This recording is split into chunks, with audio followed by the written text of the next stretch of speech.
Good morning, everybody. I got my Cody shirt on today. We're all ready to go and spilled coffee on it. Of course, because I'm a klutz. I'm a klutz. That's what happens. So we are here. My audio is working this morning. So that's a bonus. That's a good way to start off the feed. I am going to check to make sure all the other channels are up and running. Yep, that one's good.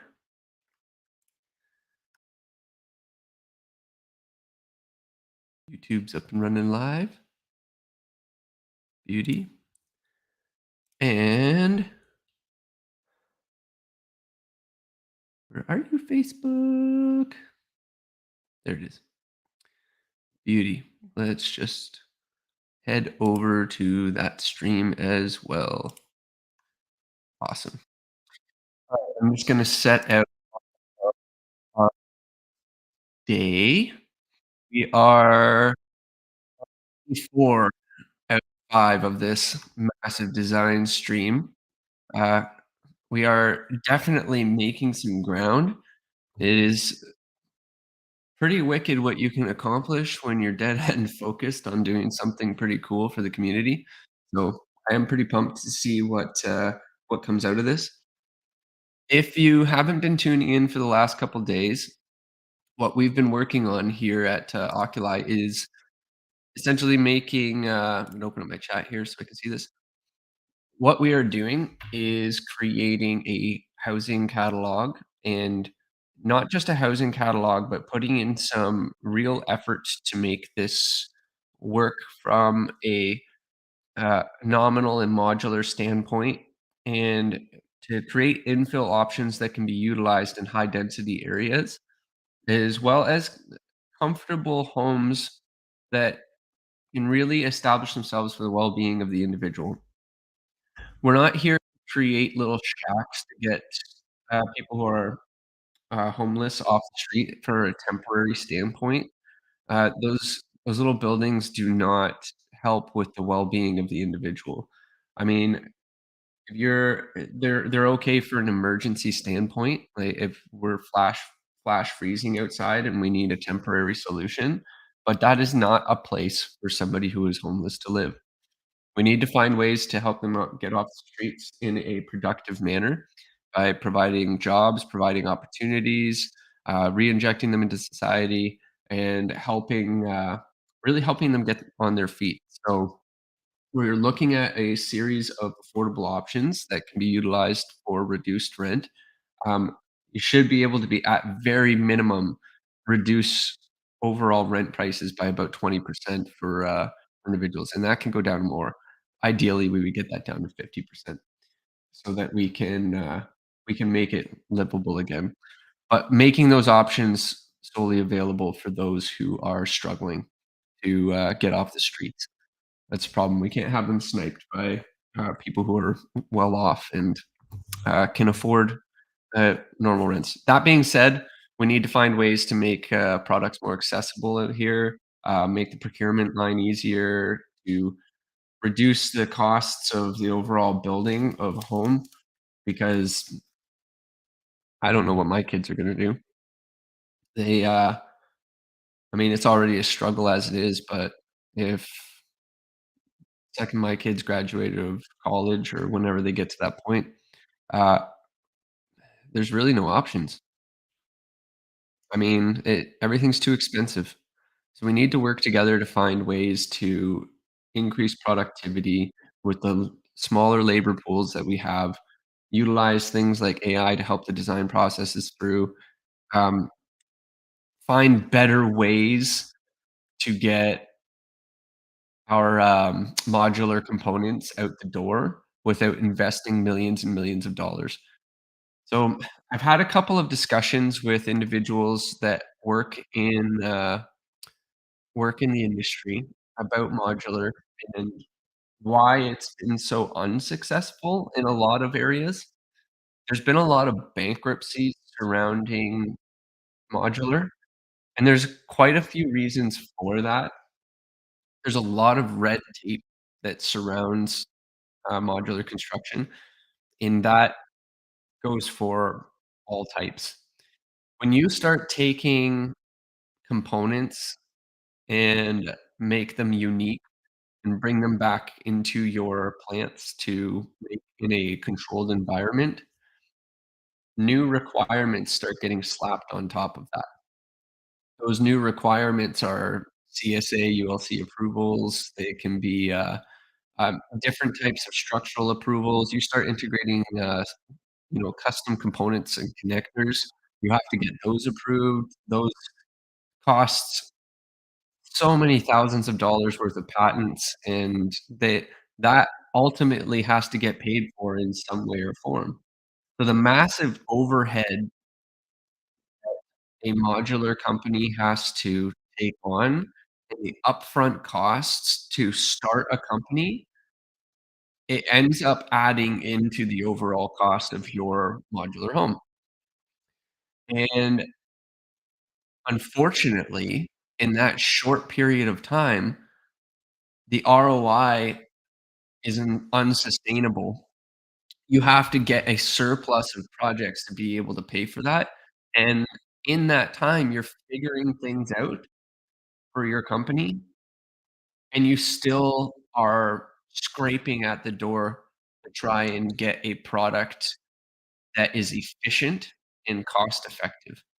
So you can promise the world what you want, but for those of you who are starting out modular, stop putting all the bells and whistles in right off the bat. Start small. Start by building the components in a simple fashion. So if you have a big empty warehouse, use your basic tools that you would use on site. Put together the product like you normally would on site in chunks, and then slap it on a delivery truck and fire it out. Keep your overhead low, but keep the build inside of a warehouse and make it simple. So the other aspect that we've been researching is, are we actually putting these items in the right place? What do we mean by that? Are we actually building our modular components in the right warehouse? Is it, should it be done by a modular company? Or should we be training the companies that supply our products to do so? So, take for instance, steel studs and lumber. Let's just move our little space up here that we can, have a little bit of a better chat. I'm gonna move my mic over. So, let's think about this a little bit. Who supplies our lumber? We have all of our main, like, truss companies and lumber yards, etcetera. What kind of facilities do they have in place? They have stocking warehouses. They have all the forklift equipment. They have all of the cutting equipment. They can, mass produce cut in a controlled environment.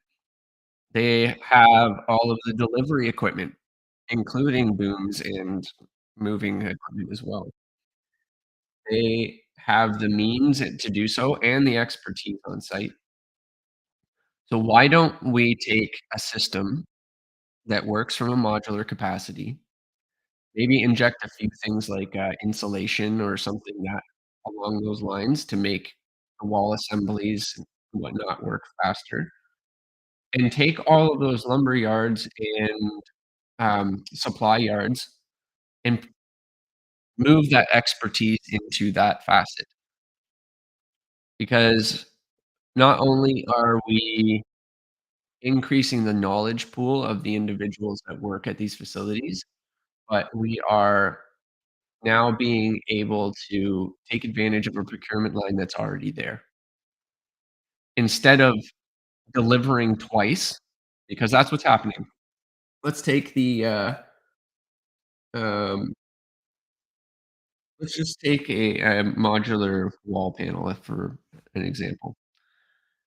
Comes All the lumber goes straight into a lumber yard or straight into a lumber mill. Lumber mill cuts it up into its components, has to go through its drying time, etcetera, and has to go from those components and delivered via pallets that have to be all wrapped up. That extra cost and labor of putting them into the stacks and has to get delivered to the company that does the modular, which they have to pay for all that delivery. You then have to take all of those components and then piece them together in the wall and have a separate labor pool cut them and piece them into their components as well. And on top of that, because of the construction that they have to take care of and how those components go together, they have to be treated differently from a, code standpoint. So if the walls are being pieced together similarly to our standardized framing, um, if they're being connected at the tops of walls, etcetera, why are we treating that any differently from a, protection standpoint? So, anyway, I'm just looking at this whole process. We seem to be barking up the wrong tree from a modular standpoint, so I think we take a second, step back a little bit, and realize that we are spending too much of our time moving product around. Maybe we can make modular work. Just saying. I mean, a little bit of extra time spent. Oh, man, I'm all tied up here. Little bit of extra time spent in the right area, and we may be able to actually solve some of our issues. So, let's, um, let's rethink this a little bit. I strongly believe that with the big brains we have in this industry, we can do something a little bit better. Alright. So, we are on day 4 of our stream. If you are just tuning in, thank you. I'm just gonna add in a couple of links into our stream just so we have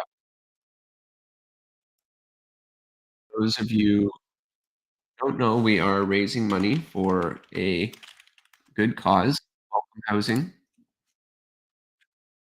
Welcome Housing, if you wish to get involved, please make a donation to their website. I'll leave it in the actual stream. Mhm. Okay, it'll be up in all streaming services here.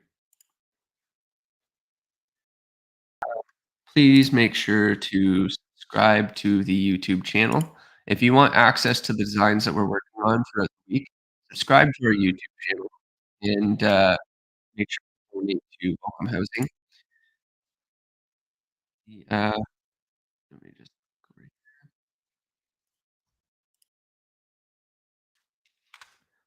do, do, do, do.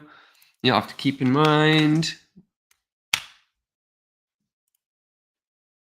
that, uh, what we're doing here is free of charge. We're not making any money off of this. This is something that we believe very strongly in. The housing industry needs us to provide solutions. We need to stop being greedy and trying to make a dime off of it. I know time is money, but that's why we're here for these 5 days, to really take the time and make some difference. So, um, stay tuned in here as we work through this together and get involved. Right. Mhm. Right, let's, get my little friend back up here. Awesome.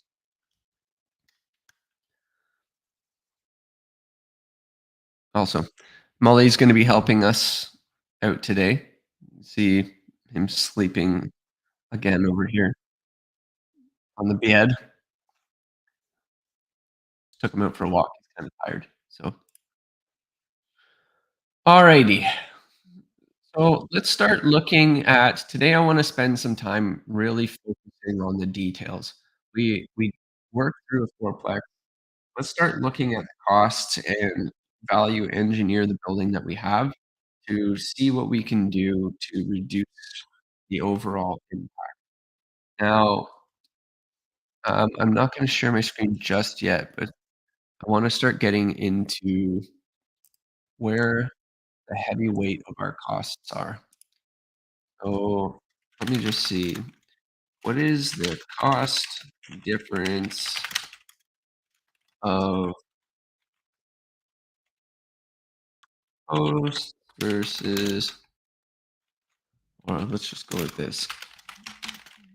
You put a two-story building on posts instead of a foundation. Mm, can your foundation support a second story? Let me just see. We gotta look for some options. Be nice if we had a structural engineer on this feed to kinda help us out. Two-story building on piers, pier and beam two-story cabin. We build house, area pump, footing size usually worked out by a geotech. Now we would need a geotech, obviously. Determining how many of these piers down to where we can build it. Now, one of the benefits to being in Nova Scotia is a lot of the land that we build in is bedrock. That, bedrock we can just fasten directly into piers in most cases. Um, in some of the cases, we have to dig down enough to find out whether or not we need to pour an actual footing and foundation. Ideally, we would mitigate the amount of excavation we need to do and hopefully not have to pour a full basement. Um, well, let's make this work for both. Mm-mm. Right. Just having a look here. Let's, I'm gonna share out my screen. We'll go through this search together, just kinda see what we have the, ability to do. Let's just start. I'm gonna bring up my Revit, and, we'll go through some value adds, see what we can do to really take this fourplex to the next level. I'm gonna see if we can find some documentation that we can do some digging with as well. The, 4 unit, option 1. Model is linked. Oh, I gotta close down my other files here, folks. Yes, I wanna save. If you were here yesterday, we actually built out a subdivision plan for a community in Yarmouth there. If you are a developer looking to get into, affordable housing, please contact me. I've worked out kind of a general landscape for here with a basic ROI for the building. Now that ROI, we're going to stress test today. We're gonna look through some of the costs of, construction and see what we can do to help make that more affordable. So, if you are a builder, a developer, and are joining on with the feed, please make sure to give your comments as we go through this. Okay, so looking at this, we have our infill 4 unit option 1. Let's start breaking this down as to what we can build, what we can do offsite versus what we can do on. Now, it would be great if we can deliver these components on a flatbed and not damage things like drywall, but drywall is very difficult to move and not have to fix later on down the road. Very difficult. Just give me a moment.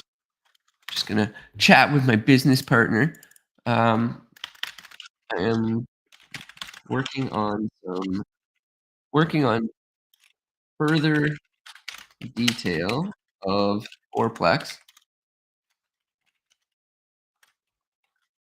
value engineering.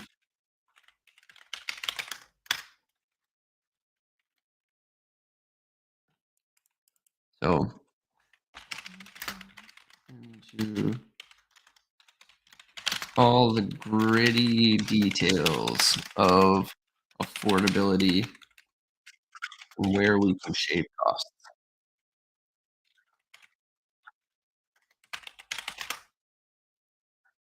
Okay, so one of the things that we're going to start with the largest costs first. We're going to dig down to where our foundations are and what those needs can be. Um, the other thing is just availability and location. What's going to be easy for us to do on multiple sites? What can we accomplish from a smaller labor pool?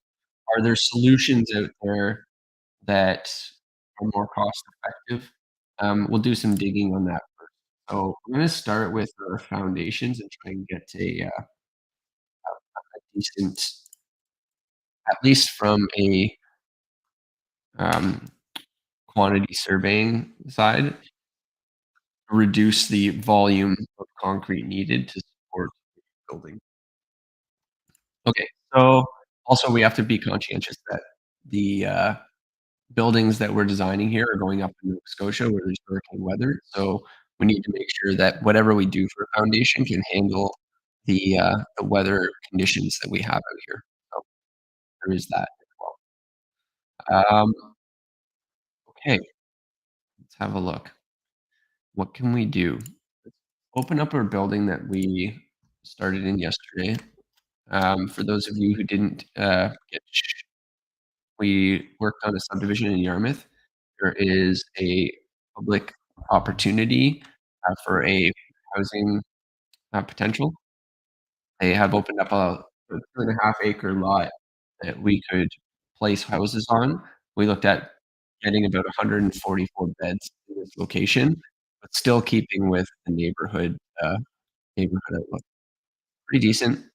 We, uh, we can definitely get a lot of people off the street and into their right mindset as we, go through this process. So we are actively trying to make this so that we can get a product out on and not just a reactionary product. We're not trying to shove the homeless into little boxes where they don't feel comfortable or their mental health is being basically claustrophobic into a little 8 by 8 shed. It's not what we're trying to do. We're trying to create options that can reinject those who are homeless into society, provide an availability to get them back into the workforce, and have them feel a sense of accomplishment as they lift themselves up.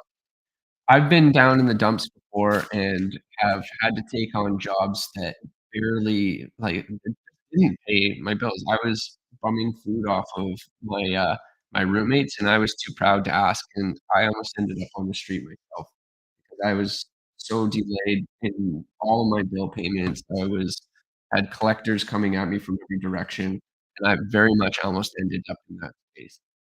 But it took a lot to realize that, and when you get pulled down to the level of where you're standing on the edge of a bridge and not knowing whether or not you just want to stay on the good side, it really weighs on you, and at those points, you feel like you don't have anyone to reach out to or if you're too stubborn to do so, and that's where, the community really helps, having friends kind of dig in and give you that positive capability to rebuild, and maybe just having the right individuals to spark a sense of new life in you. Think of it as, when you get overtired and you want that second wind to kind of get you through that hard part of your homework, and I'm obviously not comparing it to that, but it's, life can give you a second wind sometimes down in the dumps, maybe a third or a fourth, but it's a matter of providing that opportunity so that we can do so, and you can't do that by cramming somebody or by doing that is just a temporary solution. Something like that doesn't last any longer than a week or 2. help them get out of bad conditions, but we need to provide opportunities for them to very rapidly get back into a good mind space. Once you get trapped into it, it's very difficult to get back in. So, looking at the neighborhood we designed yesterday, we have the option to put supported housing in and provide an anchor location for them to start new. And this was in Yarmouth, it's on the south end in Kemp Street.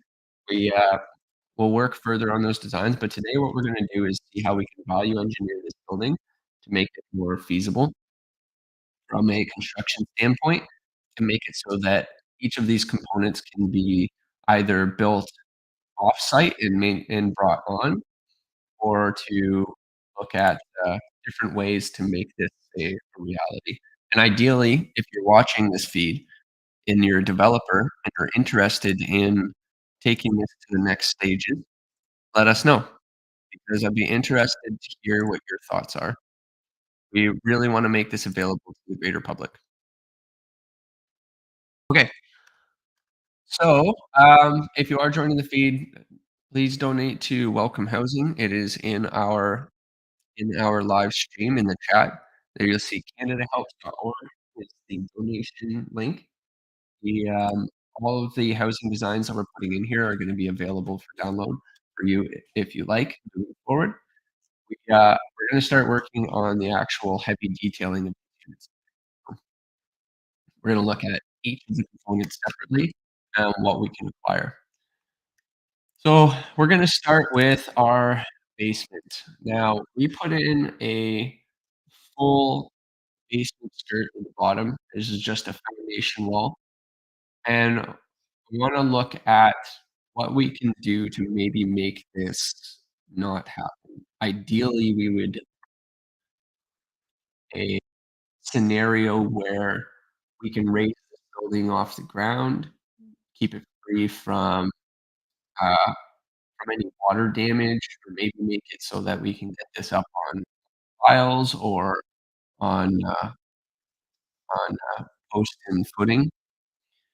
If there's any way for us to reduce those costs, um, we're gonna look into that. So, gonna look up some cost comparisons here, and we'll see. Alright, so cost of tile foundations versus strip footings. See how much we're actually saving.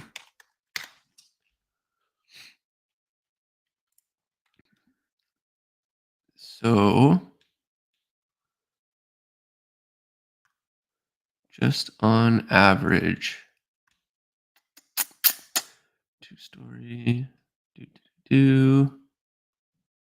Let's see, find up some.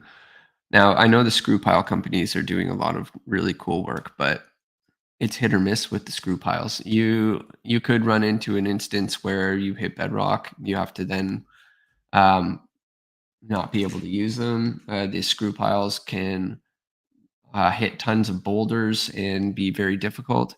Um, we'll have a look. Reinforced concrete foundations, let me see. Mm-mm-mm. Form, surface area. Let's see.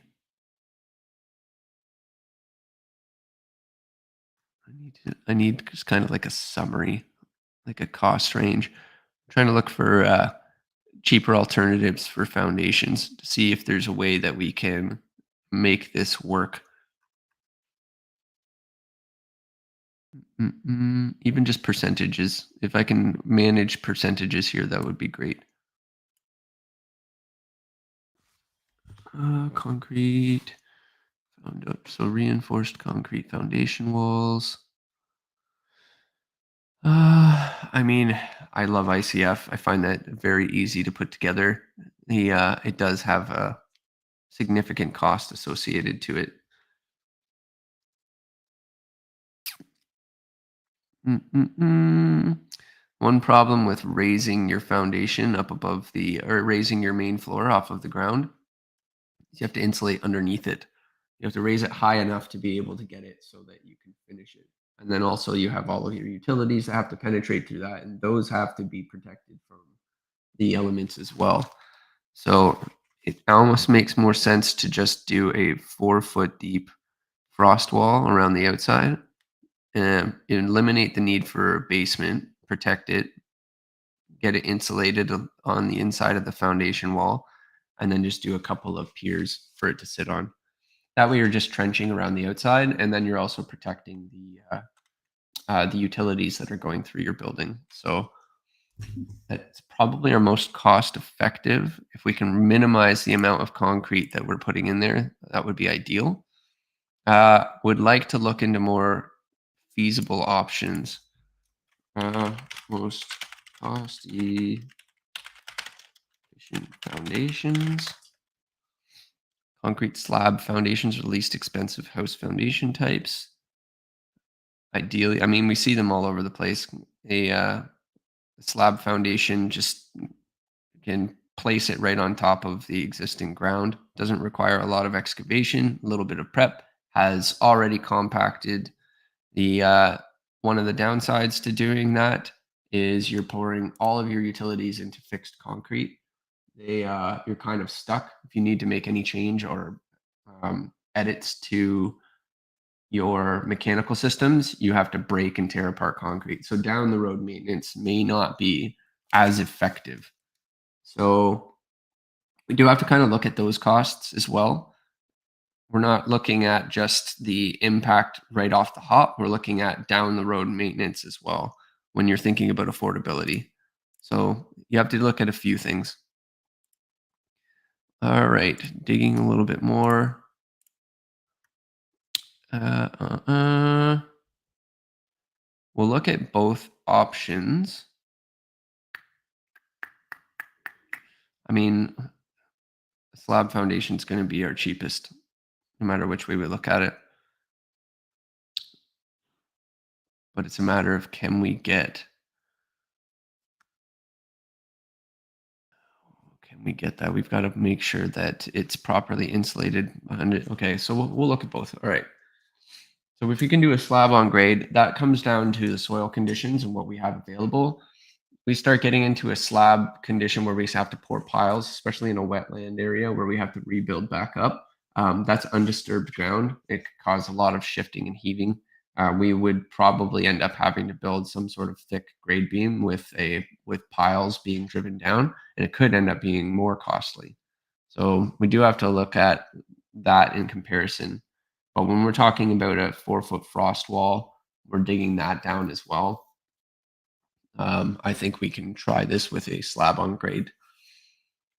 All right, so we have a 2-story building. It's not very tall. We've kept the ceiling heights to 8 feet. The 2 stories are supplying 4 units. We have two 2-bedroom units and then two 1-bedroom units at the front. So let's start breaking this up. We're going to look at the different floor systems and where the structure is going to sit. So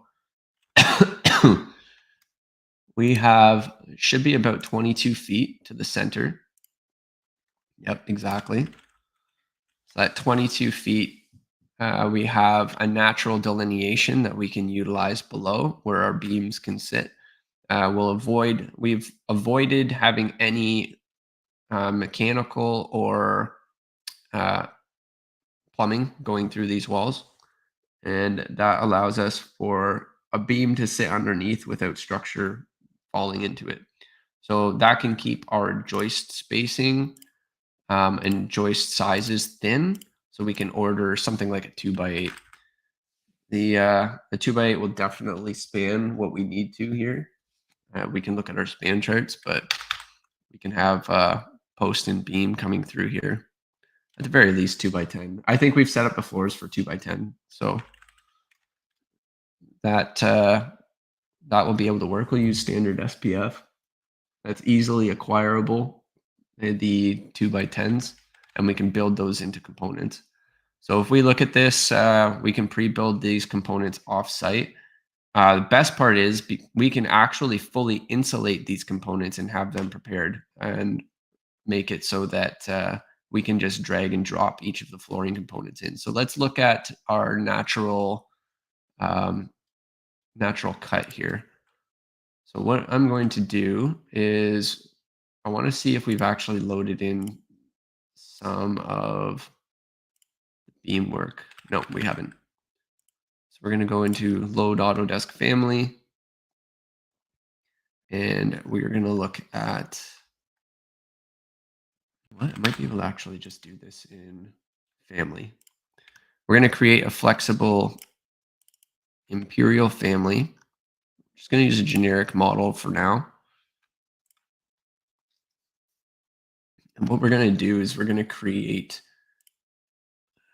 load Autodesk family, all results, structural framing.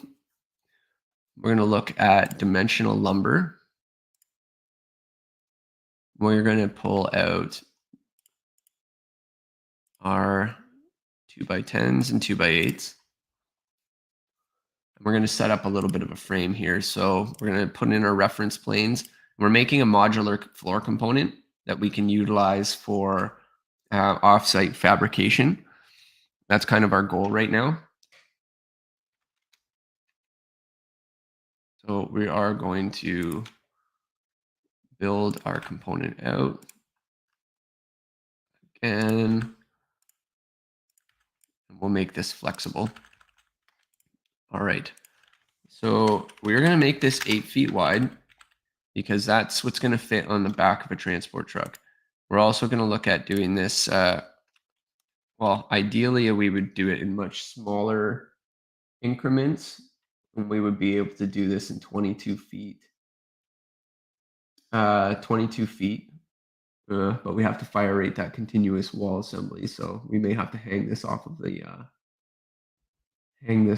that continuous wall that's going to sit on top of our posts and beams. So that means we would have to put our drywall down below the beams first and then ledger off the side of that with our structure. So I'll have to figure that out. But if that's the case, then we'll just set it for 22 feet for now. And we'll build our solution from there. So I'm going to set this to fine so that we can see the components that we're putting in there. We do have our dimensional lumber. I'm just going to draw a line from here to here. And we're going to move this over to the side. And from there, we are going to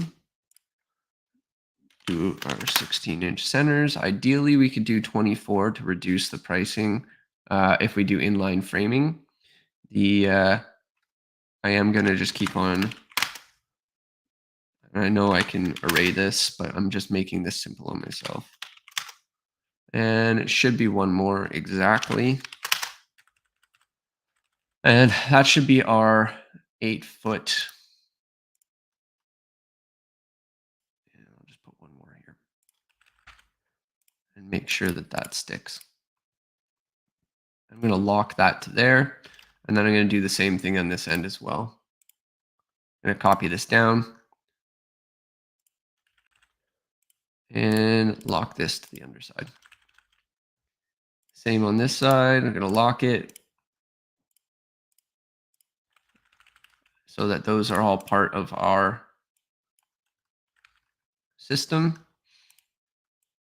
And this will be a deliverable component.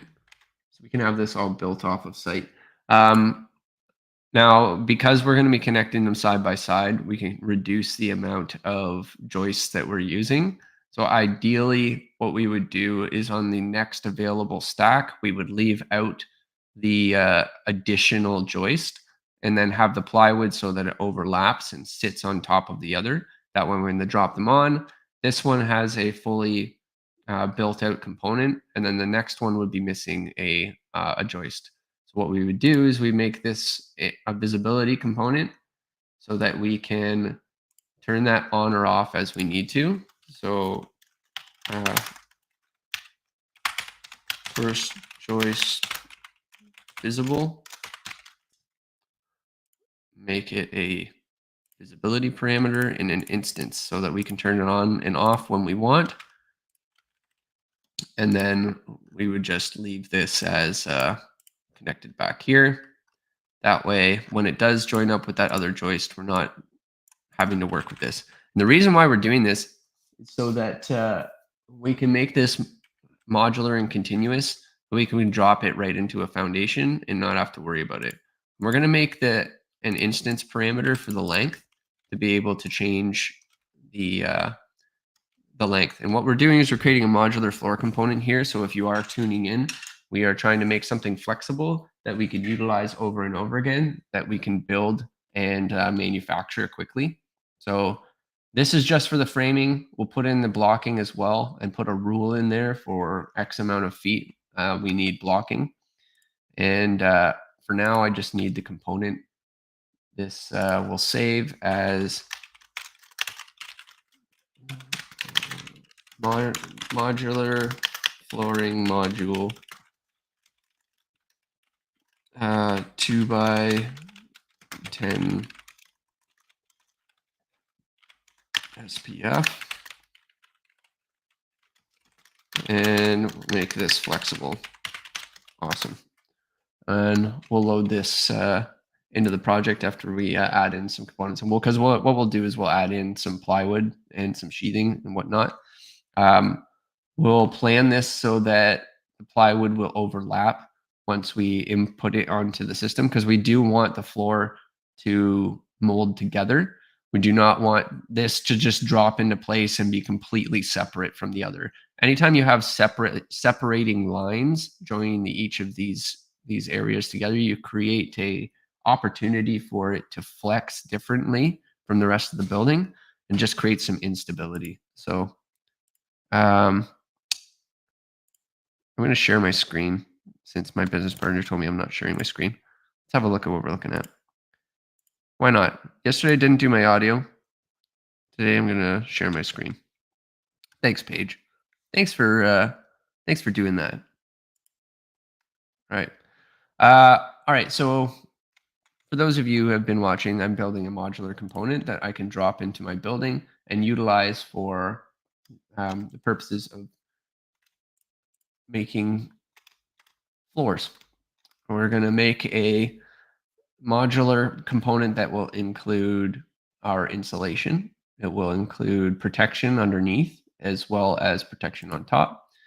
For the plywood, we'll make it so that the plywood sheets that are going in there can all be pre-cut and dimensioned so that they can be counted. One of the things that takes a lot of time in modular construction is actually numbering and itemizing everything and having a cut sheet ready to go. It does make it faster, but let's have a look at what those costs are. The framing part of a job is not usually the slowest part and is usually fairly easy to do on site and off site. It's all of the other aspects that are part of this that we need to be able to do quickly inside a controlled environment. So looking at the insulation, looking at the finishing underneath, the vapor barriers, all the other extra components that are needed that have to come in different sequences. That scheduling aspect is where the lost time happens. Framing itself is fast. We're not saving much money from doing this offsite and delivering it too. That is such a marginal aspect because we still have to build it somewhere. We still have to pile it onto the back of a truck. In the end, we're maybe saving a couple days. And in the grand scheme of things, are we actually saving money? The labor costs and everything on top of that, it really is marginal when you start adding up all of the other overhead parts and fees when dealing with modular. With that being said, you can mass produce these for a subdivision and have the same sort of stacks ready to go and then start shipping them out in parts. So if you schedule a large amount of homes and have them done one after the other, that's where those savings start coming into play, especially when you start integrating all of the insulation, all of the parts.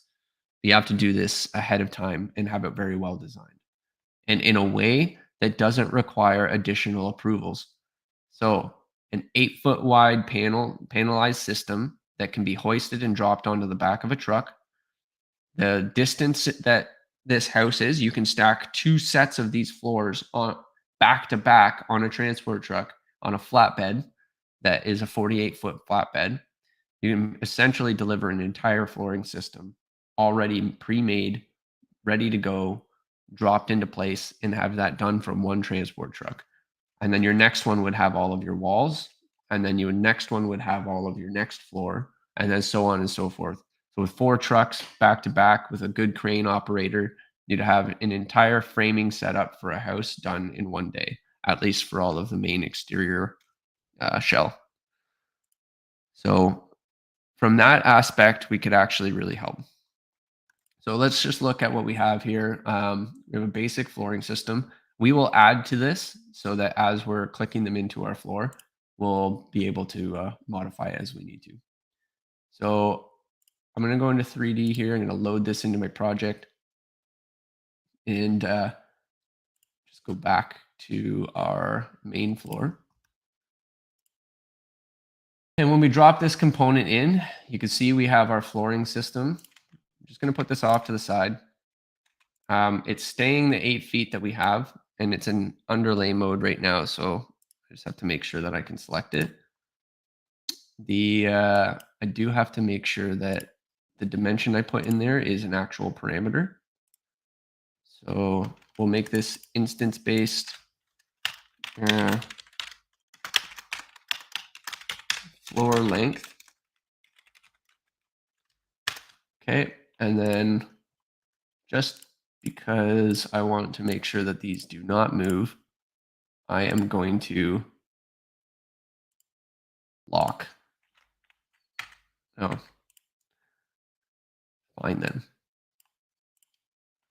I will have to create these separate. I know it doesn't like that. So I will do this lock, lock. Parameter modification to make the family related constrained to levels, reference planes. Fine. So picky. I know. Let's just make this so that it does not move ever again. And lock. All right, these are our modules. We'll create smaller modules when we get to the end, and those can be infill, but each of those components need to be utilized. So again, loading into the project. Let's take a look at our floor. When we click on this object, we should be able to just modify that. And I'll make sure to check that in our project here.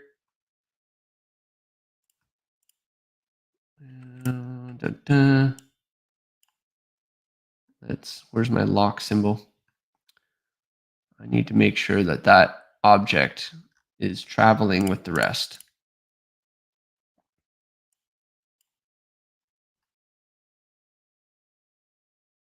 All right, let's take that, lock it. And same thing here. Let's take that, lock. Load into project, overwrite, and let's see what we're doing on our first floor. Ideally, drag, there we go. Good. All right, we now have a usable component that we can take advantage of on our project. We also have the ability to turn off that first joist when we go to swap over the next pieces. So having a look at the floor system, let's just change our graphics here a little bit so that we are not looking at a marketing drawing. We'll change this up. We're going to clear our overrides so that we can see the actual wall assembly. And we'll look at this and drop that directly against that stud. And you'll see that we're back from the drywall here. That drywall can be continuous as it goes down, because what we'll do is we'll ledger this floor system off of the fire rated wall assembly. and we'll make it so that it's completely fire separated all the way down the building.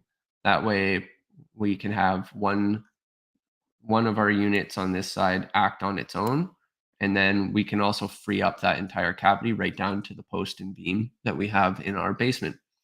In this case, it'll most likely just be a pad poured into the slab on grade. So we have our first module. Copy this over. We have our second module over here. And remember, first joist not visible, which means we can shift this over. Ideally, our spacing should still be the same, which it is. And then this we can just copy over and utilize on this side. Okay, and that means that we're left over with a little 2 foot section off to the side. Now, we have to keep in mind that our structure is sitting underneath this staircase here at our front entrance, which is a fire rated staircase. So we do have to just make sure that that it is protected as we go through. And this kind of worked out really well because we have additional structure underneath this wall, which would be side by side on the stair, which would be helping the opening up above, which, I mean, everything's going front to back anyway. It kind of helps out. And then we have this natural um, bearing assembly that's in here as well. So we're going to take all this and just move it up to the second story because we did decide we would do 2 options. We're going to do one option for our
Am I still not showing my screen? This is driving me insane. All right. This Streamlabs is being very difficult with me. So, and the user is definitely not working out.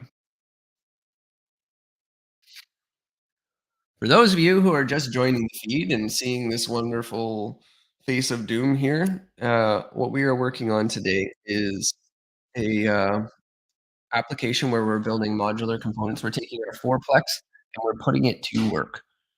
Um, I have to find a better way to manage this.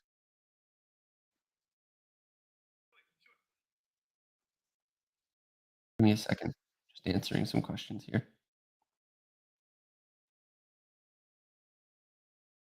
All right. Let's just dig a little bit further in. Good thing I'm recording my own screen over here. I am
Okay.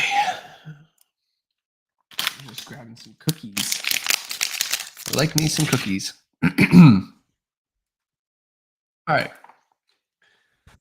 So, what are we working on right now? We are navigating a couple of modular components, trying to see if uh, we can cut down on costs in building this home. We're also trying to see how we can limit it via foundation. So, having a look at our first floor, we're going to show this on stream here. Um, make do. Yeah. All right. So let's have a look here. There's probably a way that we can minimize the amount of foundation that we need. Uh, the way our structure is set up. I don't want to change the direction of the structure. I know we have a wall coming out in this direction, but having it all as one panel that we can just drop into place is ideal. Mm, mhm, mhm. Especially we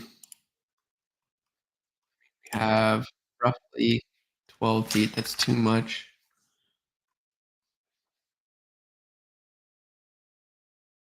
We can cut that in half. 11 foot 8. Even that's a stretch.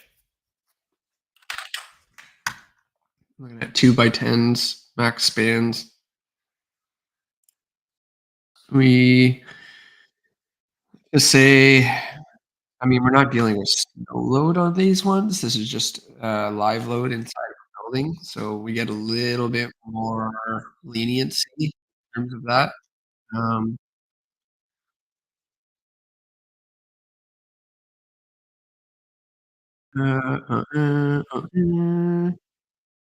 it still has to hold snow while you're building it. But in this case, if you're doing um, an easy connect system where you're delivering this to site, then it's probably not that bad. Let's just see. Mm,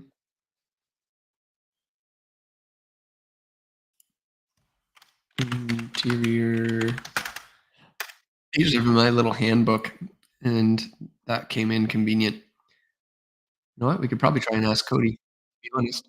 See if we can find out if Cody has access to these answers. I just don't remember if it's in the just start a new chat. In.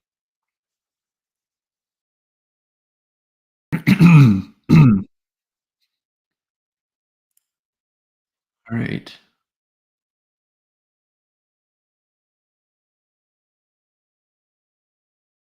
Let's just give it a second to load here. So in Canada, Ontario, let's just look at National Building Code, like that. Um, let's see. Let's a little. What's the maximum span of 2x10 SPF for 1 and 2 floor joists?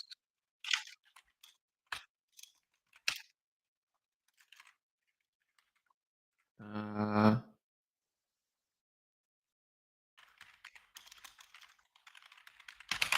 holding two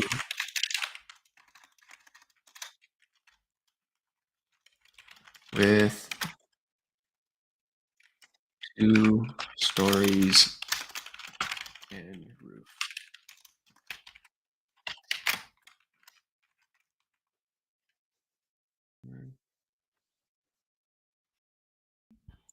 They'll probably want that as 38 by 235.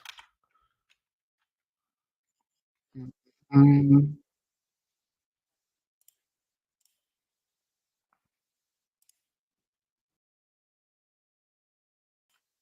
see what it says. I like challenging Cody, even though like tables are always a pain when it comes to AI. We'll give it a shot anyway. All right. This thing, have a look at our natural division here. Should be okay with that, but it's good to check. Mm-mm. All right. So general cases, number one and number two.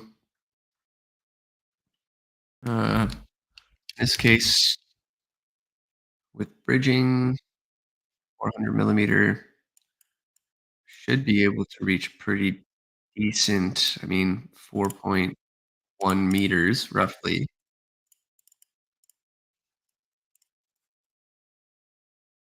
should give us just over 13 feet. So we should be able to hit that span no problem. That might cut it just enough. Stretching it, you don't want it to be bouncy. I mean, we'd much rather have the stiffer component back on this side here. That way we don't have to deal with butting over top of the refrigerator. Mind you, there is a delineation here that's already available, and I really, really do not wanna put a beam across here. It'd be nice if we can embed it into the actual floor system and then ledger it off the sides.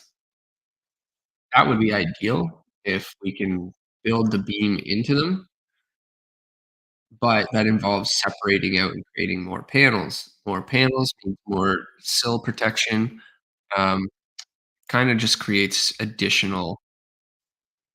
um, additional parts that we need to put in there. So we may have to actually just drop a beam, and it'll just be to separate these 2 spaces. So let's increase the size of our laundry closet a bit. We'll utilize this as our loading, and maybe I can attach a detail group. I'll just call this,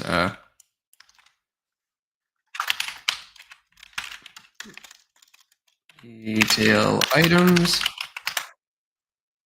and then we will just put a line in here. I have a line called beam that I use. It's just a graphical graphical thing. So span that over here. They're small spans, so we should be okay to, utilize them. They're just little lintels, essentially. 5'7", so 3 ply 2 by 10 will do the trick.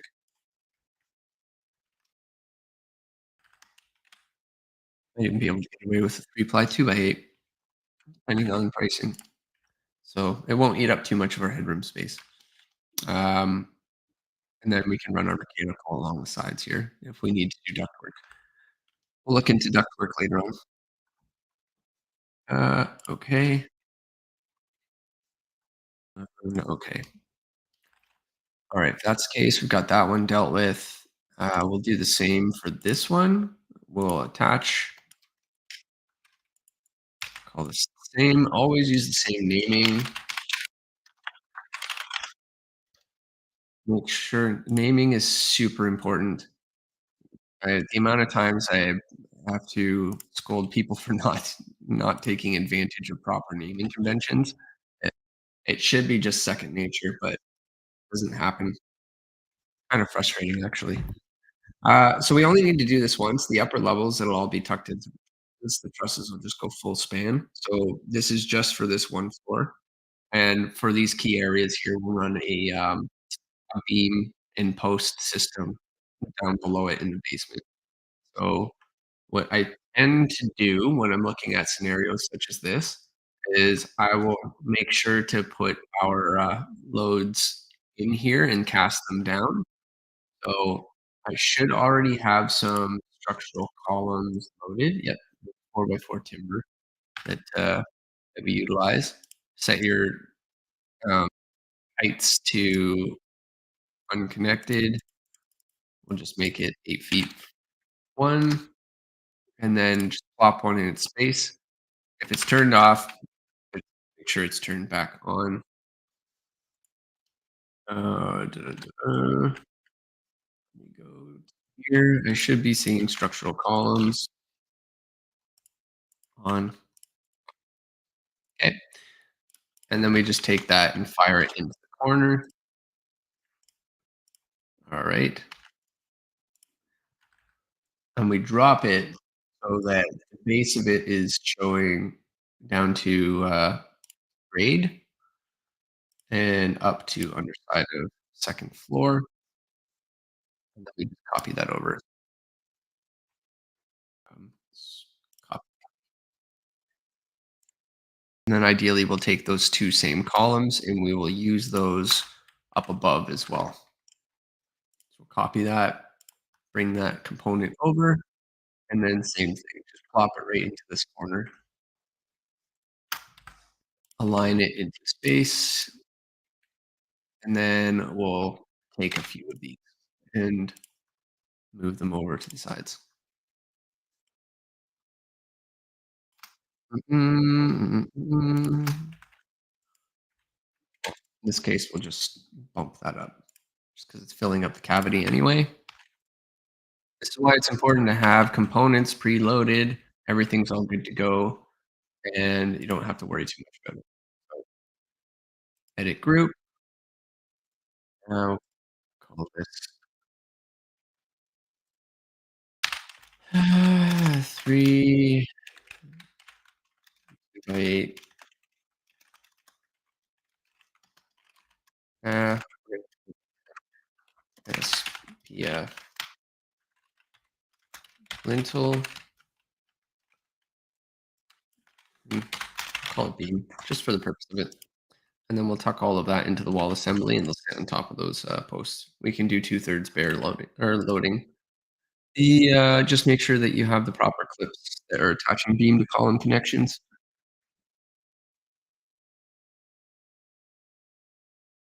And we can snap those, have those all ready to go and built in. This whole wall assembly, we could probably build in a couple components. So that, see, there we go. It'll still work for that as well. It may have to bump it up a bit just because of the distance. Um,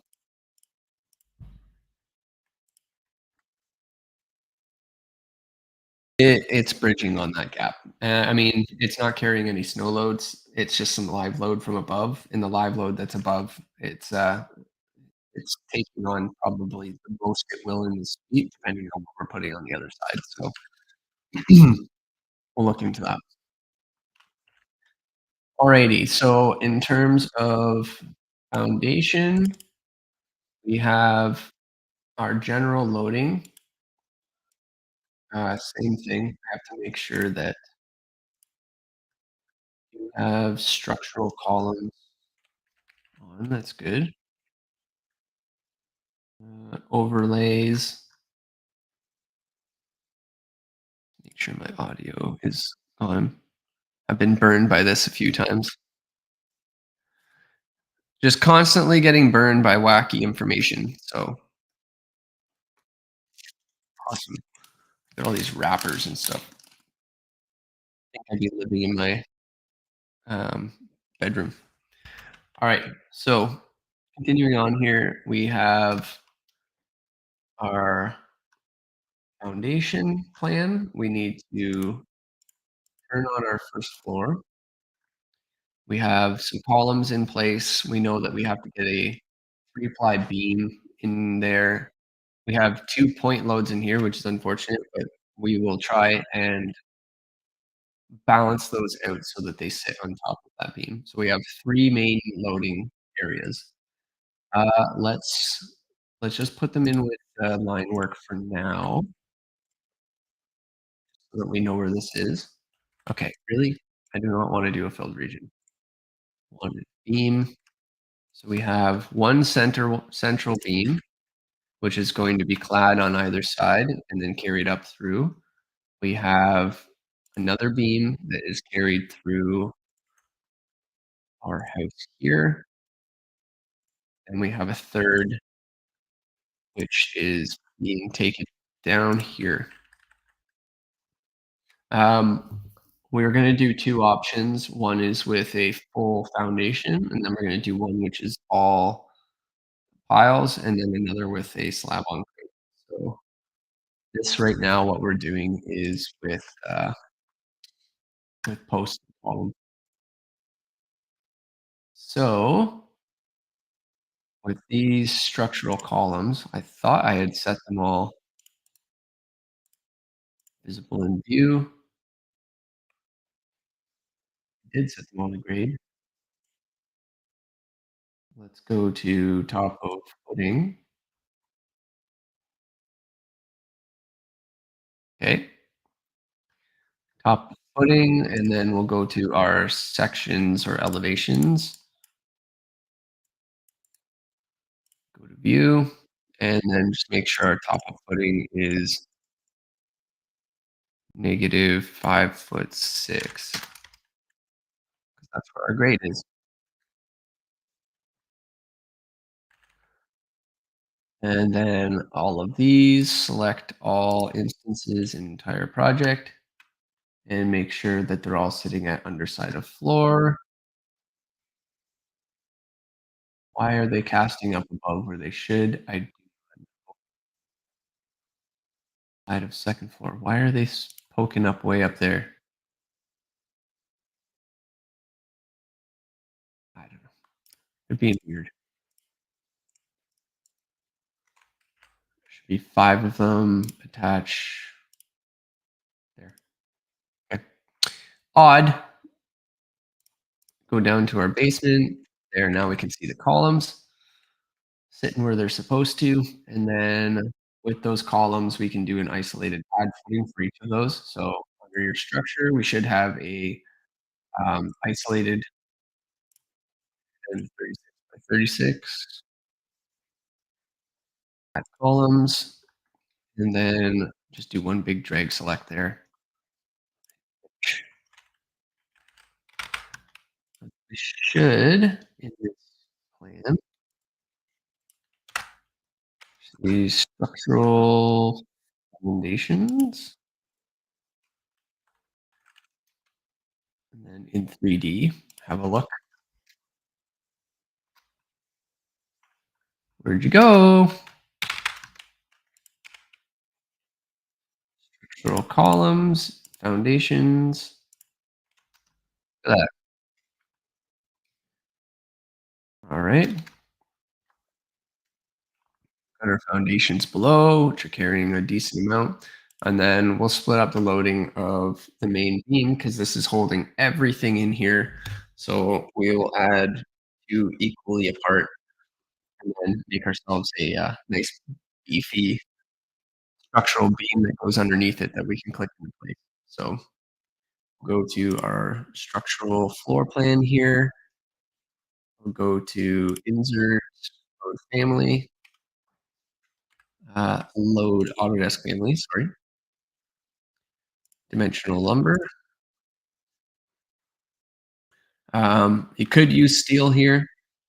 In this case, we wanna try and keep it all lumber, just to make it easy. So, we're gonna go up to a 2 by 12. We can probably do 2 by 10 if the spans are not too insane, but in this case, we're gonna fire up a series of 2 by 12s. Mhm. Alright, so we're gonna use our component, structure, beam, use dimensional lumber, and then from here, basically just for our purposes, I'm gonna take this and go full span. Make sure that goes right to the outside edge and right to the outside edge, and then align this with our leading edge of our plywood, and then copy this over. 1, 2, 3, and we'll have to protect this once we put it in place. How much do we have left over? Should be half, 3/4 of an inch, okay. We may be able to go down to 3 ply. That way we can shim out what we have for leftover. That way we have the drywall run right past. Quarter, so 1 1/8. Yeah, that leaves just enough room. 1 1/8 sits right between there. We got 8-foot spans by 2 by 12 holding up the 2 stories there. I'll have to check that. Obviously needs to be structurally verified. Then our columns would sit right in the middle of these panel guides here. Let's go, top of first floor, copy. In this case, we will make these a little bit larger.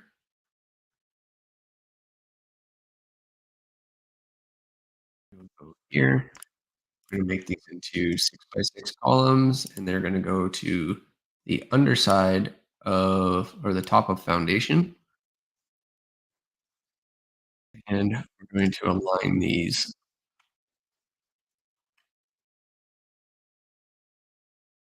with the middle of this. Yeah. Alright, so that's the end of that panel. That should sit there, and then copy, paste. And my dog is yawning again, or is snoring. I'm glad I'm keeping him awake. Now looking at these spans going down to the basement here, we have yeah, we can make that work. That's we'll just make these equally balanced.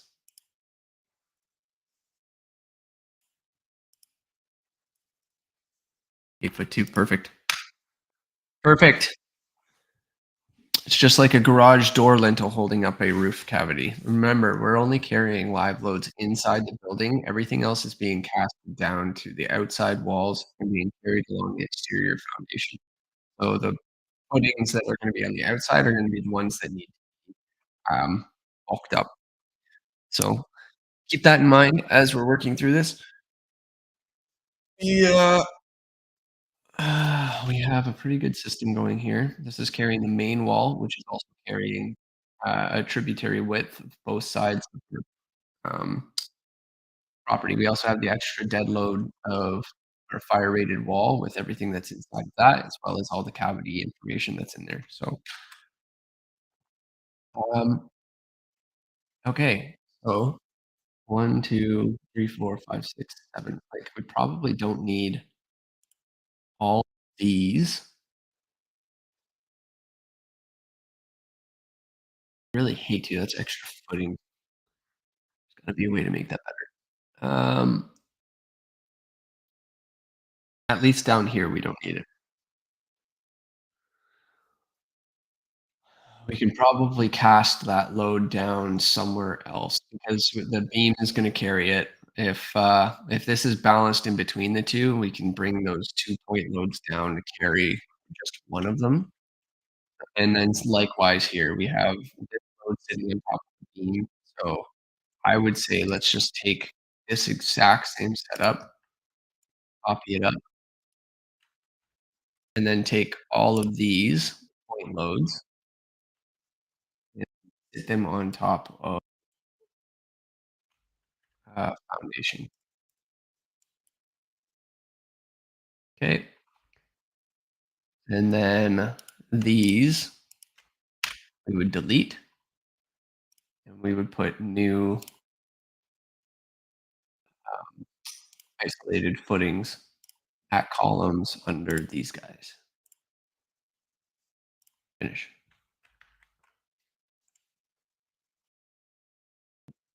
Do that again. Create similar at columns.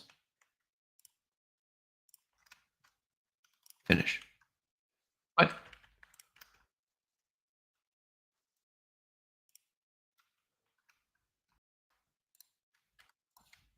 Create similar, top of footing, at column. Why is it going all the way up there? Top of footing, silly.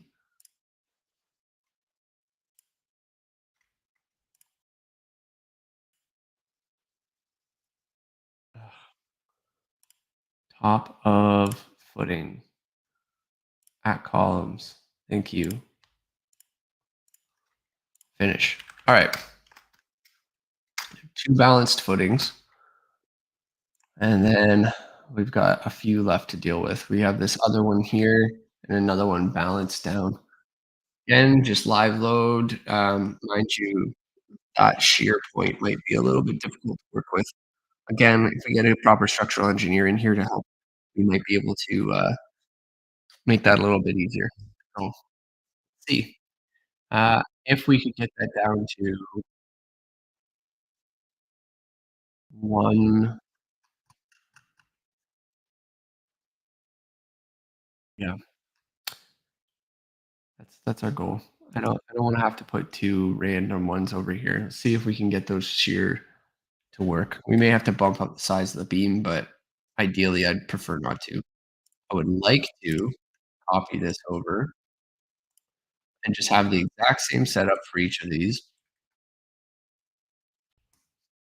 and then have these columns just sit where they sit. And that's mid-span between those 2.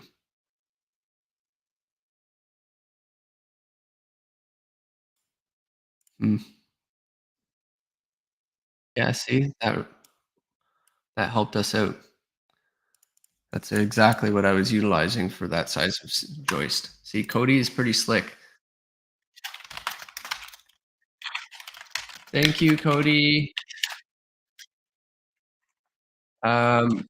All right, we oh, freezing up on me, or am I freezing up on me?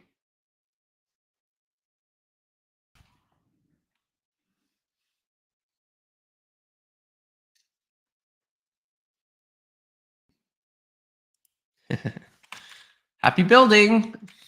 See, you gotta love Cody. He's giving us those fun and fancy free answers. So if we're looking through here, what was our next one? We were looking at what is the maximum offset of a point load on a built up SPF. I don't know if this is something you can help out with. It'll probably say refer to your engineer for assistance, but that's all we can do is ask and see what it comes up with. Again, I like challenging Cody to see what he comes up with, but he's a smart cookie. Mm-mm. Imagine in a lot of cases, there's cantilevers that only allowed an extra foot or 2 feet off the edge, but to get engineer approval, it can help. There's also, like it's just for bowing, like, if you have your beam not stiff enough to be able to handle that point load, it can cause deflection in your flooring, which is not fun, especially when you have um, pre-identified panels, because that's the other aspect too. We have these panels that are in here that are already sorted out. We're then adding additional loads onto those, onto those panels. So, a bit of a pain. I do the beam I don't know. I don't know. Yeah, there you go. When dealing point loads on built-up beams, the offset should be minimized to avoid overstressing any particular section. Distribute the point loads evenly along the span to avoid creating stress concentrations that the beam might not be able to withstand. For built-up beams that support point loads, the load should be distributed evenly, and there's your article. So, um, it's smart. I mean, ideally, we have, something that may be able to balance it out, but that mean we'd have to do a full span beam in here, and it would have to offset the deflection on this side to be able to capture the deflection over here. and hopefully make it stable enough that the floor will not bow up or down. And that's a risk that you run. I mean, this is dead center between the 2. We may actually have to have another post beam in there. As much as possible, I'd like to avoid it, though.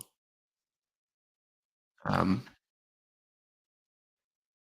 for our purposes, until we get structural approval, we'll shift those up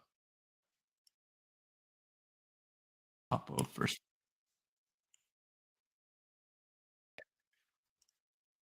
And then same thing, create similar, add columns, make sure that they are top of footing, which they are, finish. There we go. Consistent, easy to manage. We have our beams, which I'm gonna have to drop down.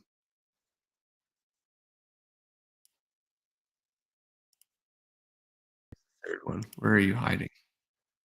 Show yourself. There you go. The offsets, the Y, Z offset value. Um, let's just do negative. Uh, 10 inches, negative 10 inches. There we go. All right. That's sitting there, and then we'll probably take the exact same setup and move it for the other 2. So, we'll take this, rotate it around 90, and oops, I guess it really doesn't matter. Go to view. And look at that. One of my favorite families. It's a, wood studs plate. I did that back in 2015. That was a fun one. I like that one. Alright, so heading through here, I need to be able to see my structural framing, and we'll take that, copy, maneuver, and then set it in there and in there. Alright, this is what you call digital construction, folks. We have our framing systems in place. We are building up some columns, which we will then put some piles on um, top of foundation, negative 11.25 inches. Just drop down and sit on top of there. We also need additional columns. Should have concrete ones. If I don't, then I'll load them in. Load Autodesk Family, structural framing, structural columns.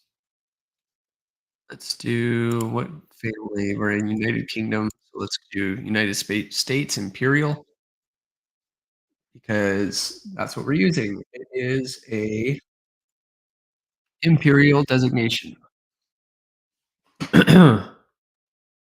Concrete column round. All right.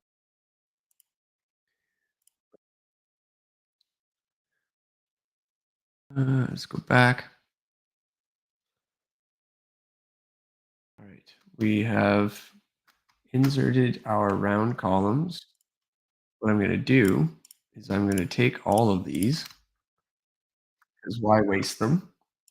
Copy and paste the line to same place. I'm going to make them 12-inch round columns. And then what I'm going to do is set them their top of the columns to grade, and they should just sit perfectly at that level because what we would do is actually down a little bit further inside the basement to get crawl space. So from there, I can then take all of the other columns. There's only 6 of them, so I'll just select them one by one, and then make it so that their base level is sitting at grade, and then their top is sitting oops, and I'll just get rid of these. Make those, 0.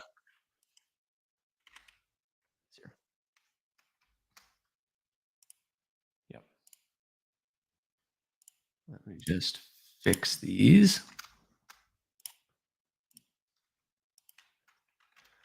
So those columns are sitting at grade, top of foundation, detach. What is your problem? Negative 10 inches?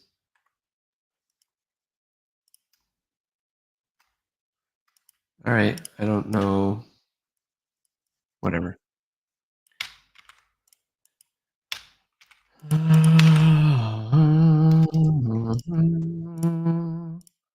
Very strange.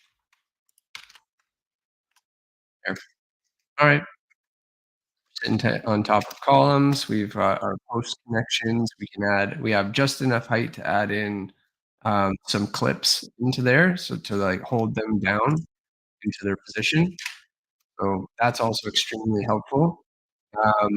We do have an exterior foundation. However, we're going to try and work on not having that.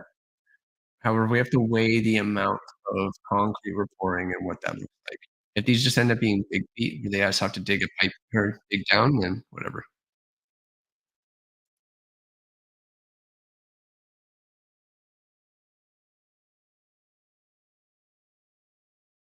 Uh, LinkedIn frozen? What the?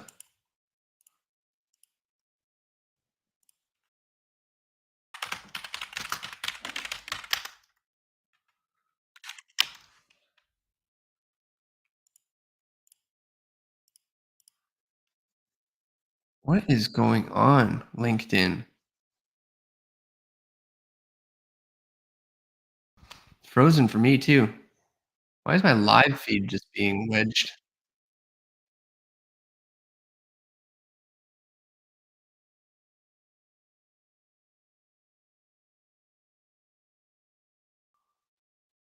All right, give me a couple minutes. We're just having some technical difficulties on LinkedIn. I think it's probably because it's shutting down shortly, but I also hear somebody freaking out in the other room. All right. If you can hear me, awesome. Seems like the YouTube and the Facebook channels are going really well. It seems, however, that LinkedIn must be dead or just not catching up. I don't know.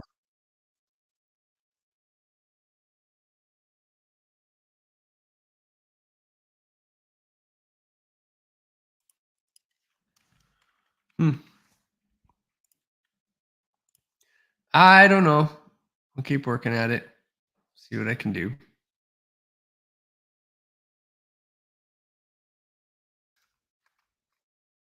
All right. So we have our foundation one. So we're going to mark this in as our first option. So we're going to do what we did before, where we took the components and we wired them in as a group. So this is going to be, what am I doing? Just select this. There we go. Much better. I'm going to create this as a group. Call this infill or unit foundation option one post and beam. And just like what we did before, we take the insertion point of that and we drop it all the way down to the base of our property line. That allows us to swap it out as we can include the exterior foundation wall as that with the frost wall. I think we should just because of the way that we're gonna have to protect this. Putting your posts and beams on the outside causes more complication than it does than anything, because then you have to start looking at how do you protect everything else. You got critters to worry about, you have a number of other you're gonna need to do this in order for it to be enclosed around the outside. It's just not practical any other way. Um, so what we'll do is we'll edit this group. We'll add in those exterior walls, go into 3D, and then just make sure if there's any strip footings, we'll add those in there as well. Oh, did I not add them? Oh, I'm still in the group. Okay, good. I'm just gonna add in under structure, wall. We have these. All right, seriously?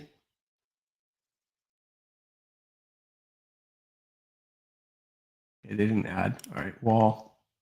Select multiple. Okay, finish. There we go. There's our. All right, so our strip footings are in. They're on the outside. They're all good to go. All right, finish. And what are these, you might ask? Spare plywood. And we have our base foundation. This is a little bit costly though, like doing a strip foundation like that. So we have to be very cautious about what we're spending our money on. Yeah, this is one option. We're gonna start looking into another where we can do a slab on grade. So this option number one, I will keep there. Now we're gonna do a slab on grade. Providing these options again is what you need for a catalog. If we're gonna do a proper catalog, you wanna be able to provide variants for different types of opportunities. In this case, we're gonna be doing our slab on grade, which will get rid of the main floor. So we won't have to order in all the joists. We can get rid of the additional cost of having to build up a floor. We just have to make sure that we're going to put in sufficient insulation and adapt it to that sort of application. So if this is the case, we do need to drop our building height down. So to avoid doing that for right now, we're not gonna make a separate file and make a separate, um, scenario. All we're gonna do is use the heights that we have currently, and we're gonna swap out this, model grid. So what I'm gonna do is I'm going to, duplicate this. Instead of post and beam, I'm gonna call this option 2, do slab on grade, okay? We're gonna our floor before I delete anything because I wanna use the edge of this as a, tracing medium. We're just gonna do a 4-inch concrete slab on grade. Go up to a 32 MPa, make it nice and strong. Notice I'm staying away from the materials on the side. I'm lining it up with the studs so that I can carry my protective, elements along the outside. That way, if I wanna insulate the exterior of the slab, I can do so and connect it with the, outside of my, system. We will have to insulate underneath the slab. I would if we had the opportunity to do geothermal in the floor, that would be awesome too, but we're, we're in the market of making this affordable, so we're gonna place this atop of foundation and set it to 0. Actually, no, this is first floor, top of first floor. I don't attach, and then from there, we're gonna go to edit group, get rid of all of this. Wait, not all of it. I wanna keep, the columns, at the very least, the footings. I wonder if the footings will disappear if I, delete these. Um, let's just have a look, just to make sure. Okay, good, the footings stayed. And then the footings I will bring up, uh, make them part of the underside of the floor. We'll do multiple alignment and bring those all up. and get rid of all these beans. Select all instances, visible. Of course, you're not going to allow me to do that. Get rid of that and get rid of these foundation walls.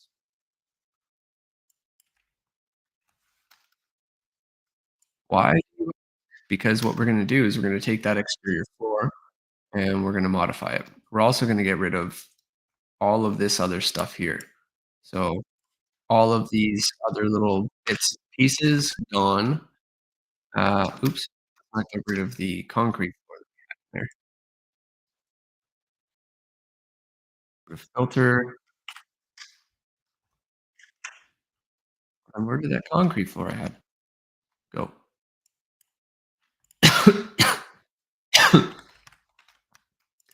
Fine.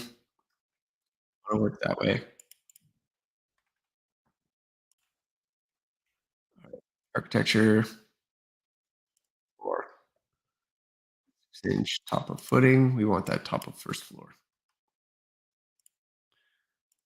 And we are looking for top of first floor. We're going to go to the outside.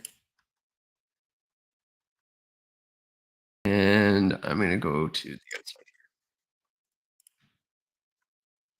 here.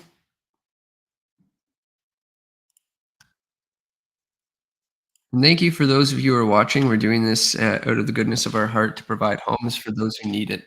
We're trying to create a modular opportunity that we can click together on site and make available for those in a place of need, so that our developers can jump on board and grab plans that are already set and make these so that they work for everybody. So that's kind of what we're doing at the meantime. I am working with a slab on grade application at the moment, and I'm wondering why in the world, maybe because I got floors turned off and I've actually drawn like 3 of them maybe? That seems very plausible. Alright, so let's just make sure to check the boundary. We'll go to top of first floor. It's lined up with all my studs. It's still following the same layout that I had before. Okay. We'll go to 3D, and what I'm gonna do is I'm gonna isolate this. So we're gonna go to isolate element, and underneath floor, there is a slab edge option to get a thickened edge for the outside of your slab. So all we do is we just click on the outside, and it drops down a board edge, okay? When we reset that, what we'll do is we will take that wall, we will put it back at the top of first floor because it's gonna sit there. We're gonna take all these columns, and we're going to make sure that they sit up on the first floor as well. Base level, top of first floor, 0. And then we're gonna take all these footings. We are going to ideally find the edge of our slab here somewhere. Of course, this always has to be that, and then do multiple alignment to take all of our footings up. Not the group itself. Edit group. I wanna take each of these individually. Okay, and then we're going to add this floor and each of these. Oh, did it in one shot. Alright, so that entire foundation setup is now ready to go with the exception of the footings. The footings need to be underneath each of the point loads at this case. I cannot carry the loads over with, with the current setup as it is. We may be able to do some sort of grade beam to carry them, but if we're doing slab on grade, we may as well just take the footings and put them to where they're supposed to. So, go to the first floor. I'm gonna turn off floors in this view so that we can see the footings, and then you'll see each of the columns that they're supposed to support. So there is a uniform load going through the center of the building that's being carried by the wall. That I will have to do as a strip footing. Um, I will make sure that to the actual wall itself. As for each of these, um, they're smaller loads, so we should be able to drop that down to something that is more manageable. It is not carrying a roof load, so don't too worry about that. Yep, and obviously, we will need a structural engineer to verify all of these components, which we will put this up for suggestion later. No, I wanna copy it. Oh, so we will have a look at that. Uh, let's just keep going here, and then we have these 2 which we can get rid of. And on top of first floor, we will go to structure, wall, and we'll use a strip footing for underneath that. And underneath that strip footing, we will bring that out past the wall. And if we look at our 3D, um, that should line up and go to the out there. Let's take off multiple alignment here. There we go. All joined together. Nice finished group. Elements cannot be placed as a result of this group. So you know what? Probably because of this being connected. Um, finish. Wonder which one can be the error. Slab on grade. Why? Why though? What happens if I delete that or make that more not what it is? All right, fine. I'll do this modeling group. Um, oh, okay. I don't know why it was having an issue. Weird. There must have been something else in place that I didn't see. So we have our footings, we have a strip footing. So now what we could do is if we decide not to do that, we can go to our first option, which is post and beam, and check out what that does for us, or we can swap over to a slab on grade very quickly. All of these can be embedded with detail items like dimensions and tags so that we can very rapidly choose a system that works for us. That's one of the benefits here of making this solution work. So basically, I have the two. We have our slab on grade, and then we have our uh, post and beam. And then the other solution that we can look into is grade beams and piles. Uh, I don't know what application of here would lend itself to that. I guess if you're in a marshy territory or in silty, um, soil conditions, that might work. That would be more of a one-off scenario where we would just draw in grade beams and have that in there as well. Um, I do have a floor in place, but there's a reason for that. It's because I have, panels in lieu of that, which I think I had deleted. I did delete them, didn't I? Top second. That's okay. At least I have backups. Yep. At least I have backups.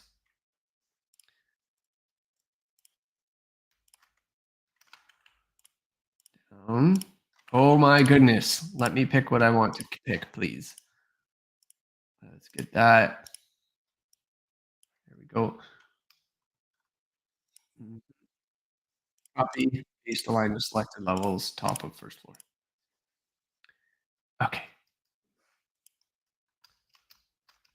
All right. That's better. You can see all of our floor systems there.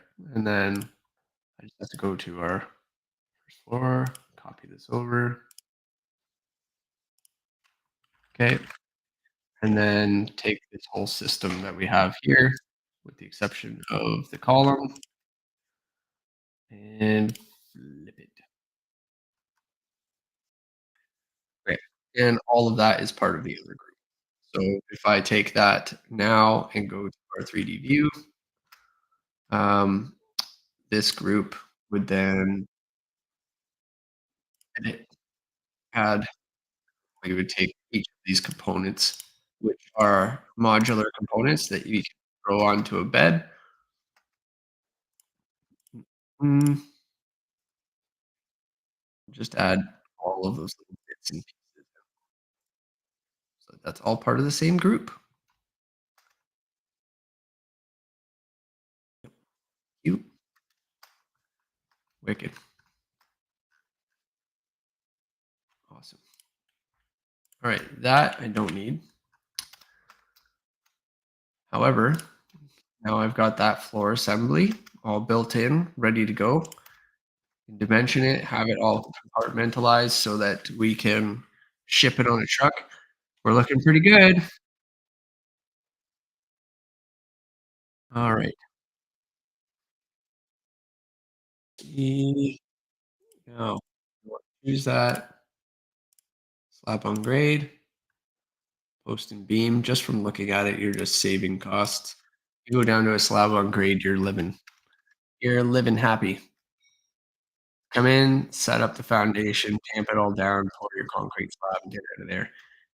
Um, obviously, I'm making that sound a lot more simple than it is. We have all of the um, plumbing to go in there. The plumbing is important, and that all has to be done ahead of time before you pour into it. So, moment, I'm just doing some digging.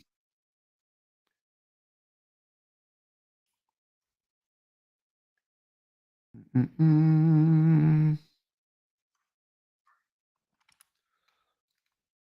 All right, we're getting into the weeds now.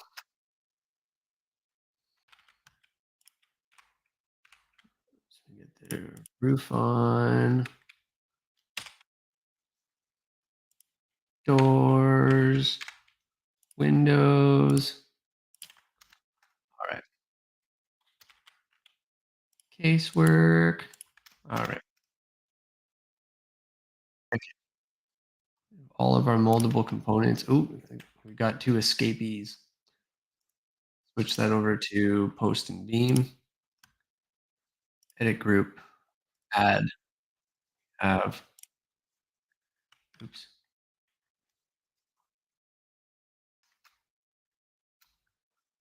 Yeah, I'd like to see.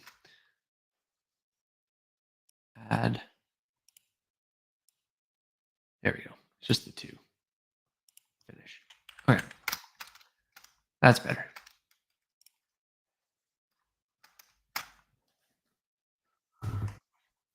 Oh boy, lucky developers getting all this work done. Just saying, this is a fourplex. This could fit in an infill scenario. A lot of what we're doing can be translated over to the other projects that we've been working on. For the sixplex, this is very similar. We can just drop down the foundation and fill in the areas that we need to. The columns will be similarly placed, and then we can go from there. Essentially, we're just designing an application that's easily utilizable. So we can just drop this into a localized situation and get going. Okay, so panels, wall panels. We've got our foundation. We have two separate scenarios that we can have in place when we go to drop this building into its location, both of which are easy to maintain. They are we're not doing a full basement, so all the material you take out, you put right back in there. It's, other than the material that was taking up the space themselves, that can be used to fill up underneath the roadways in front of your built property if you're doing yeah, try to keep everything on site. That's ideal.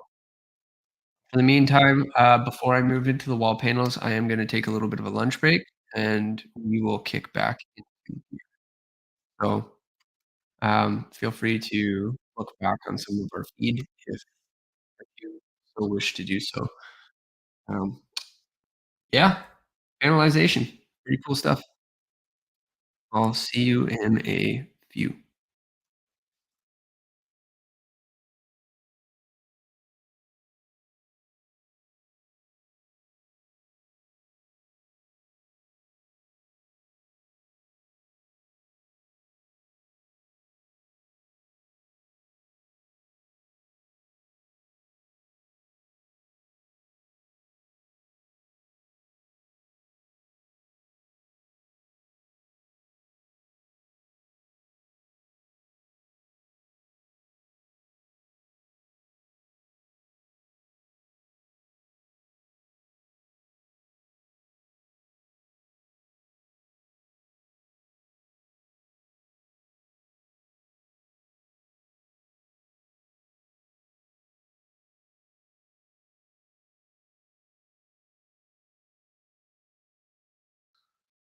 Let's just pull this back. All right. If you are watching, toss in a comment. I'd love to hear and chat with you as we're working through this. We have designed a fourplex over the past couple of days, and we put it into a couple of applications. Those applications we've actually been able to generate into a multi-development property. This property is in Yarmouth, in Nova Scotia. The property in question is one that was available for developing on, which is pretty exciting. And all the properties that we're currently working on at the moment are the projects that we're working on. We're building as a modular kind of build. So if you look at the current setup, what we've done is we've made altering foundations to give some options for this catalog for slab on grade, for post and beam. We've also taken the floor systems themselves within the post and beam and made them modular as well. So if you look, each of these are panels that can be dropped in on a flatbed truck. They can be constructed outside in a air-controlled environment and be pieced together into components with fully insulated, fully sheathed, fully compiled, and then panelized in a flatbed, which is great because this fourplex is exactly 44 feet long, which means it could fit on a 48-foot tractor trailer bed. You can stack them all up for both floors if you decide to do 2 stories in panels. And then all you have to do is just crane them off and hook them together. So it's very quick, very dirty. What we're gonna get into this afternoon, we're gonna look at the wall panels and how we can split them all up. Because of how this is, we should be able to get, a pretty exact count of panels for this building. Again, matching with the panel designations that we have, so we could actually start from one side and be able to do 8-foot sections of wall. If you take notice of the actual first floor, the way that the windows have been positioned are all symmetrical and built as a custom panel solution so that we can snap them up and drop them in place without having to do any serious heavy lifting. So this whole fourplex should be able to be delivered on a four or on the back of essentially 2 or 3 transport trucks and then offloaded from that flatbed directly onto the foundation. So ideally, you would be able to take this and just go hit the ground running. We wanna try and do the same for the fire-rated wall assemblies that are in there. Everything's ledgered off of that assembly, so we'll be able to actually pre-build that, stand it up, and then host it all off of that as we're building. Pretty cool stuff. So our goal here is to create an affordable fourplex. This has 2 two-bedrooms, 2 one-bedrooms, and can be utilized in multiple aspects throughout Halifax. It can be used in the ER3, ER2 zones, anything with a 30-foot lot, as long as you are able to take advantage of a, little to no setback on one side. If you We're assuming a 30-foot lot with a 1.2-meter side yard setback. If you're in Toronto, you you're going to minor variance for everything anyway, so if you can find a good lot for this to work on, that would be wicked. It's almost impossible, though. The bylaw controls are just too exhausting. So we may be able to find solutions that are a little bit tighter than this. For that, we worked on some stacked, units yesterday that could fit in that application. So if you look at the townhouse units we did, 3-bedroom units stacked on top of each other for townhouses with proper exiting, and, that's 6 beds. That's getting 6 people off the streets, so we, we'll dig further into this. I think it's, pretty powerful to have these discussions as we go. So I don't know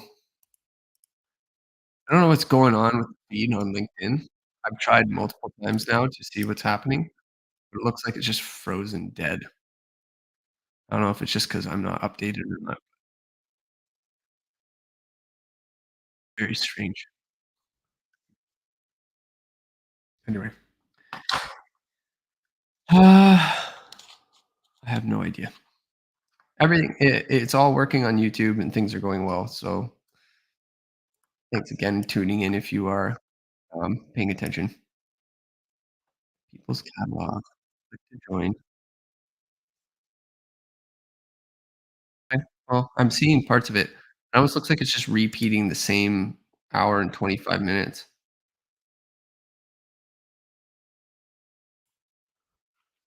Um, alright, I'm just gonna post this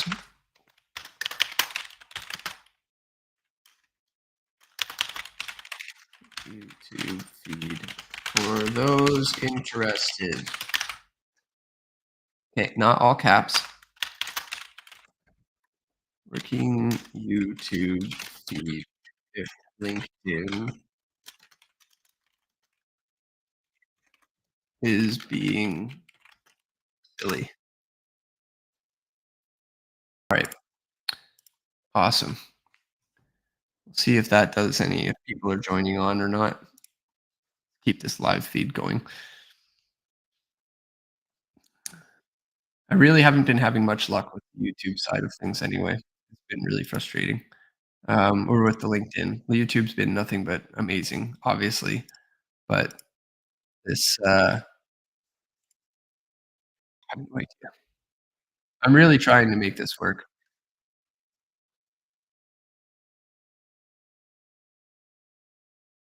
Hmm,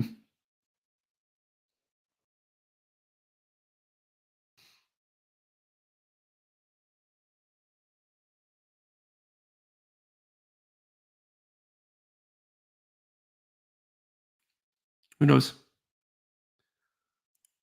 Who knows?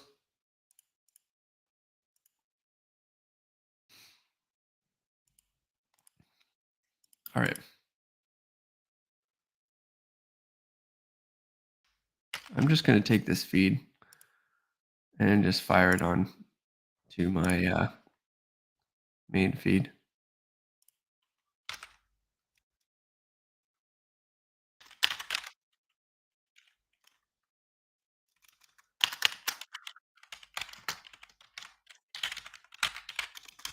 Behaving, so I am moving my feed to YouTube today.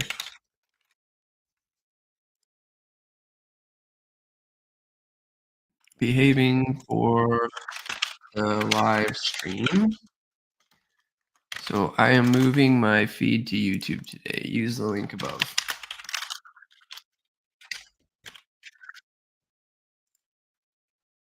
All right, continue. LinkedIn is driving me crazy, driving us crazy. Feel free to use the YouTube link for our live feed today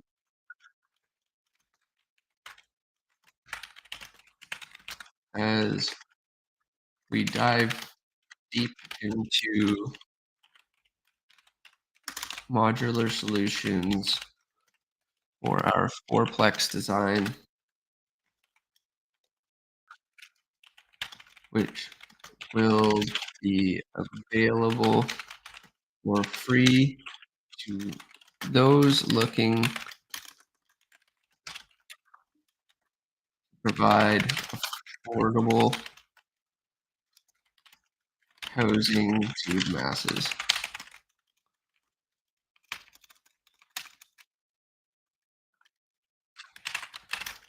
Multiple situations, multiple lot scenarios.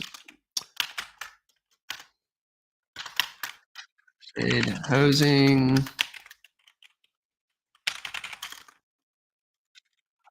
crisis, homeless, affordable. Gotta put all them hashtags in there. All right. Just trying to get the posts out. This LinkedIn feed is just driving me insane. It's just dead in the water. Just getting a little bit upset because we put up this feed to try and do something, and LinkedIn's been throttling it and making it just stuck. So I think what I'm gonna do is I'm gonna cancel this, event on on LinkedIn. I'm gonna go to events, and I am gonna go to day 4 of 5, and I'm going to drop it on LinkedIn. Manage, delete event.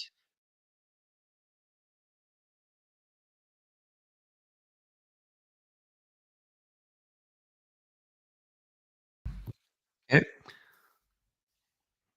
Hmm. Alright, keep that up. See where that goes. Bruno Campagna! Thanks, man, for viewing in. Awesome. Alright, keeping the stream going. We are working away. Let's just make sure that's live so the feed is showing accordingly. Why can't everything else work like this? Alright, so keep my audio going, just making sure, 'cause I have to check everything now.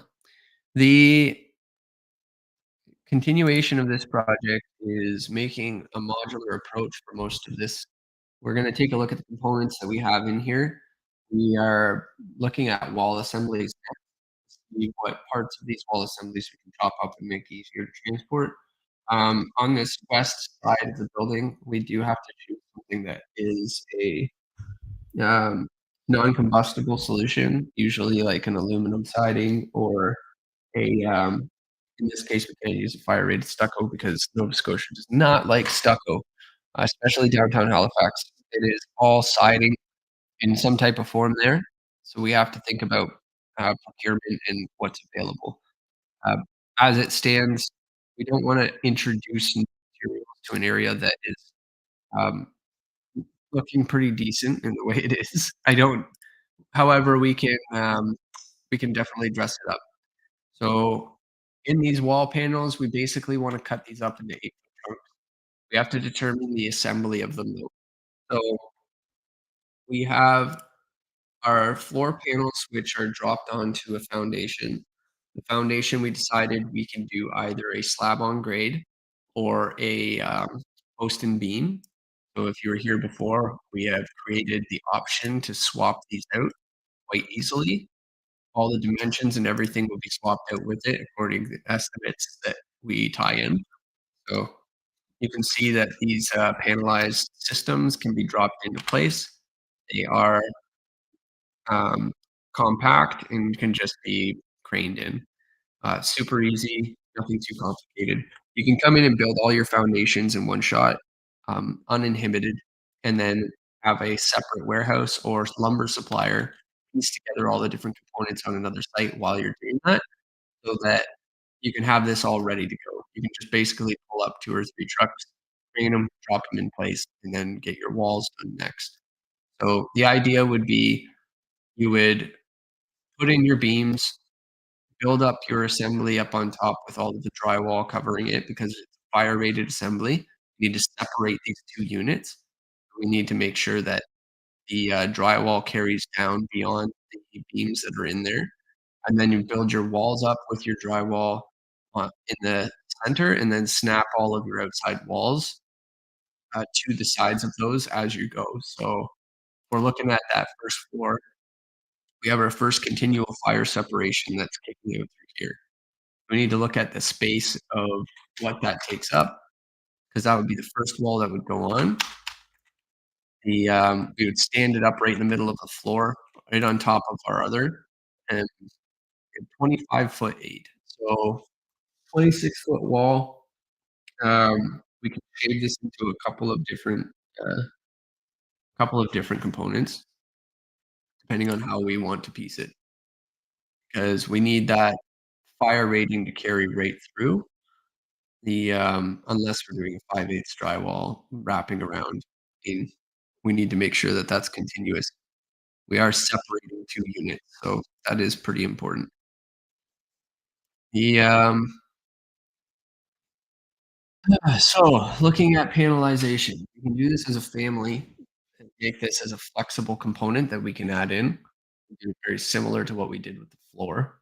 I would say probably the best bet. We probably have dimensional lumber that's done as a column. Uh, Question is do we want them as columns or framing? Probably framing.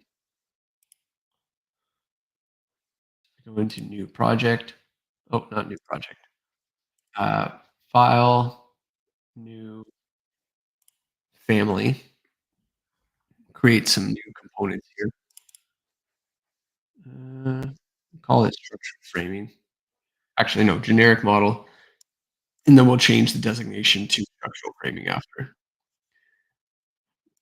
We'll go into insert, load Autodesk family, look at types of structural columns. Go to wood, dimensional column.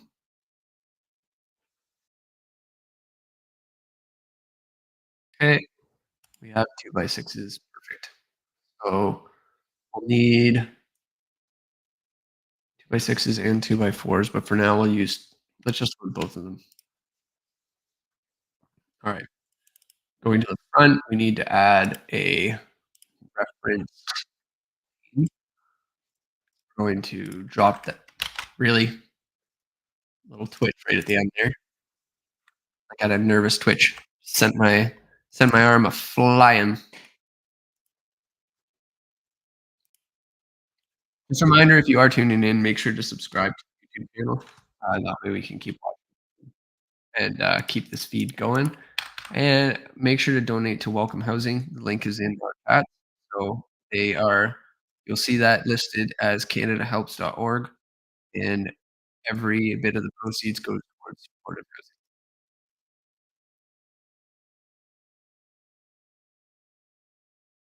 Awesome. Okay, foot one. All right. Do I want to include the floor as well? Probably.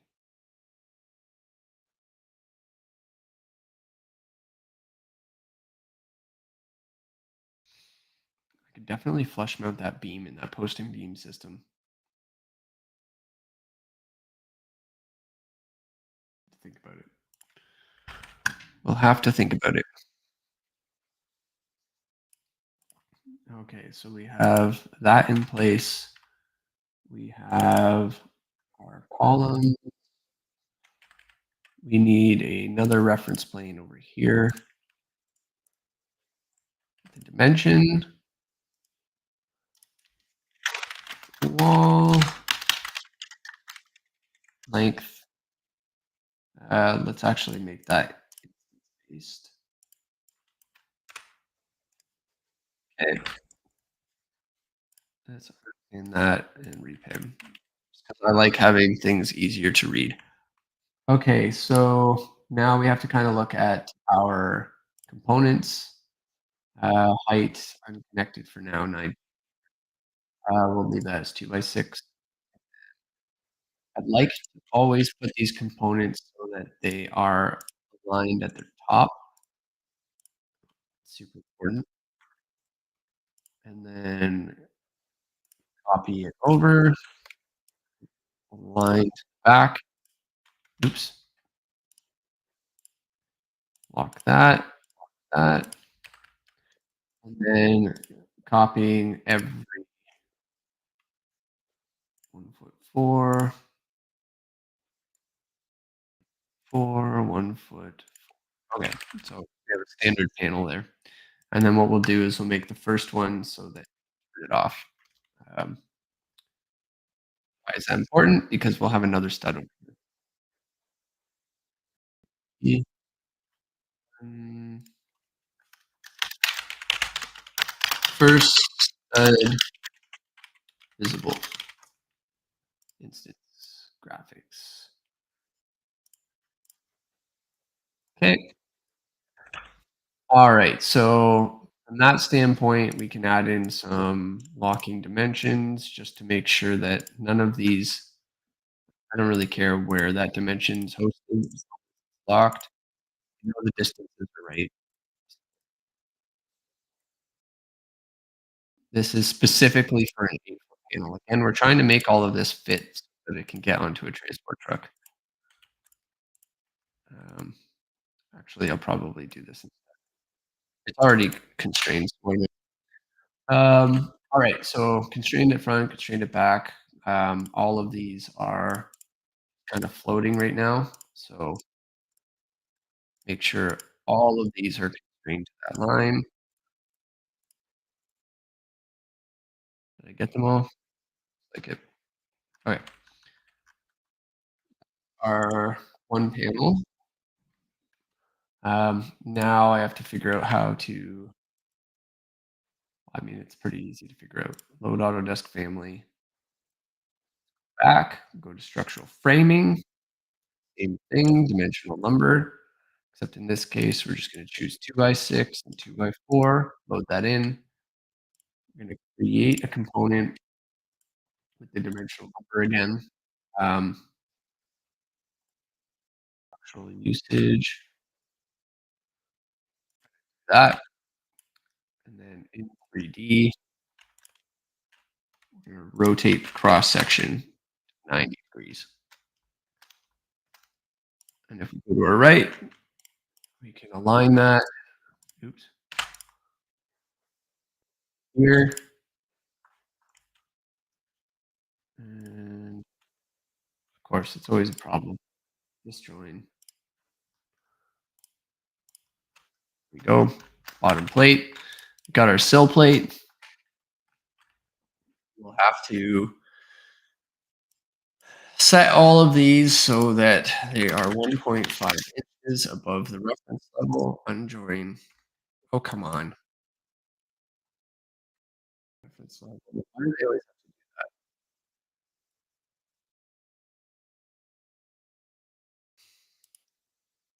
like really? That is just such a pain. Like completely unnecessary. Fine.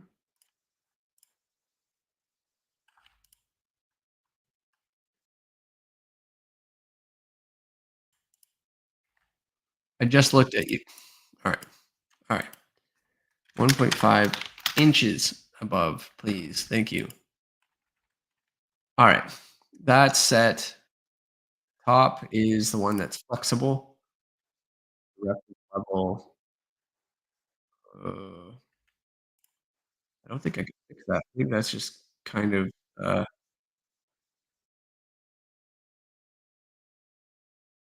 top offset. Wall height. Let's just do this. Wall height instance. Let's just do that. And then that way we can control the wall height. Um,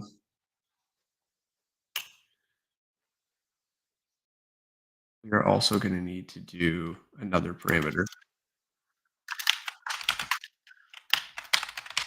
stud height.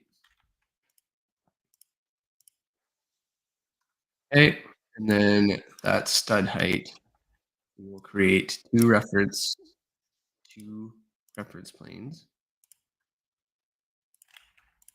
here, which we'll dimension locked in place, locked in place. This is height, and then wall height is the total distance to the top, and then stud height is wall height minus 3 inches. Okay. Okay, and then each of these for the top level offset would be mm, reference level. Yeah, we don't have a choice. I'm gonna have to change that to 1.5. Apply. There we go. And then the wall height would be above that. We create similar.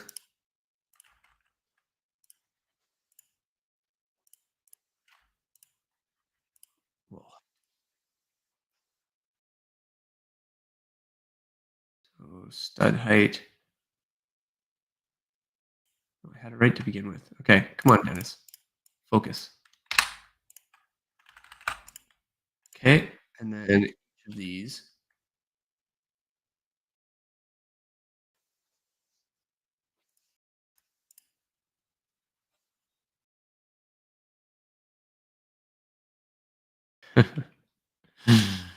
Okay, do I actually need, because it's 2 plates. That's right. That's right. Okay. Thought I was broken for a moment, but all is found.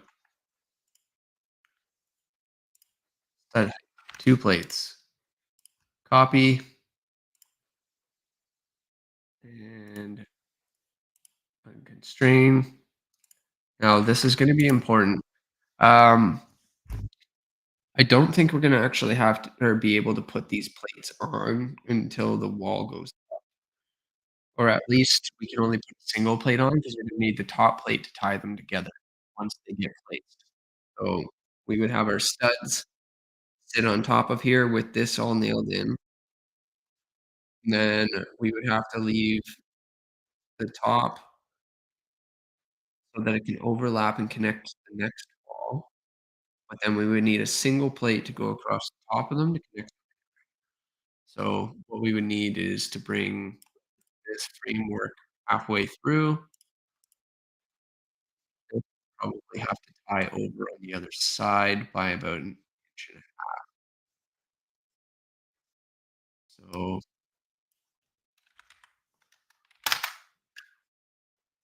so that would be 3 inches.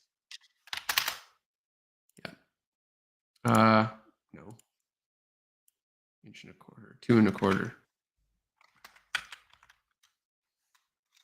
2 and a quarter. Yeah, there we go.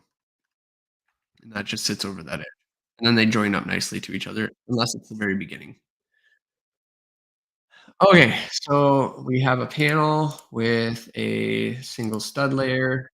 Just save that. Root family. We'll call this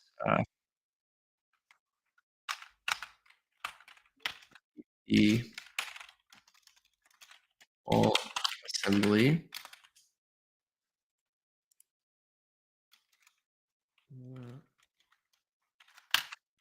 2x6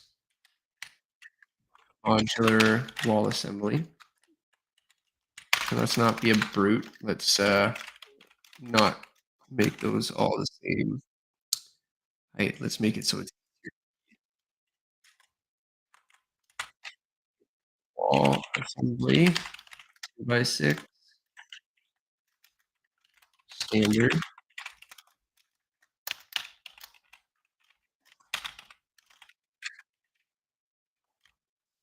2 by 6, 8 feet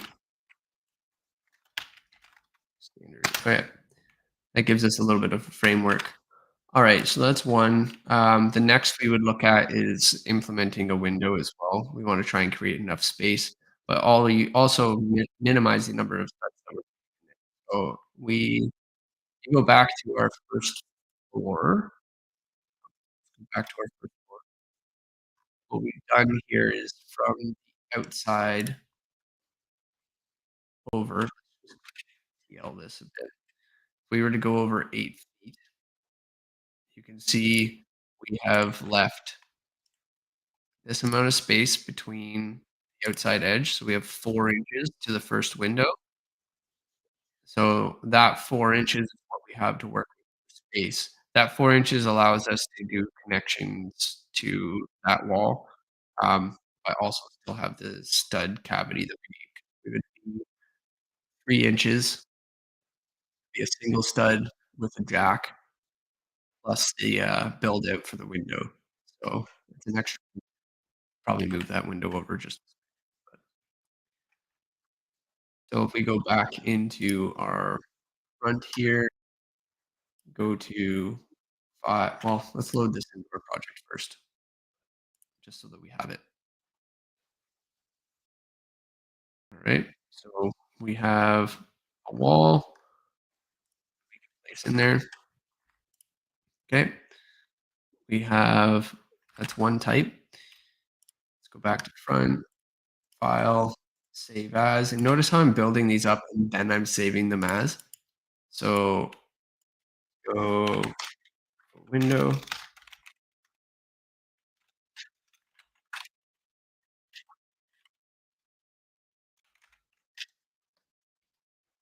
Okay. We're taking the 4 inches that we have off to the one side. So we're going to take this, we're gonna copy it over, inch and a half. We're going to take our window. We're going to try and wedge that into where we need it to be. So take our 8 block line. We're going to set that to 6'8". We're going to add an extra 2 inches to that. Then we're going to copy this down because I believe the windows that we chose were 5 feet tall. So um, we are going to make that 5. All right, let's just see what we're left. Foot. So 5'1 1/4" would probably work. Just gives us 3/4 of an inch above the window. Just a little bit of extra. And it's not a door, so these windows could probably be just half inch all the way around. We want to give ourselves enough room to shim underneath and to adjust these windows into place. So, I mean, we could get away with 5'1", depending on what you need. Give yourself a little bit extra room if you don't know who the window manufacturer is, because you have to actually waterproof underneath the sill. Gives a little bit of extra space to get underneath it without splashing. So you have a little bit of space. You're above that 1'8" mark, which allows you to avoid tempered glass. We your finished dimension should be around 6'8", I believe. So you wanna be able to accommodate the your doors are gonna be sitting your 80-inch doors are gonna be sitting above that too, so wanna be able to allow for that extra space. Alright, so we have a header that needs to go in there, so we're gonna go to insert, load Autodesk family, dimensional lumber, load in a then we are gonna go to our first floor. Oops, or I mean reference level. Create component our dimensional 2 by 8. Go to 3. Oh, front here. I'm gonna take it and move it right up to the top. No, so maddening. Let us do what we need to do on the desk. We're gonna take that and we're gonna cast it right into that wall, and then we're gonna take our rough opening the that we have here.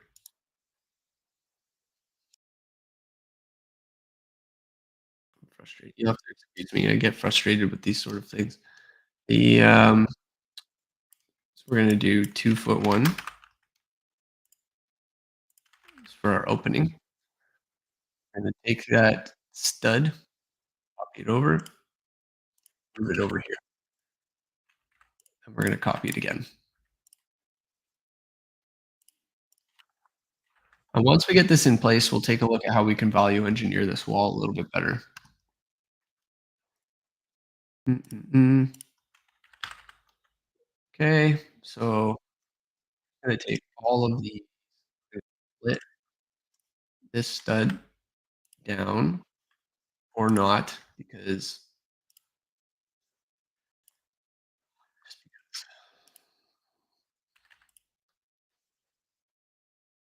um, it'd be nice. Like I'm almost contemplating just using my own stuff. So okay, outside of that, okay,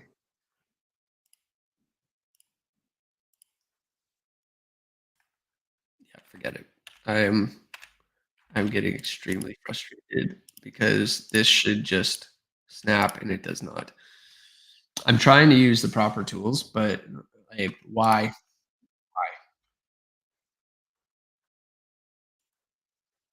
Oh, I think these are designated by my top offset.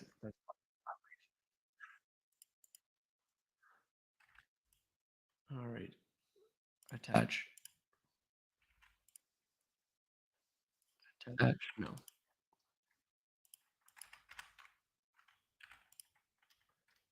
let's just choose down below 1 foot 3 3/4. Let's make sure all of these are disconnected. None, 3 3 and 3/4 of an inch. And then we'll move all of those up. Join up to here.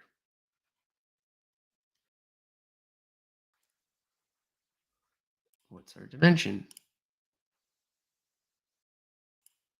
7 3 3/4.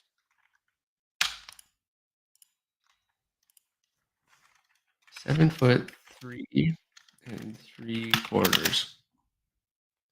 Detach. Holy shit.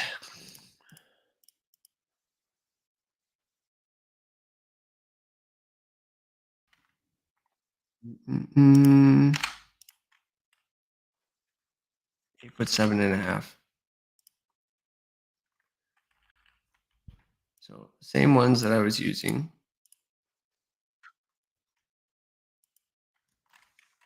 8 foot 7.5 inches plus the inch and a half.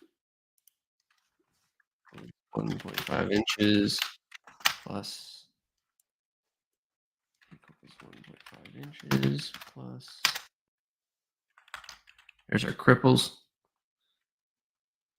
And we've got our dimension in here. This should be a lot easier, by the way. This is painful. 6 foot 8.5. So it'll be 6 foot 10.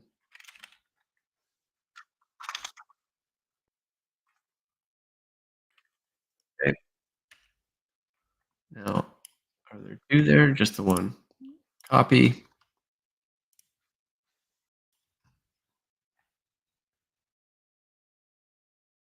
Does it look like I care?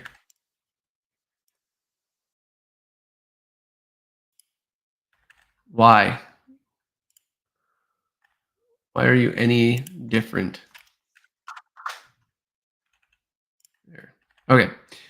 That's holding up that, and then next we just have to build up the frame that goes underneath it. So we gonna copy this down and constrain it.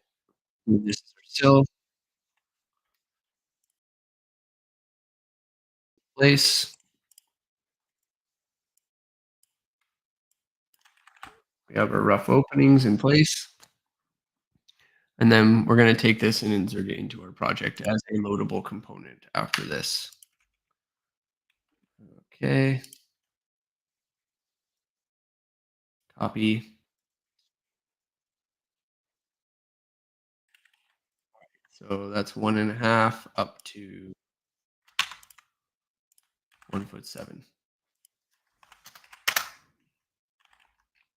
Okay, we have the framework. Now let's just take a look at the left side because I want to make sure that all of the components are in place.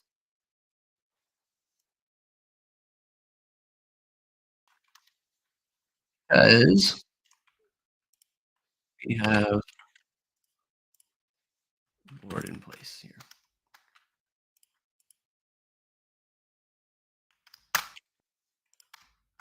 Okay, and copy again. Now we just have an infill area in here that we would usually just fill with another sheet of plywood or something of the sort. In this case, with 5.5 inches, we would just fill that in because we have 1, 2, 3, 4.5. We need an inch, 2 sheets of plywood just to fill that in. I mean, you are spanning across both here, so you just have to make sure that you have some sort of info. Mm, mm, mm.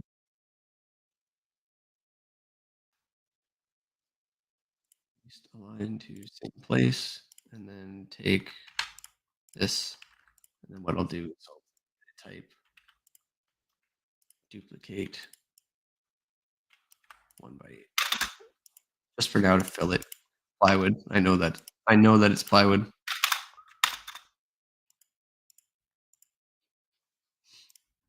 All right. All right. It's filled. That is that is our header. Nice and packed, nice and sturdy. Has our window in place. We'll just make sure to shift the window in the actual project over so that it fits within there. All right. So save, important, load into project. Then we have a window system that we can utilize. And from there, that 8-foot window, I think I actually had over here. Yes. And window in both applications. Move over 1/2 inch. That fits right within there. You can see it's a nice, beautiful snap. And we take this same setup over here,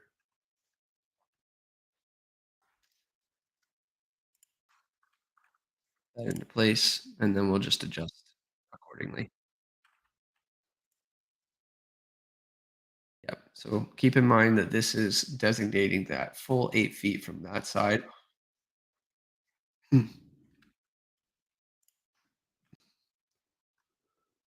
We want to move that over, have to take that and move it ever so slightly there.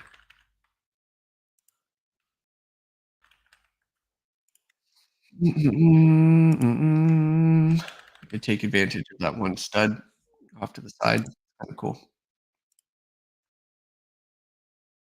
Mhm, mhm.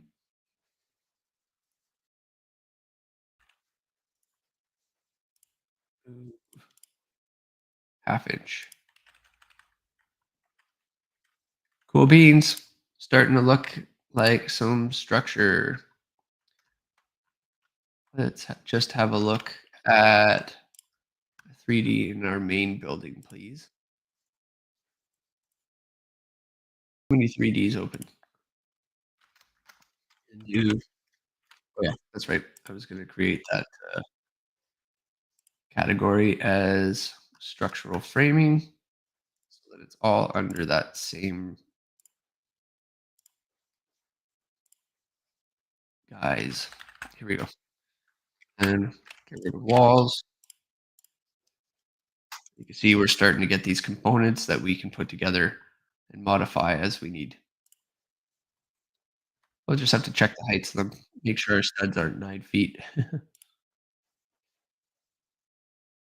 think we actually had a system in place for that. Had our wall height, which was 8 feet 1,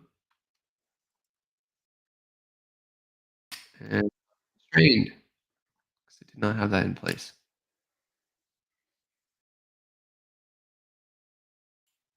Because that stud does not follow the regular rules of start level offset stud height. Uh, or wall height and level offset wall height.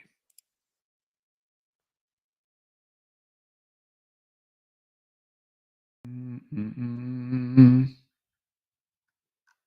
Is there an eccentricity that I can use?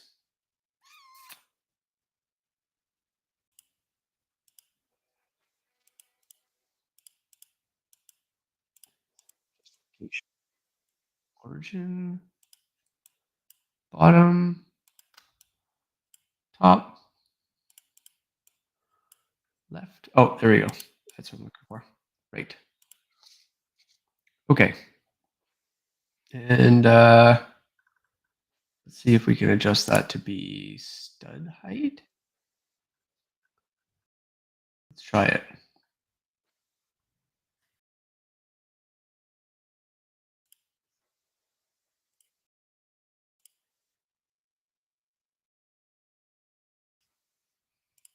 Mm-mm-mm. And then change it to left. See if that works. Load in the project. There we go. That's better. All right. The only other ones were the header studs. Um, these are all sitting pretty high. I want to drop those windows down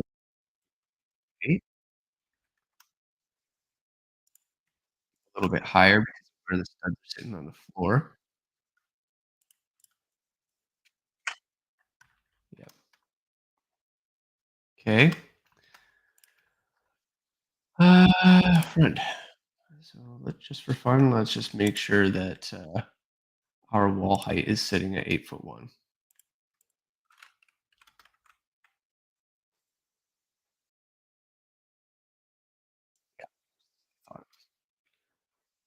Top offset is stud height.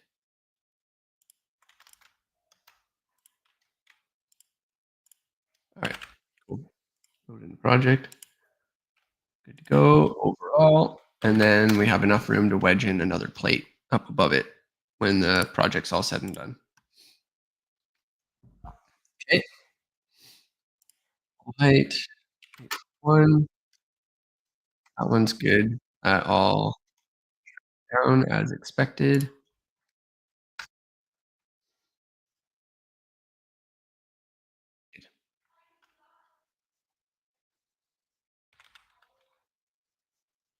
All right, so structural framing's turned on. I just have to adjust it so that the other family is showing as structural framing.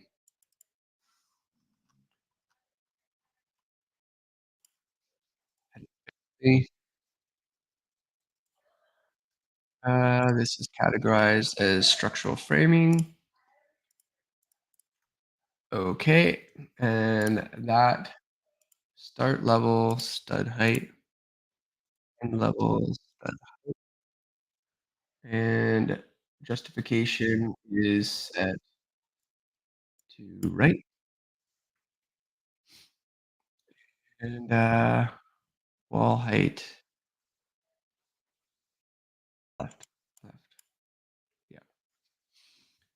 Wall height was set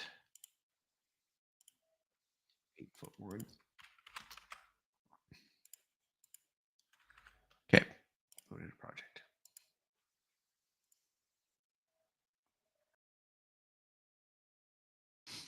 That's good. That's supposed to disappear. We go back to 3D, and there we go. We're starting to get our panels in play. This I just need to adjust, and this I need to adjust. Those are both going to be one. Again, top plate has been removed, so the top plate we will put on site.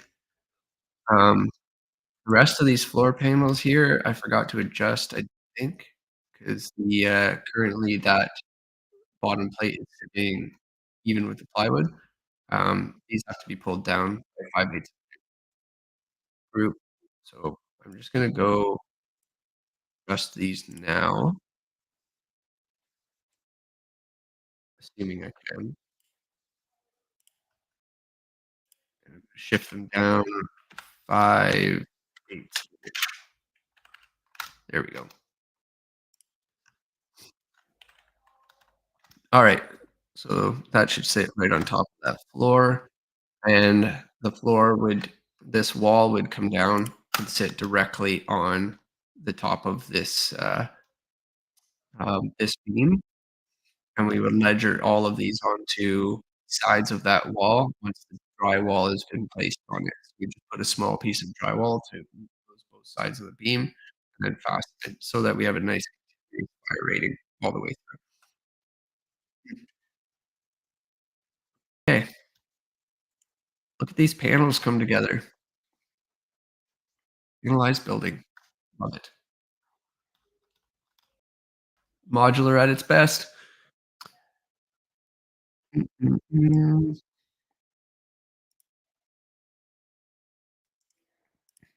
All right, now I'm taking a break. Look at this. Look at this crazy building. Getting the modular components all wired up.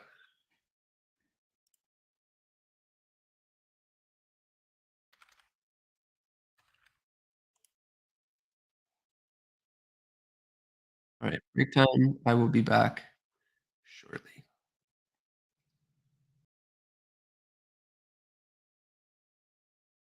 Mm.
Sup, people?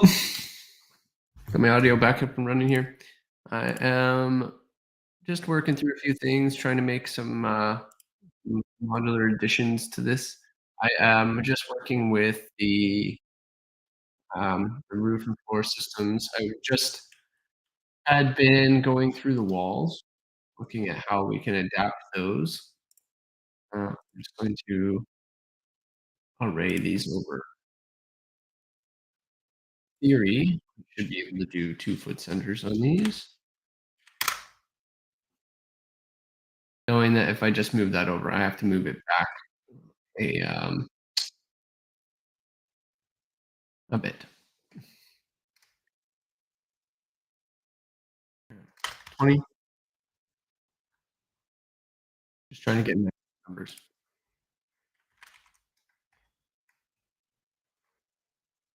23, 20.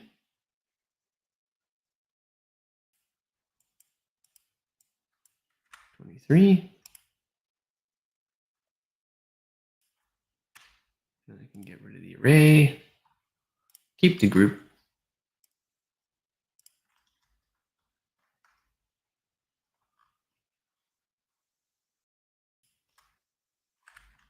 Cool. Look at that. Trusses. All right. Fantastic. We are laughing.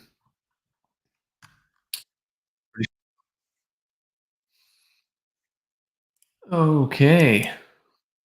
Yeah, we've got a building complete with framing. Can't complain. I've just got the one side built up, and then we'll be good to go.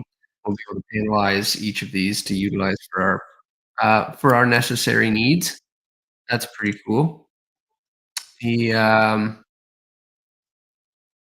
we'll be able to package each of these stud packages so that we can put them onto a truck. Again, this is exactly what we were trying to accomplish throughout this process. There is a fire rated assembly which is going right through the middle of our building.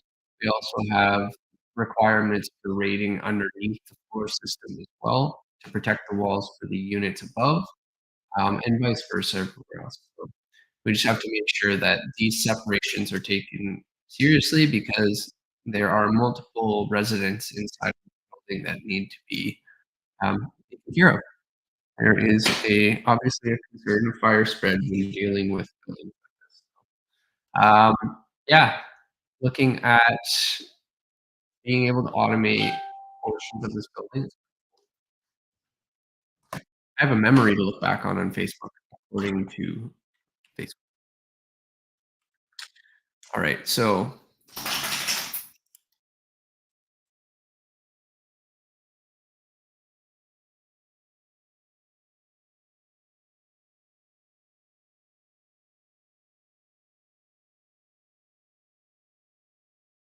yeah, sorry, just reading something that my business partner was talking about.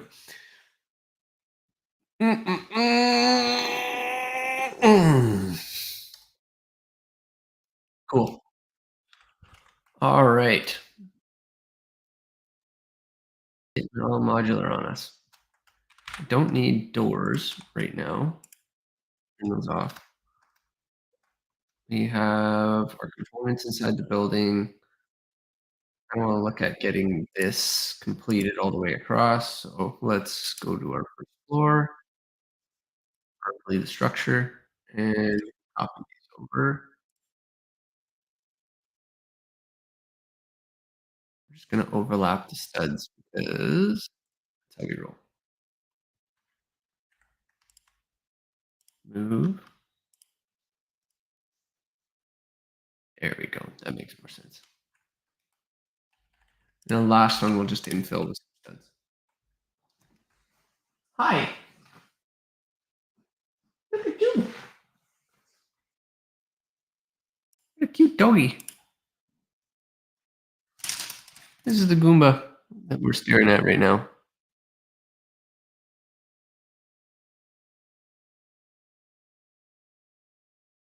Look at that thing. Wagging tail. So happy. So happy. Hey, dog. All right, back to what we're doing. Doo-doo-doo-doo. Usually he's sitting there moaning and groaning or snoring because I'm so boring on this post.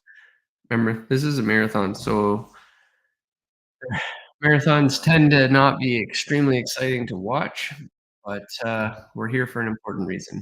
We're here to bring awareness to homelessness. We're trying to do something good for our community by providing homes that can be built, and by doing so, we'll be able to make some real change. So that is why we're here. Mm, mm, mm, mm, mm, mm. Let's go to 3D.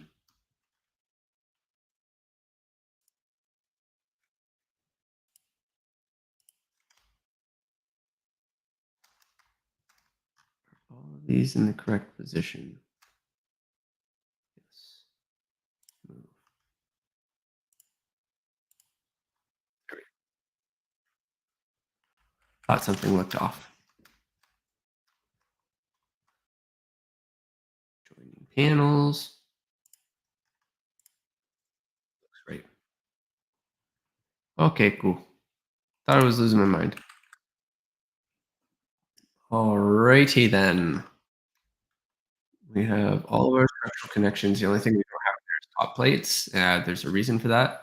Um, Also, I think my upper floor needs to be dropped down a bit as well, um, just because I remember not um, dropping it for those 5/8 on the upper level. Move, disjoin.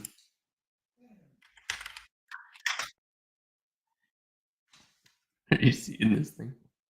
It's just wedged over in the corner. I don't think it could be further wedged into that pillow. Such a dingbat. Oh, oh man. What a goofball.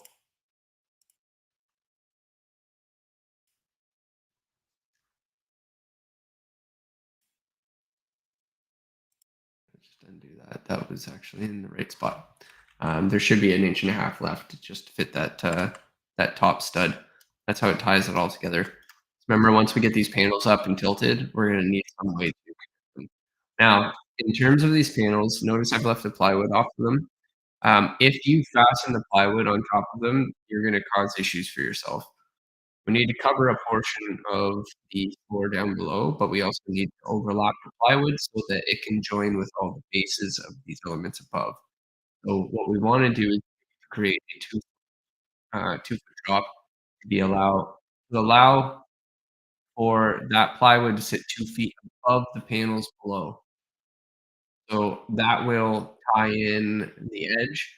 One thing I see framers constantly do, and there are a lot of people notorious for this, is on social media. Um, this is a common mistake. They'll take whatever leftover plywood and they'll just put it over top of the edge of the floor. So they'll put plywood on top on the walls above and below, but then they'll just do a filler strip and just fill the exposed portion of the floor. That is not a good way to build your assembly. You want to try and overlap as much as possible so that it creates a nice tight knit and fastened system. You can't get away with cutting corners, especially when you're doing modular like this. So what we wanna do is we wanna extend plywood down and have it overlap on the next level.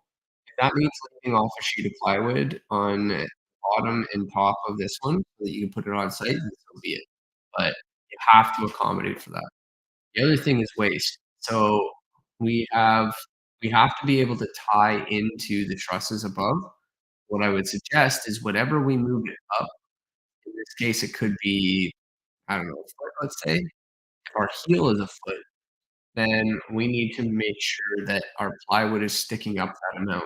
from the floor below. That way it'll all get covered up and things will look great, and then the only thing we have to do is add some triangles. Now, you can preset those triangles into your trusses before you, pop them up there, and better to do it on the ground than up in the air. Why waste all that time? Because of the style of roof that we're using for this application, uh, we don't have to worry too much about, all that. Alright, so we have trusses in place. We wanna make sure that when we do put our plywood on the outside, it is gonna cover, um, up to a foot. We're going to start our plywood up and let it overhang our wall panels. When we stack our wall panels in the back of the truck, that's how we'll lift it. We will have it so that the 2 sheets of plywood stick up, and then there's an overlap portion down below. And then from there, we'll kind of gravitate. So we'll see what that looks like. I do have wall sheathing that I can bring in here. So load, family, wall sheathing, and roof sheathing as well. Hand created all this sheathing just to be able to use. Perfect. Alright, so components, I put it under structure, structural beam, this is my wall sheathing, place on face. How did I do this before? Feel like I had to rotate it. I don't wanna place it by face.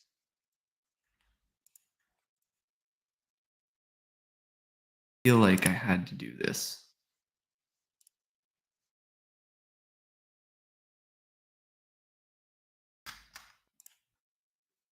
Did I do this before? Is that the actual one? Load family.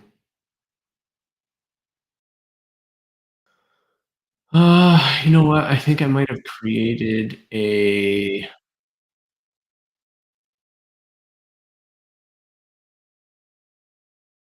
may have created a reference plane around the outside. Let's just do one quick one just to see. We're gonna go to our first floor structural, and then we're gonna take a reference plane. We're going to put it along this side, and then we're gonna name it exterior framing west. Then on our 3D view, we will change our work plane to exterior framing west. When we go to place our component, or structural beam component, yeah, it doesn't want to do it. I'm gonna have to do this in 2D. I think that's exactly what I did before. All right, fine. Fine. I will do it your way. I will take advantage of this. Go to my section. Make sure it's flipped so the 4-foot isn't there. Rotate my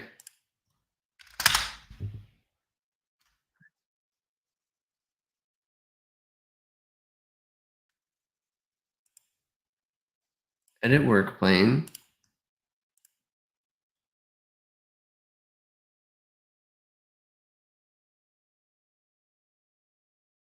Hmm. I used these for walls before. I do not understand.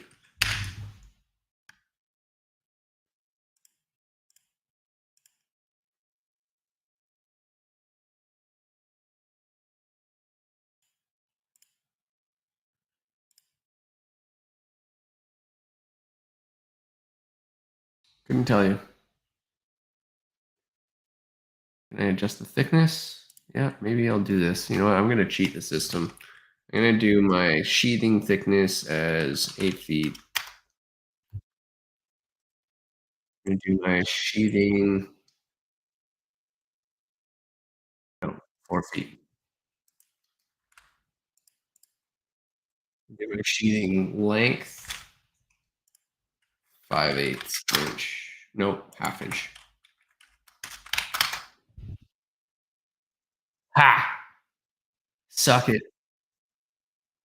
All right, now we're laughing.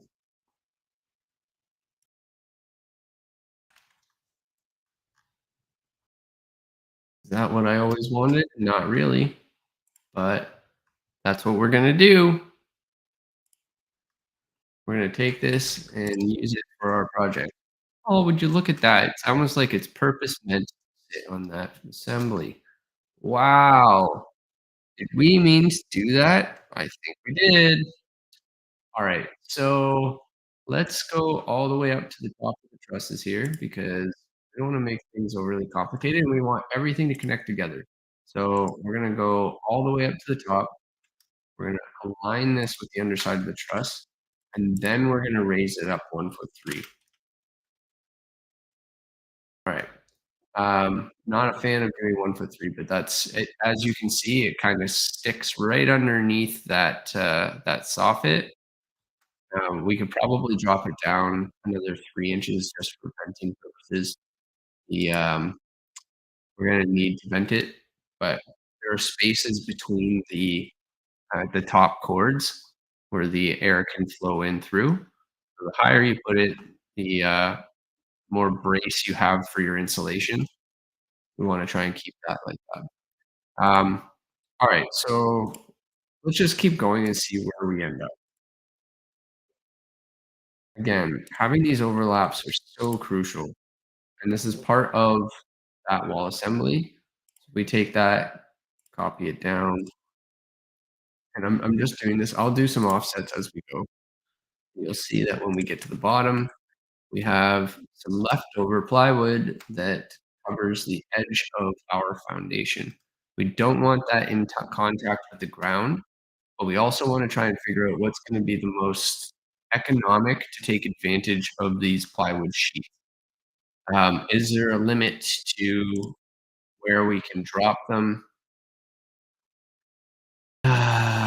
We may want to just go up 2 feet. Depends on this overhang. Also, it's just like having to transport these 8-foot wall panels.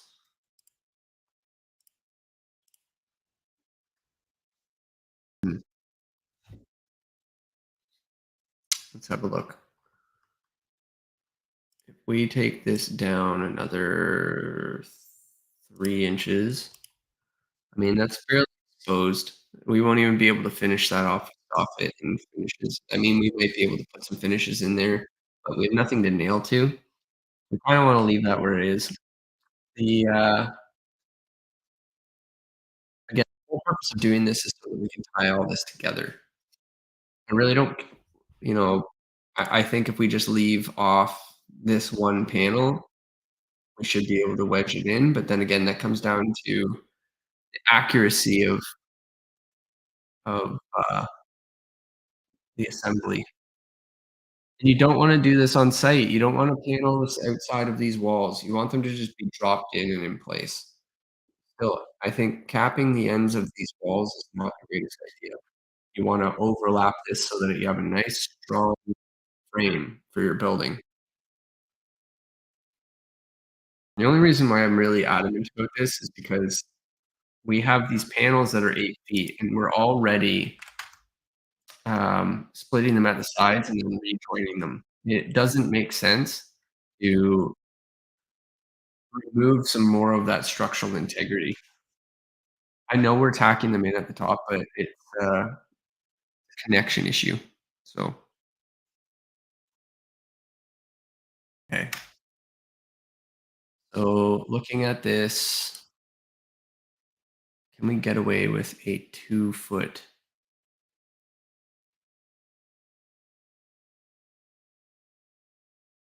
Just shift it all up. Problem is that'll kind of stop at that edge, unless I shift it down, then it can cover the top of that. see. I take this, shift it up 2 feet. It's not enough.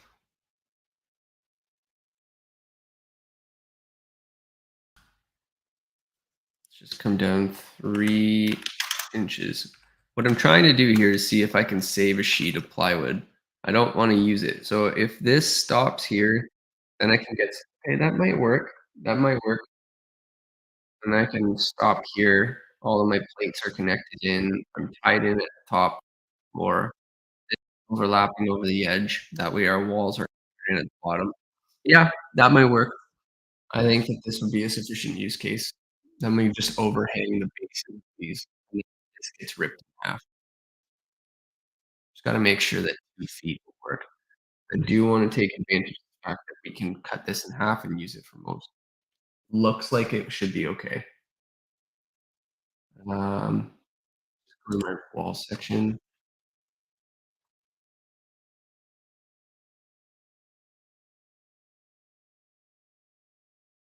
go up here.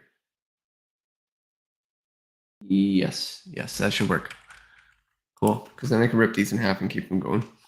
Okay, again, a little bit exposed, but the, should be able to anchor everything we need to in there. You can just put another, like, 2x4 stud, something to hook your soffit into to put as a stopper, and then we'll put all our finishes and everything tied up to that. Aight, pretty cool. Modular, modular.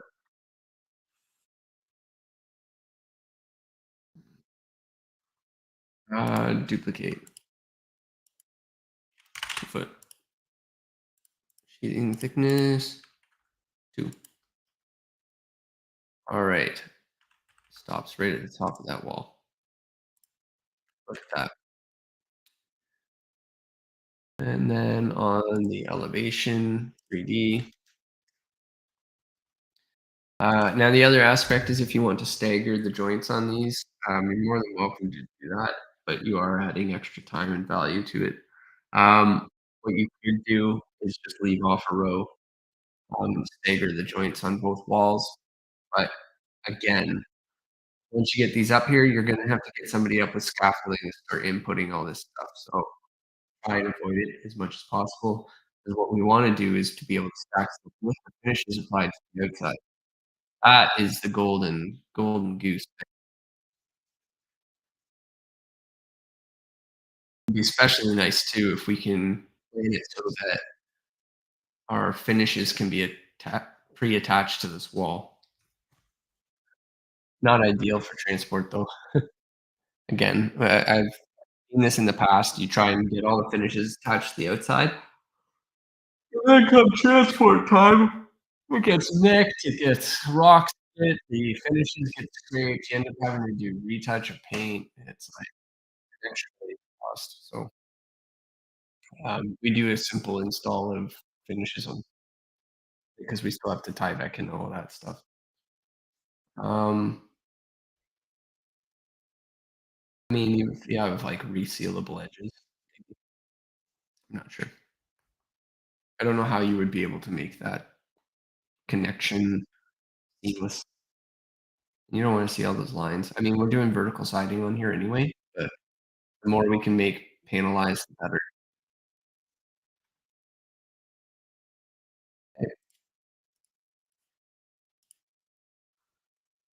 Alright, so we have the connections on there. Just in terms of shear, we have it locked in with the trusses above. You'll notice that it seems a little bit off at the moment. Trying to do the framing, so we see that, repeating. See that I had a mistake here. Probably why it didn't seem like it was in line. Alright, there we go. Same.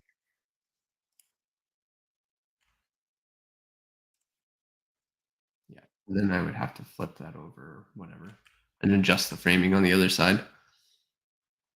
I mean, you have 2 plates on the top, it's all sitting up there anyway. No big deal. Alright, so we have it's always best to stagger on the assembly. Creates a nice stiff exterior, but we have these 8-foot panels completely anchored at top and bottom. They, they're fully anchored and bolted on the sides. They'll be put together with carriage bolts as they, bring them up. So I have 0 concern in that regard, and, hey, Bill, thanks for the subscription, man. Glad you can join on board. Mm, mm, mm. Yeah, we're digging in deep. Automate, automate. Alright, so these become available for, free later on. There's if you want access, and, we will provide it. So I'm going to copy these over, and again, these are all panelized, so just let me know if you want access to this. It's a good way to, get some affordable homes built. We all need to do our part. Mm, mm, mm. We already went through a subdivision yesterday where we could actually potentially apply this. Now I'm putting the practical side to it, and, we'll make it into deliverable components that we can utilize on project. And what do we have here? What's our leftover? Just get a dimension. 5'8". All right, awesome. We'll just shift all that magic over until it fits on a stud. Nice. You know what? Just for the purposes of social media, I am going to delete a bunch of these and use this so we can expose, just to show the panels. Wicked. Now, if we built this all out as a frame, we could also take this finish or the finishing materials and hoist them up and screw them in as well. Maybe have back clips so that we can back fasten them, but I'm not too worried about this. These finished materials, if we could stack them and deliver them all in one kit, it'd be awesome too. From what I see, like, we have this panelized approach right here, where we have full section of wall, floor, potentially ceiling, depending on how we have that set up. And because they're stacked, we could even take the, floor below and be able to utilize that as well. I mean, it's gonna be difficult because the height is a little bit too high. Um, what would we get? Typically 4.2 meters for height for bridges? Yeah, it'd be too tight.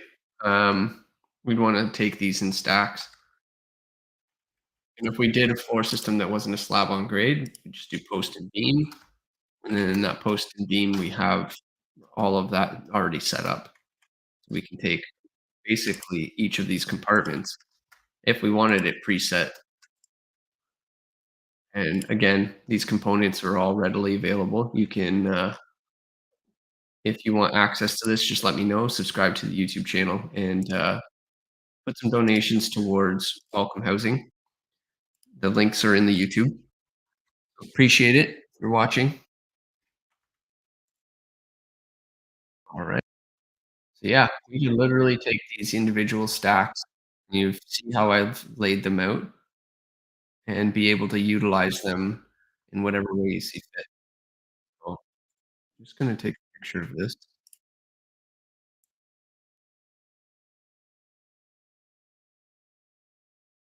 Mhm.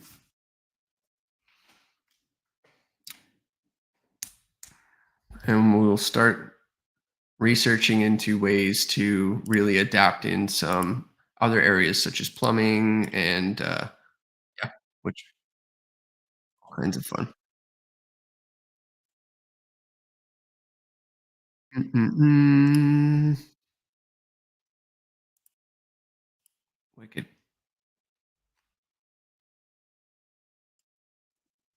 All right, keeping it going here.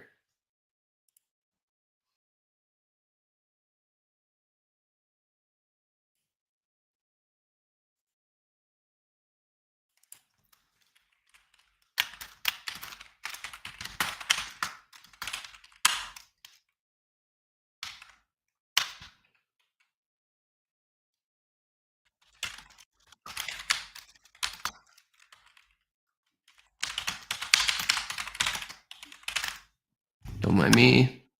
Just making some notes as I go. How we can improve on this process a little bit more, where we can use this. For those of you that are watching in Nova Scotia, this exact application we have laid out for a potential lot in Yarmouth. The lot in question was able to provide us with some decent yield, about 148 or 144 beds. That's 144 heads off the street, potentially more. Yeah, if we're in a relationship.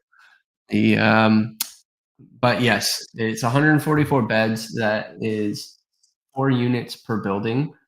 Zero foundation or zero basement, and quite simple to put together. What we're trying to do here is to create a combination system so that we can build these in little sections.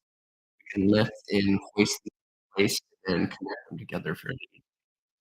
So we would be able to actually put these together in chunks, cross brace them, deliver them via truck, and then just put them in one by one. Um, Ideally, if you can build one of these right on the back of a truck.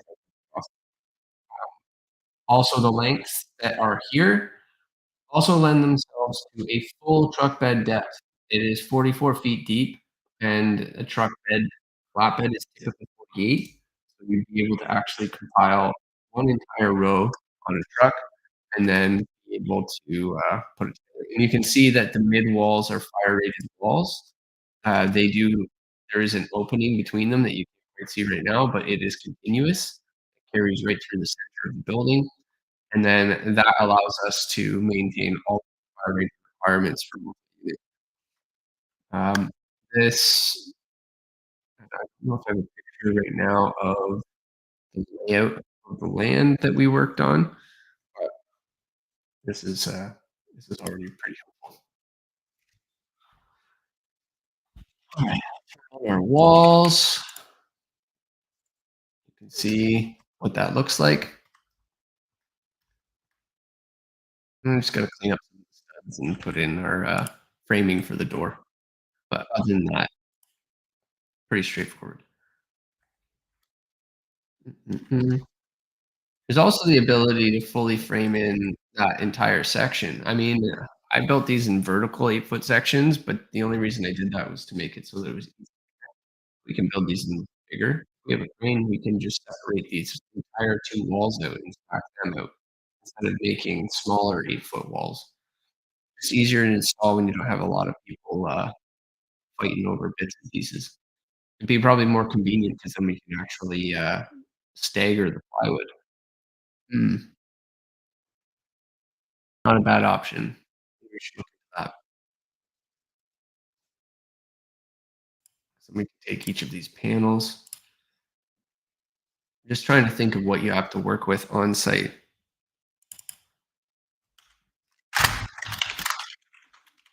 Just give me a second. Just talking to the business partner here.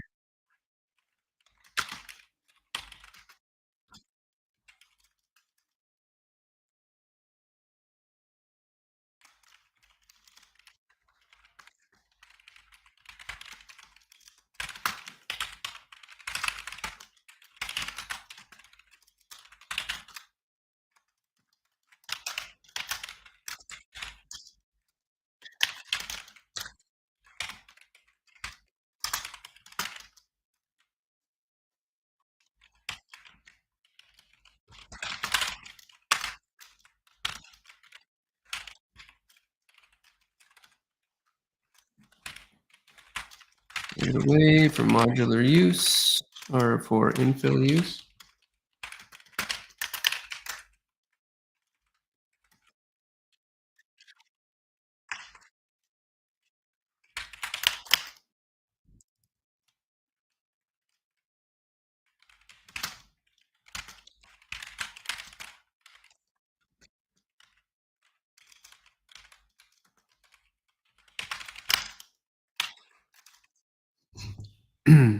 Okay.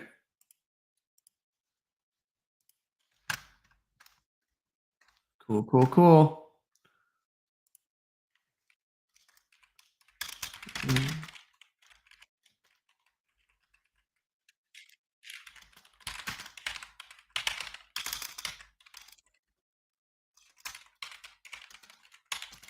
Upcoming meeting. You have to excuse me. Just having a chat here. Somebody has some questions. Uh,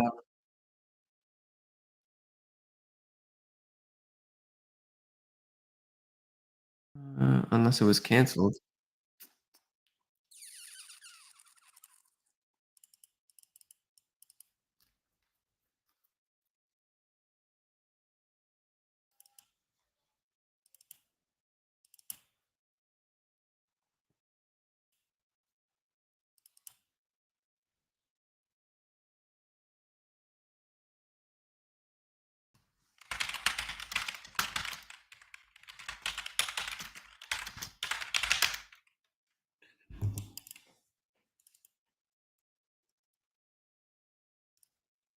All right. Let's see. Just giving myself a little breather here.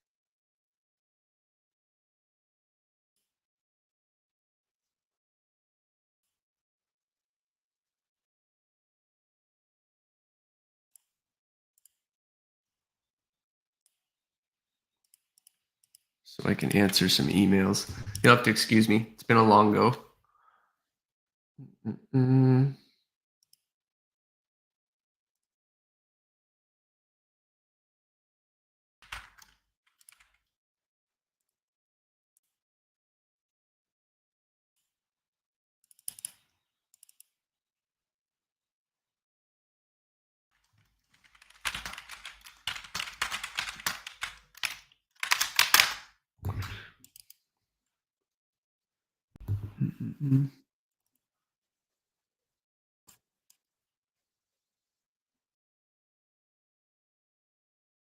All right. I may need to take a quick little breather here. Um, just to look at a few things. But we are we are definitely trucking along. We have some sheathing opportunities. Let's just start looking because I can finish all this. This is not overwhelming. I can keep trucking away. It's amazing what you can do with a day's worth of work. We haven't even cut halfway through our day, and we've taken this fourplex to the next level. Let's start looking at how we can integrate plumbing and mechanical into our scenarios. This is I had a good conversation with Sean Breen from ENCO over over the phone recently, talking about how we can how we can integrate different practices into our work.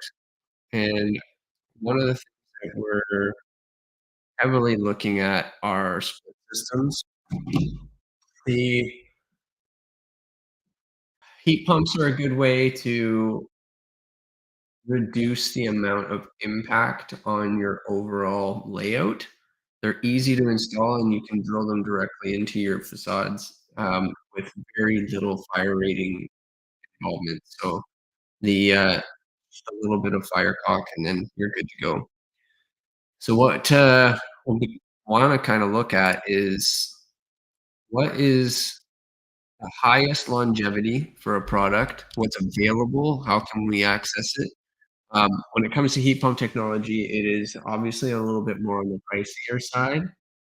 Your cheapest option will always be like a mini split, and then maybe have a register in one of each of the bedrooms and out in the hallway, um, you'd be looking at like a 12,000 BTU for the front and maybe 2 nines in the back or something like that to take on the heat for the 2-bedroom, and then maybe a 12 and a 9 for your 1-bedroom, and that would cover all your needs for the building. But then you would need backup, um, baseboard to kinda cover that just to deal with the extra latent issues. So, that is something that we can look at, but the issues with that are your comfort. We Air movement is important for health, and we have a lot of health concerns when dealing with, people with respiratory issues, etcetera. Um, Having a ducted solution would always be ideal when wanting to work in this scenario. So, we have the ability to bake this all into our panelized setups. We gotta figure out how that looks and what we wanna do to this to make it worthwhile. So, we have a bunch of options available to us. I would say the the easy way out is a mini split. We're not here to do things easy. Give me a second. Entire project. I just wanna swap these out, so these are 2 by 10. Ew, okay, come on. Why? Why? Why you gotta be so difficult? No. There.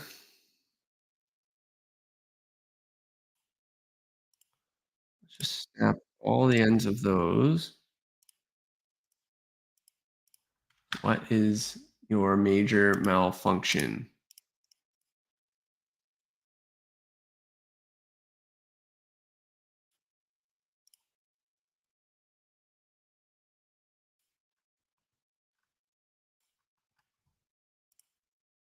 Finish. And then you two are not following suit. Check,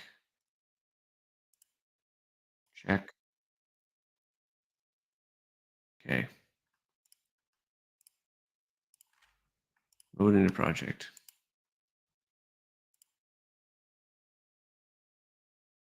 Why you gotta be like that? Why you gotta be like that?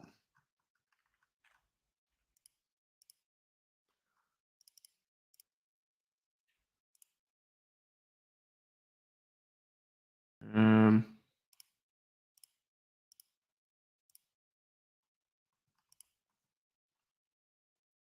it's just so unnecessary.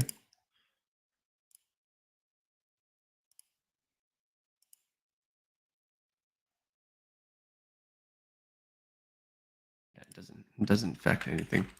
I'm probably just gonna disconnect and make these not part of the group. Ungroup.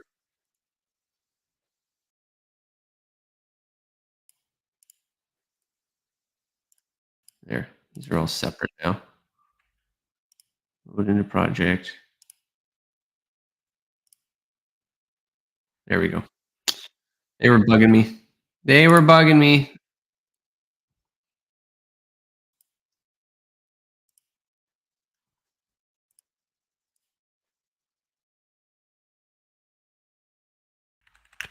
All right. And we just have one on the end, but whatever. All right. We have our exterior all kind of wedged in. We're looking at what else can we do. All right. So the big talk right now is your mechanical. I want to be able to see what we can do from our mechanical side. So let's start looking at some solutions in that regard. All right. Tied in. Everything's good. Panels are good. Um, First floor. Let's go to our first floor structure, kinda look at what we have. So we have a good joist spacing. We want to be able to utilize the joist cavities um, for a few things. Now, the one benefit to working with modular is we can basically pre-fit everything inside of those and drop them into place instead of having to work around what's in sight. So we need to first look at where all of our points of contact are. Um, Try and minimize the amount of bulkheads that we have. It can be frustrating. Like, there's no question about it. It can be frustrating.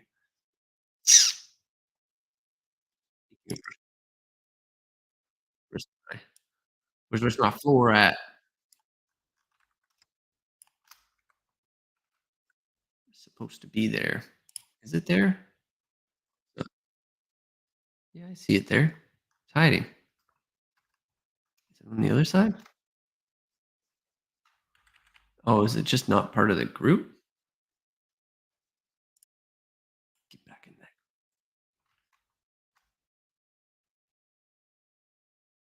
Dare you? How dare you? All right, that makes better. That is better. All right, now I feel content. All right, looking at this, we have a bunch of open joist cavities that we can take advantage of. Let's go through our main floor. We have some existing stacks that we can put in here and make connections for. That we can build into our fire rated wall. I mean, it's just domestic water. I don't see why we couldn't fit that through there. If it was air, it'd be a different story.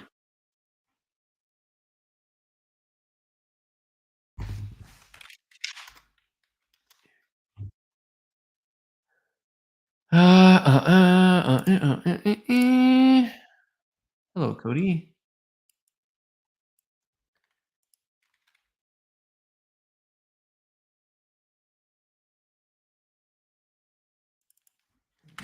Can domestic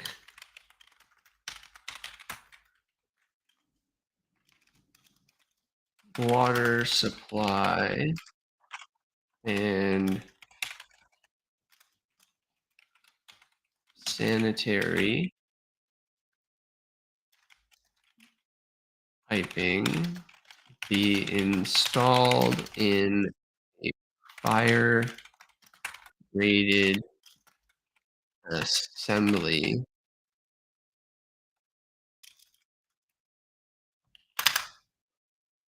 Ah, totally got booped.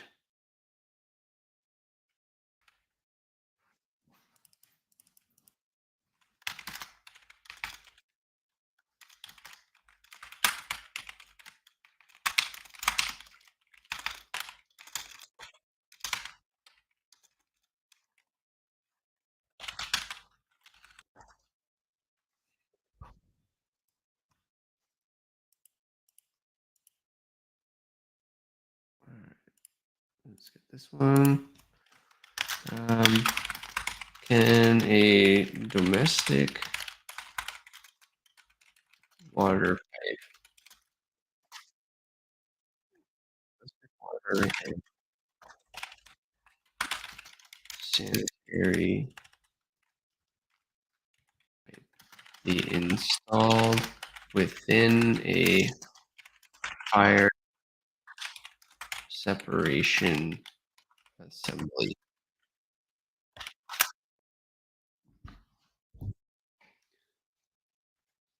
Cody, spit it out.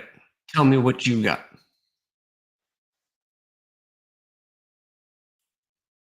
Because if so, then we will build in connections in here. The only problem is modular connections are really difficult. You go to stack those on top, you won't know if they're connecting right. Um, this might be a tricky one.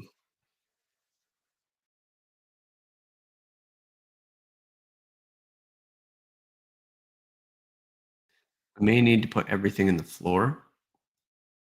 I mean, we do have this build out, which is actually kind of helpful. Um, we may need to shift all of this up a little bit, offer another build out over here. actually connect all of the plumbing and everything in here, run it along the floor, put a tee off, and then connect it once.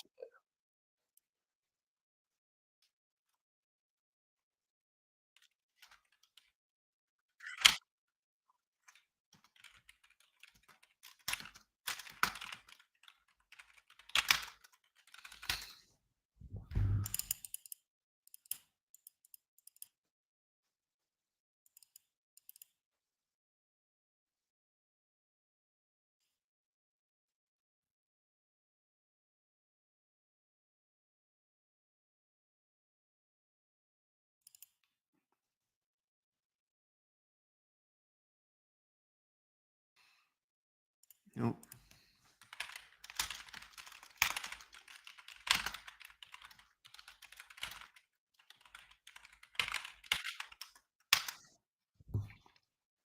Alright. In order for us to do this accurately, we're probably gonna have to just look at these systems on top of the panels we have in photo. I'm just gonna turn on a few things.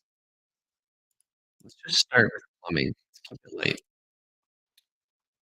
Alright, our plumbing fixtures and look at specialty equipment too.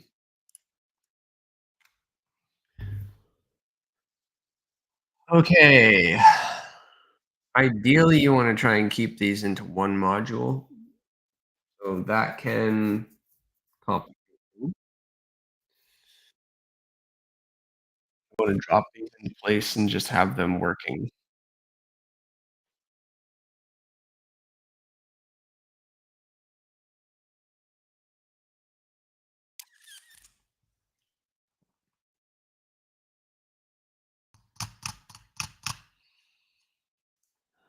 I mean, it's okay for this because we can hook up our domestic, our drain, have that pop out through the floor.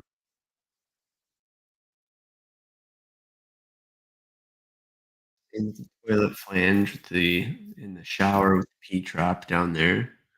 Be able to join the 2 of them together and preset inside of this panel.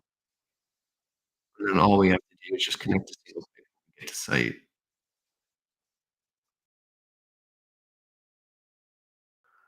And we have all of this joined together in one unit. We have our kitchens both okay, so that works out really well.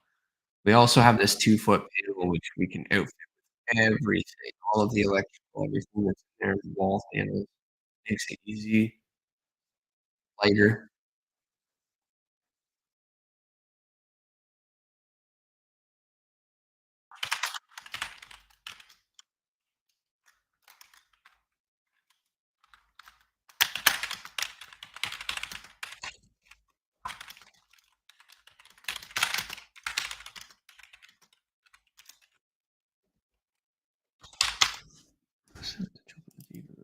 Gas. Alright. We can get that fridge built into the one panel. The electrical feeding up through that. We've got a wall stacking on top of there. Mm.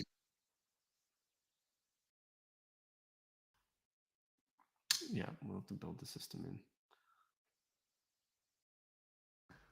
Sorry, just got a message. Just one sec.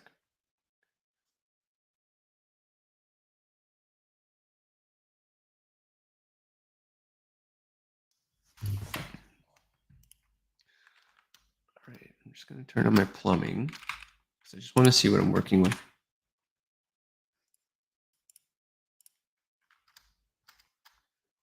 All right, I have my 3D components. I'm gonna probably start doing some piping and making sure that I can actually work through this. The other thing I didn't take into consideration is the elements that I've chosen for the upper floor, sitting in front of the window. Um, I may have to shift some things around, but that's okay. That's all part of this process. Uh, uh, uh.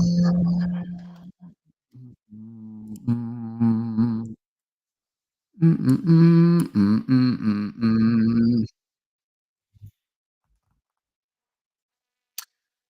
Who is getting ready for Halloween? I know I am pumped. I cannot wait for Halloween.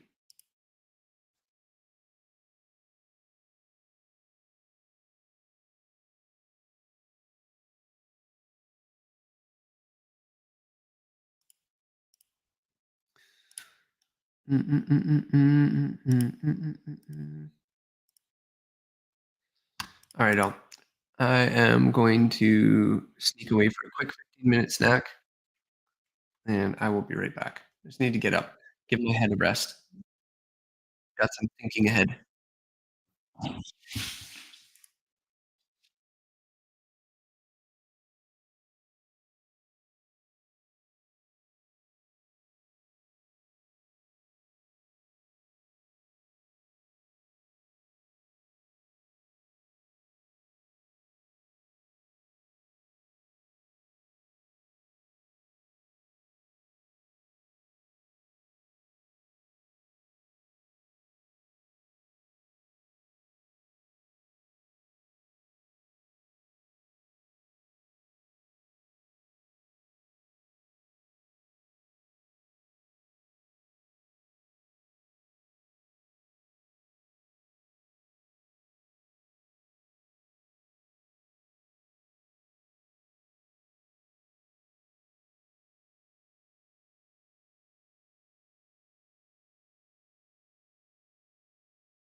All right.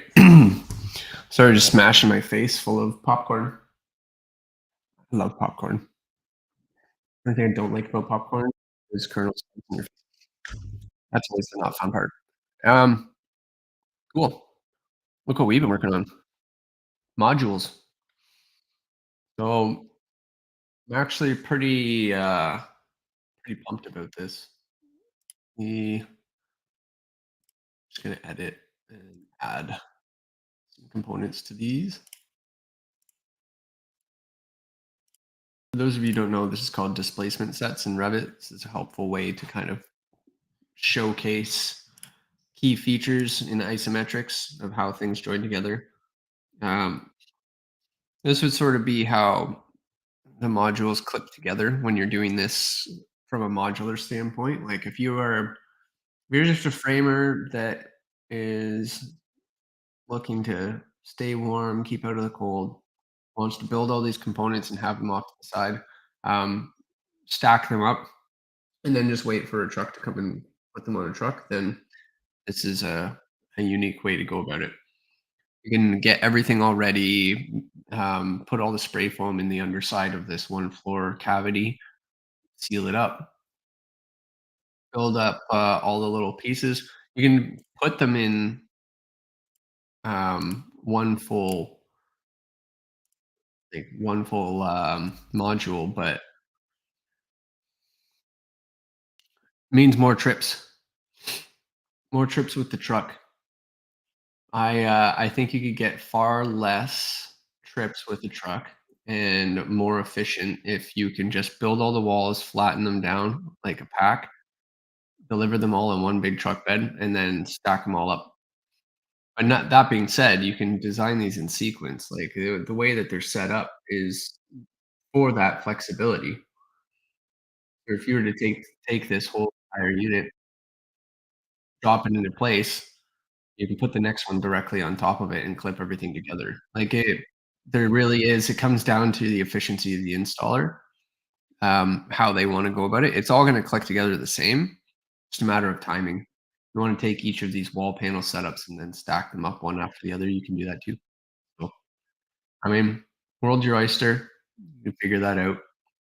No matter what, you can take this entire wall panel or even its two sections and put it on its flat on a truck bed and then have that all sorted out ahead of time. Pretty cool. If I say so myself. I know that this could have come handy for me, but I wouldn't have worked.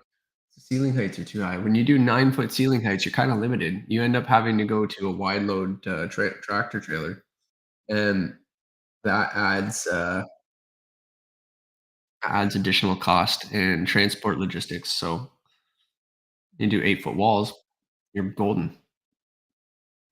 Mm-mm-mm. All right, we are going to move these displacement sets back.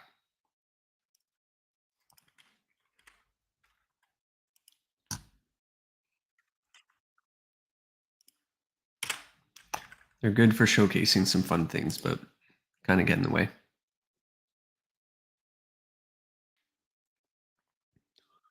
Oh, looks like my son's playing with his lightsabers outside, getting a little distracted, but okay.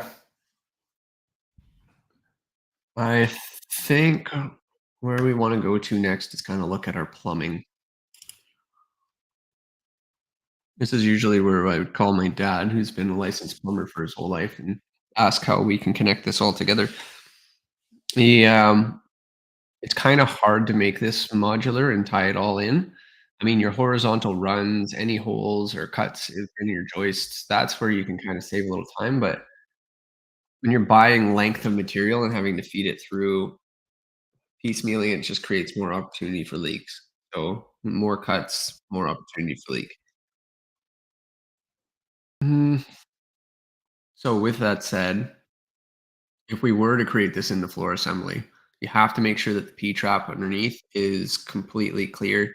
It cannot pop down below the floor. If it gets caught on something, it'll get bent. You have to make sure it's tied back so it doesn't rattle. Uh, If it's in spray foam, beauty, but you have to make sure that there's enough to connect to underneath it and it's clean. So if we're looking at, our top first floor here, we can pop a P-trap down below for the, drain, um, for the, shower. We can embed that in, and then we have to carry that drain down to where it comes out to the front of the building.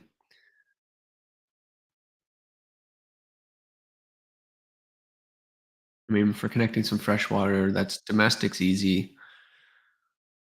I don't see why we would need to, I mean, unless you got quick connects, probably do quick connects for some of the water, but again, some of the stuff we can do in post.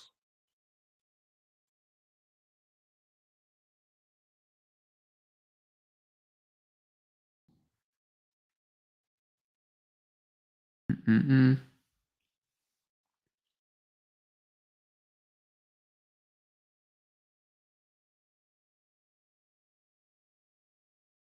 All right.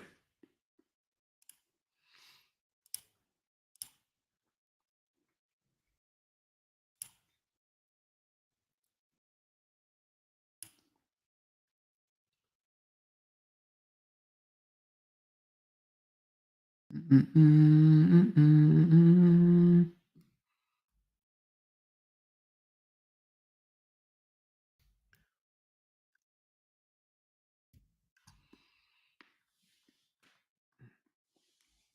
All right, panels, panels, panels, all the panels.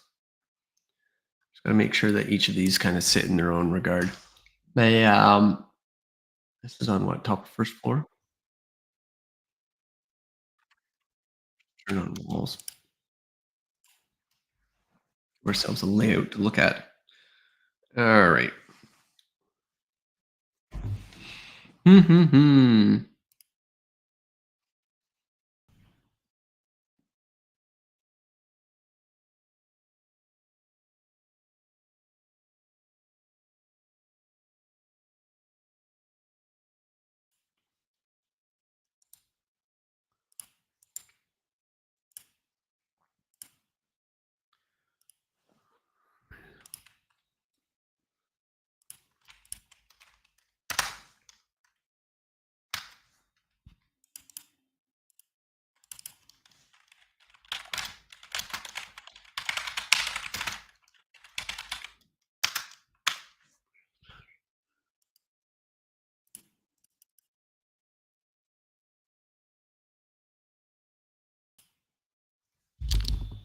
Just messaging this to some fun people that I worked with in the past and continue to work with. I think that creating great connections is a good way to move forward as a person and as a company. Really work together to find solutions. I don't think that anyone should gatekeep great ideas. I think we should take an idea and get more insight as to how we can leverage it. There's a lot of possibility.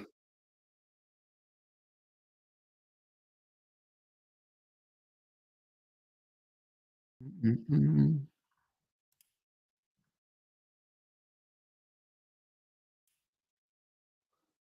Let me see.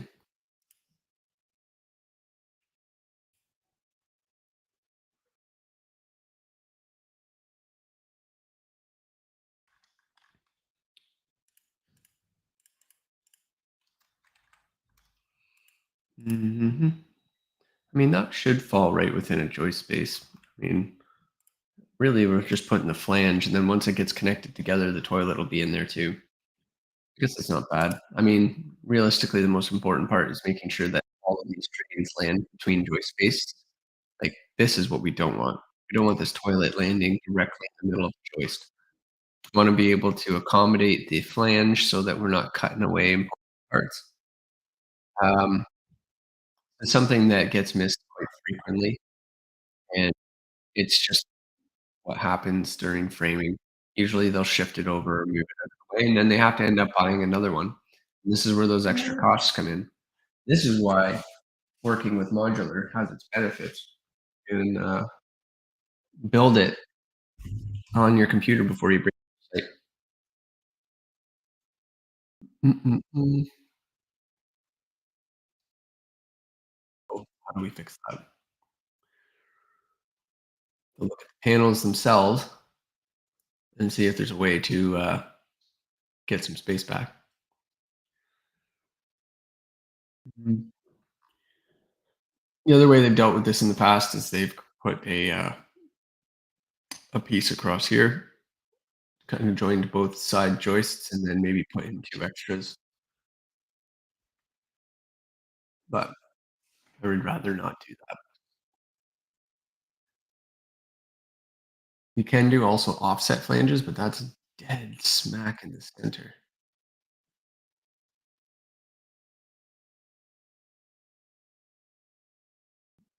Those offset flanges kind of pinch your, water flow. Mm, mm, mm.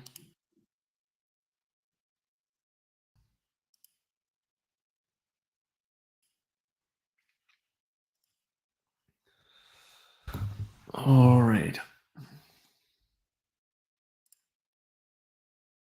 Mm, mm, mm, mm.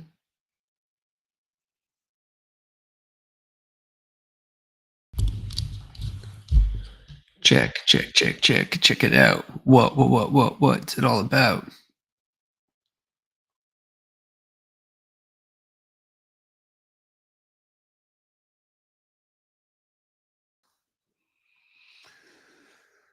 Alright.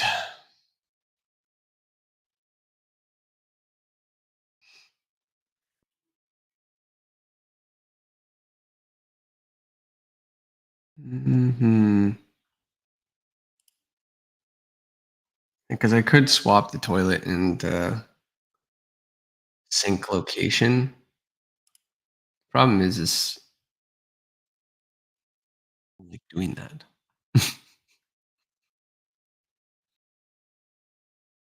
If I have to, I have to. I mean, I guess that's good because, well, I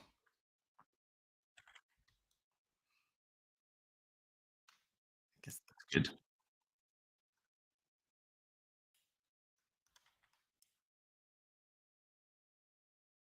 I'll have an issue with the door being in the way. Mm-mm-mm.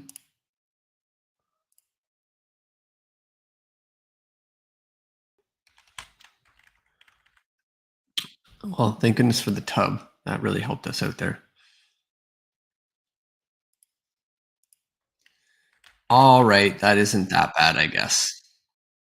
Aside from having the sink cutting into the side of our shower. That's what your, shower curtain's for. Alright, do that. Let's have a look at our structure. Hate to say it, but it works. Now we just gotta deal with the drain. Shower drain, oh yeah, that'll fit by it. I'm not concerned about that. We have to shift over that joist a little bit just to account for it, that's fine. I think they're actually it could come over a bit anyway, so we'll see, but we can accommodate that drain. Looking at the offset here, that's, well, I lost it anyway. Yeah, we can make that work. Mm, mm, mm.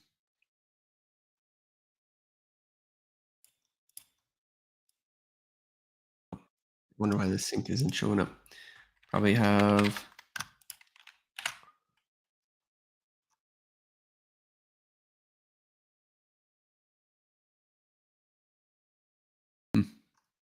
no idea.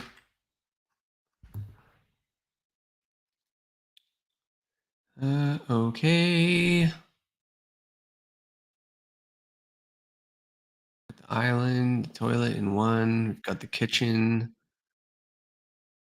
and the sink rough in another. Got the same toilet flange in one. We have the shower in another. I think this would work. Toilet flange, we can bring the water up underneath. Run the connection through.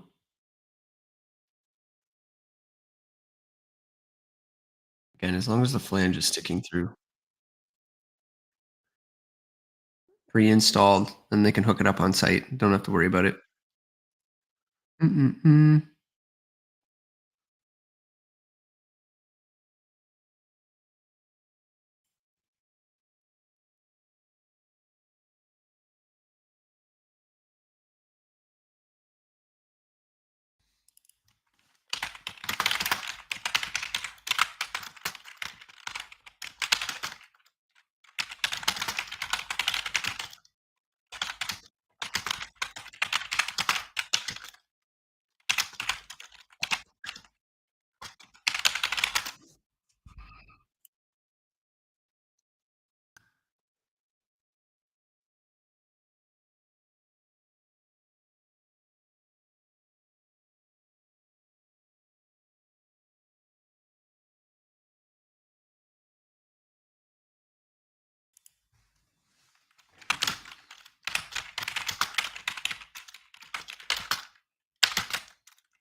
Mm-mm-mm-mm-mm.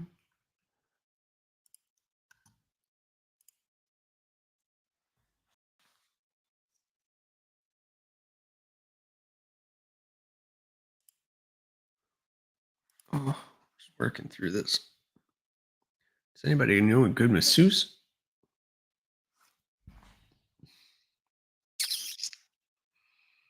Mm-mm-mm-mm-mm-mm-mm-mm. Yeah, I think you would just put all the rough ends in and just leave the ends unfinished. That way you can connect all your horizontal runs through the floor once it gets dropped into place. I mean, you're just pre-screwing in a flange, and then the toilet and everything can come into play when the units and been dropped. As nice as it would be to have this all packaged up and sealed, there's a lot of extra money involved with shoring it and making sure that the transit doesn't blow over and all the pieces. Just flat stock it, stack it so that the rough ends are in there.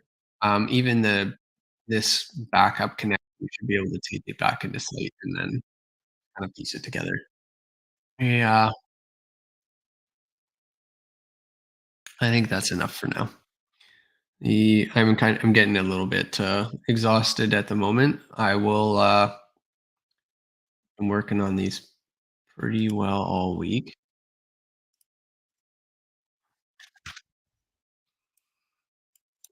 I've got to take this and turn it into construction ready drawings after this, which will take some time.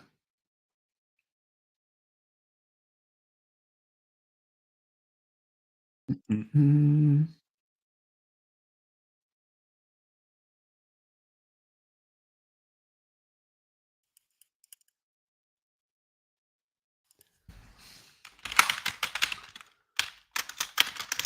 Mm. Got my mom asking me questions.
We did, those were fourplexes.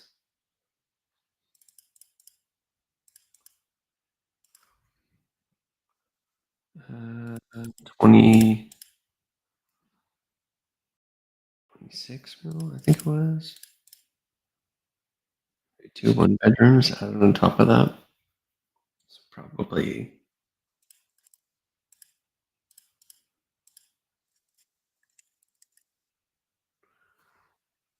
26 times 0.3.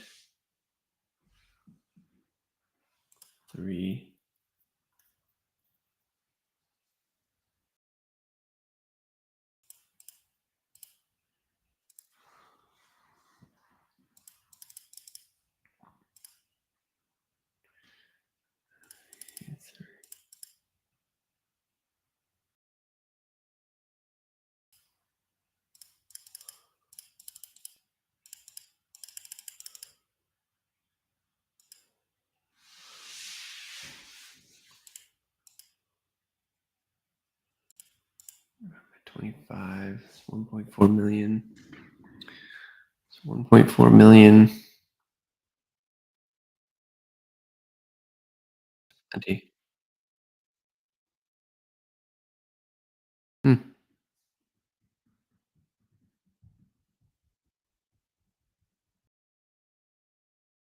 1.4 million.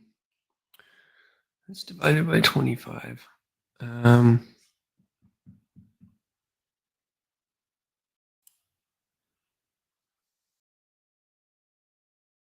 Divided by 12. Divided by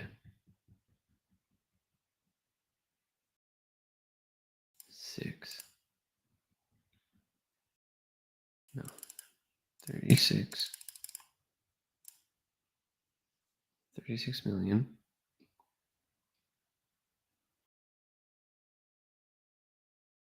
Divided by 25 years.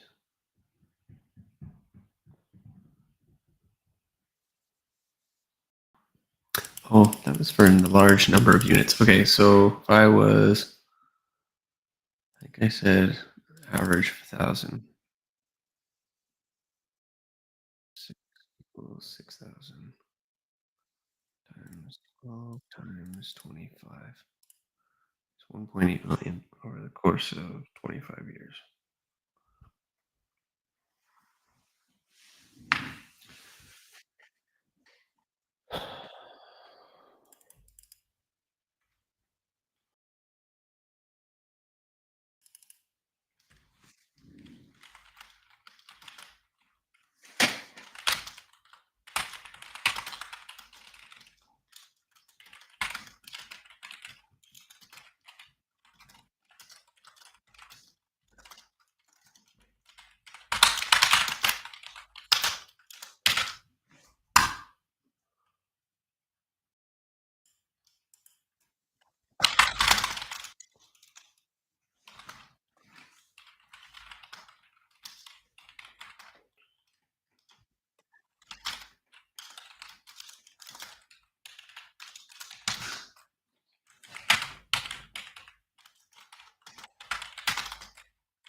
their size 44 by 26,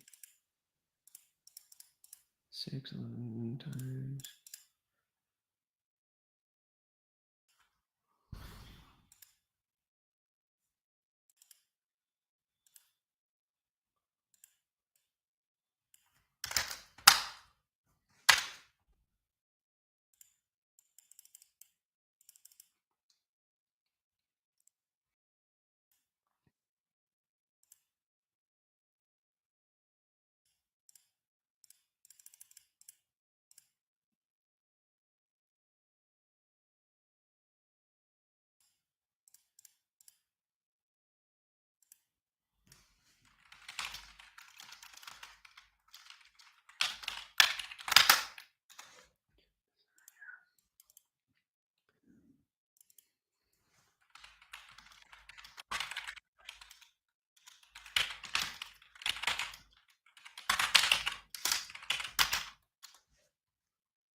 All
right.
working on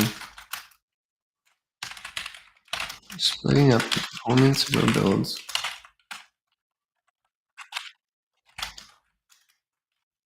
and designs into modular components or modular packages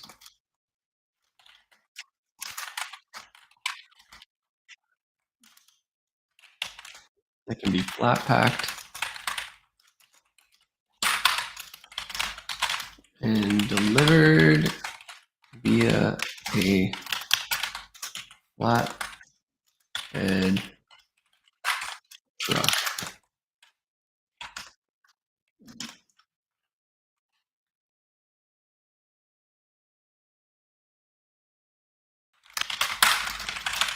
Each of the 22-foot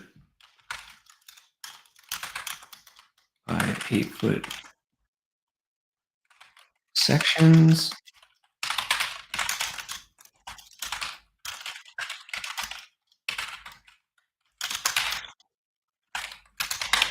can be stacked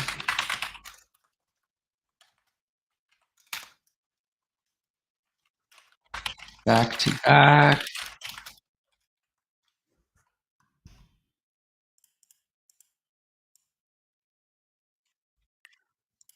Each of the 22 by 8-foot sections can be stacked back to back on a truck on a 48-foot long flatbed.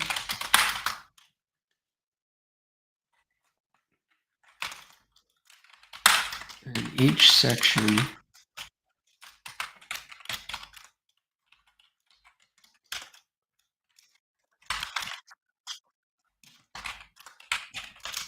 will be able to click together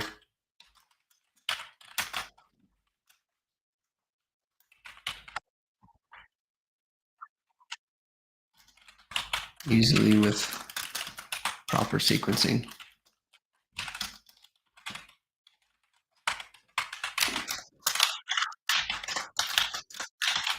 Okay.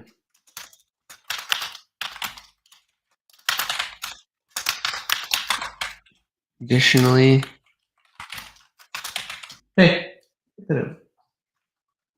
additionally, we have went through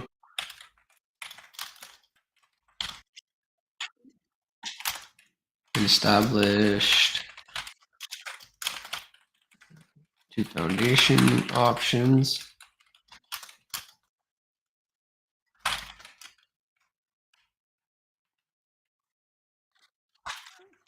I'm now working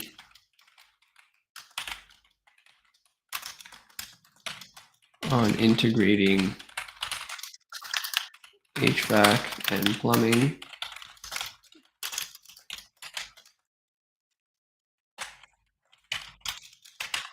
connections into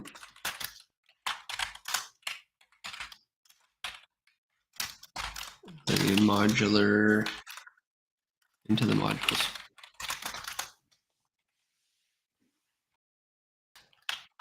Now, if only we can, I can find better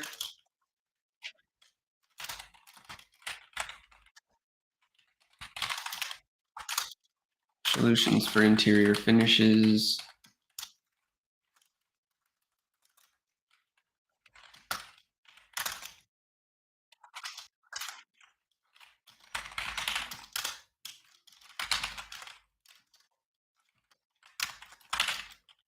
Self-seal on an exterior assembly.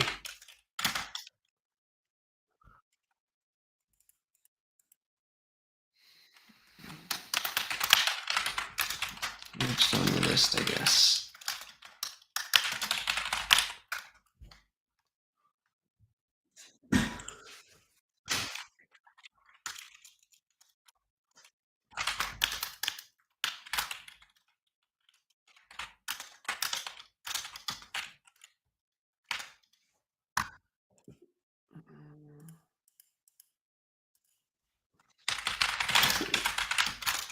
Site has been very productive.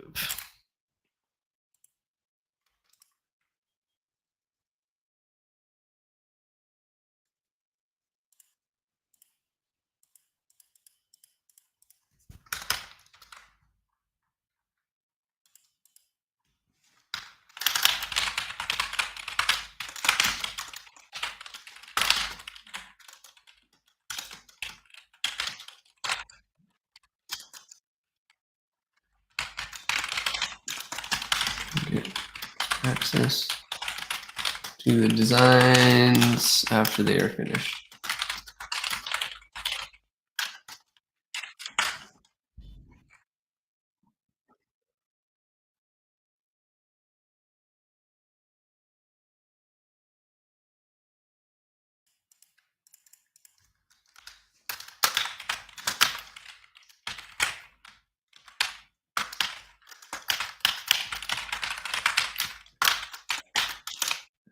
Modular. No.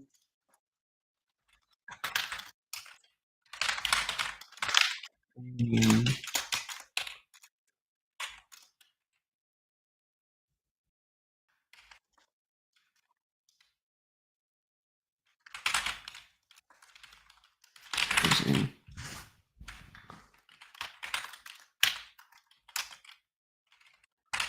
prefab.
Fill.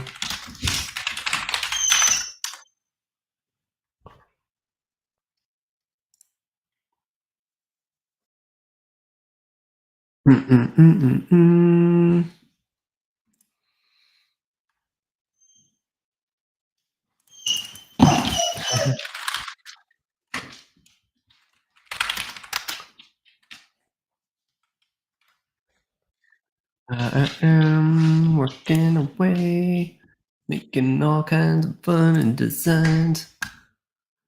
Let's see, October. Oh, I do like Oktoberfest.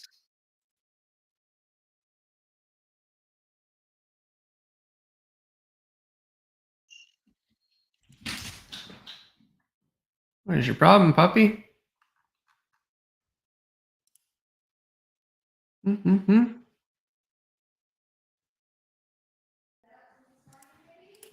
That could be it.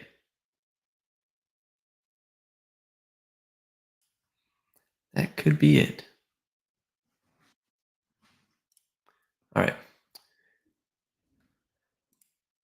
Thank you for joining on the feed.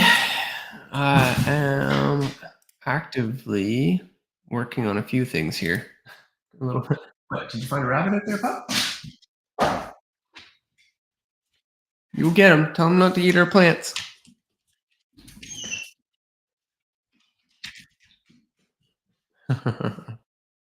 Sad puppy.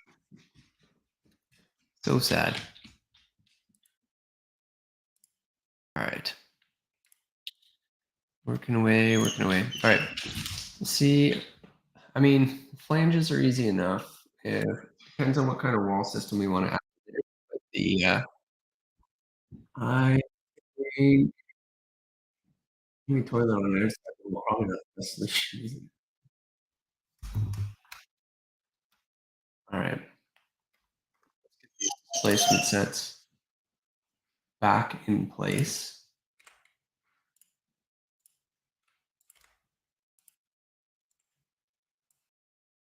Hold on. Mm-hmm. Mommy coming back in here making you upset?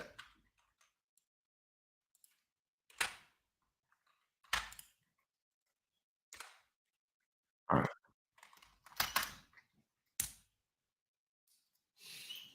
Mm-mm.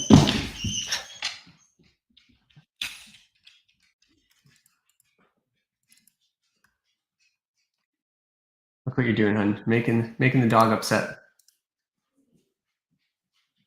All right. Component. Looking insert. Let's see if we can find a flange. What's she doing? You go get her.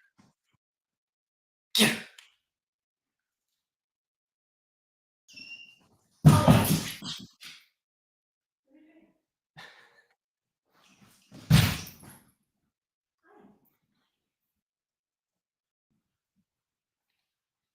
Mm-mm.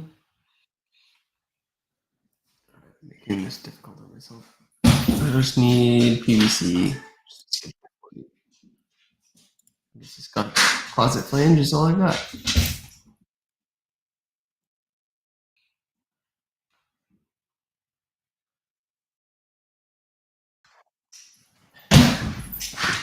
IU.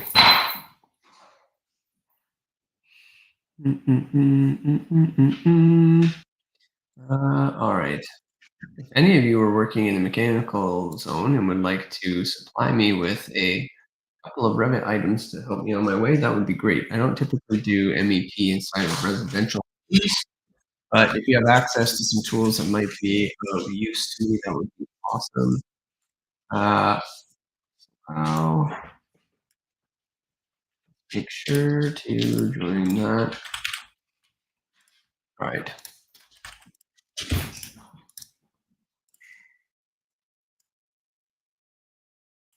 Join.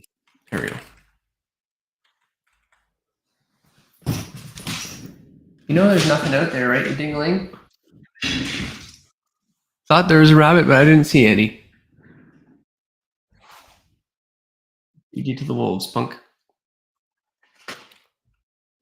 Okay. All right, let's see if we get a flange, we get our domestic water's backing onto a fire-rated wall. Which means that our scooching plate and everything there. I'm gonna have to move that away from the wall. I thought I did this earlier. I swear I did. That's great. Just flip it.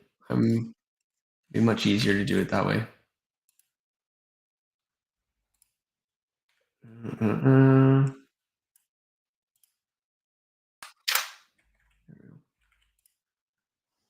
Why is it?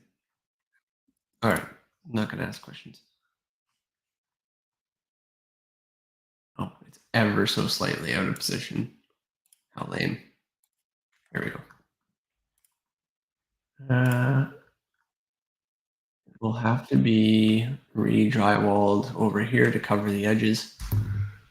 So I will need to make,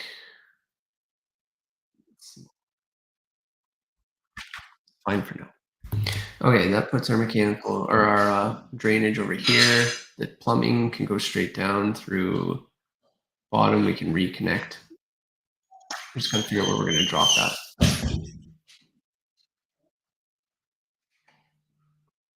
Okay. All right. All right. I can take a little bit mental break.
back to the groove. All right. Quick little heads up. Why are we doing this feed? To raise money for Welcome Housing, a not-for-profit in the area. We are trudging through creating some designs to be utilized for permit submissions here in Halifax. These designs are also being taken to the next level, making them a little bit more modular so that we can adapt them to a nominal or modular workflow. I strongly believe that this is a great use of resources. These infill spots within the downtown core can really lend themselves to this. Also, if you're interested in discussing the possibility of using one of these units on your properties, just give me a shout and we will definitely add them into the mix. Yeah, pretty cool stuff. So we worked through a couple of design alternatives yesterday. We added in some townhouse stacks, so we could have a 3-bedroom units sitting right above each other. That gives some variety as well. We also looked into a full-scale development that could be implemented in Yarmouth, and I think there's a lot of potential for this to provide beds for those who are homeless. So we obviously would need someone to step up to the plate to provide the opportunity to build these, or to give a look at how we can help out the community. So this is not easy for many reasons. We have, we actually just got notice today in the news that they're going to be moving the tenting site again, or shifting individuals away from the tenting sites downtown. So where and how that's happening, I'd have to look up I haven't had time to read the article, so I just saw that pop up recently. So excuse me if I'm not getting all the facts, but that's kind of how it is. Live recording is still going. We are probably just going to keep it going till nighttime here. If you're feeling up to it, jump on, add a couple comments. I'm just about to get into the HVAC and plumbing aspect of our design and how we can set this up so that it can be part of the design. One issue that we're finding is that because of the fire ratings, it becomes difficult to get everything to fit in there without it bypassing and going to another unit. So we have to be cautious about how we manage our systems. And since we have an 8-foot ceiling, bulkheads are difficult. So we need to find a way to design this accordingly, let's just say. With that said, the way that we've set this up, we can take our exhaust coming out above our stove. We have our bathroom right off the front.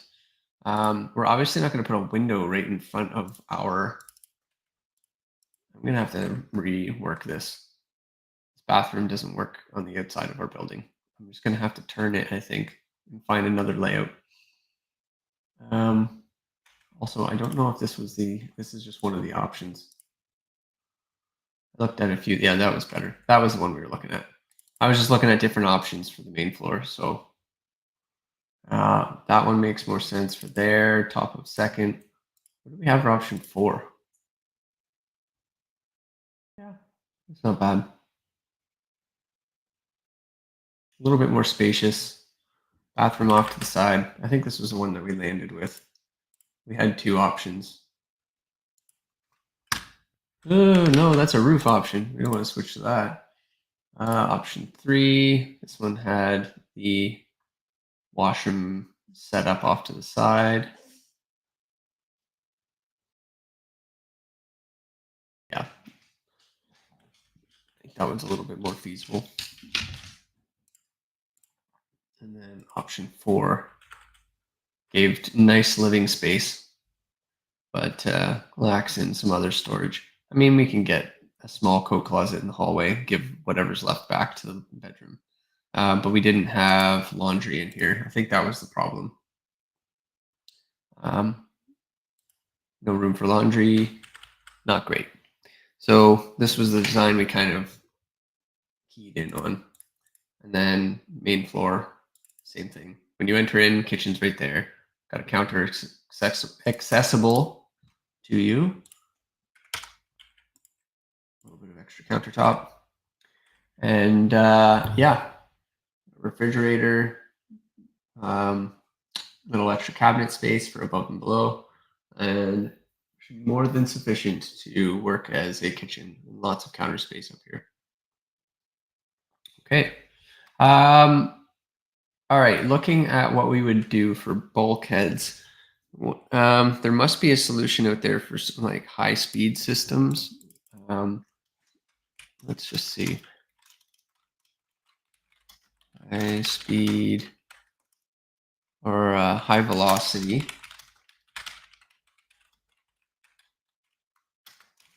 duct system.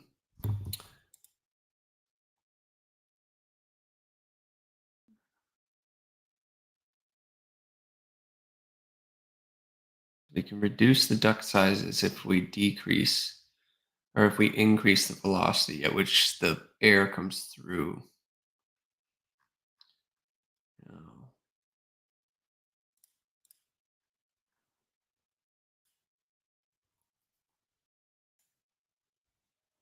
let's see. Pressurized small duct.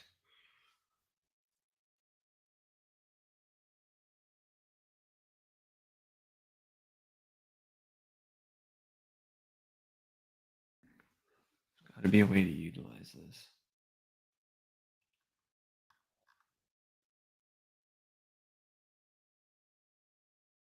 This is from out of Edmonton, Alberta. I wonder if they sell this here. High velocity design manual. I'd have to have a look and see. Make sure the audio's on. So I'm looking at a system called High Velocity. It's out of Alberta. Been in operation for 40 years.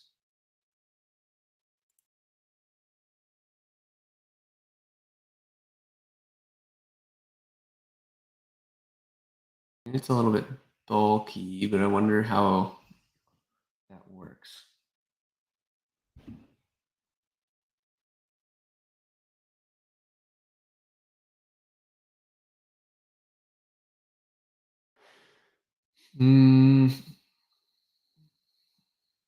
Just need more vents, which is the other thing. But they're 2 inches. 2-inch vents to properly condition the nook, and it's all flex duct.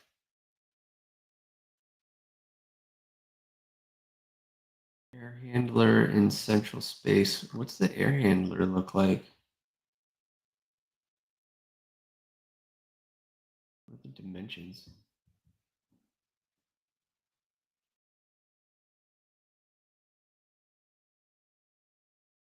Air handler size 14.5 by 18 by 32.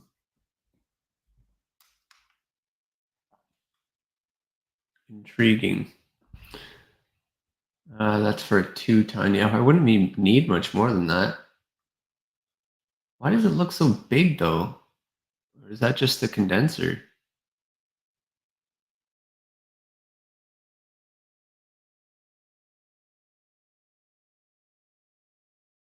Huh.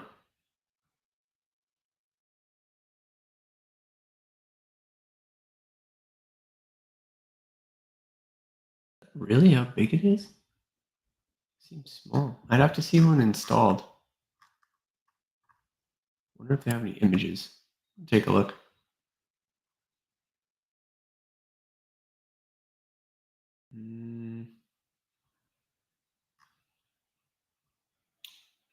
Do they have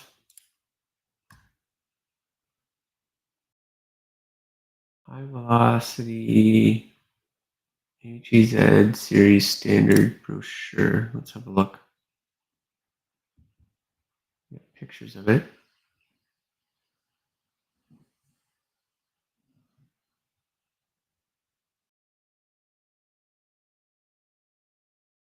Inch and 10-inch plenum, and then all the takeoffs come from there.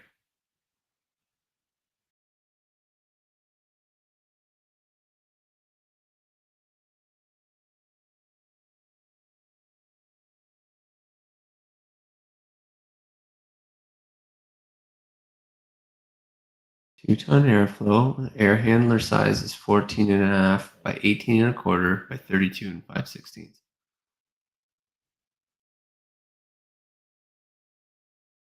So you'd literally go straight up, take one branch takeoff, go right to the end, and then take all of your others off, and it's fully pressurized. 2-inch assembled flexible duct.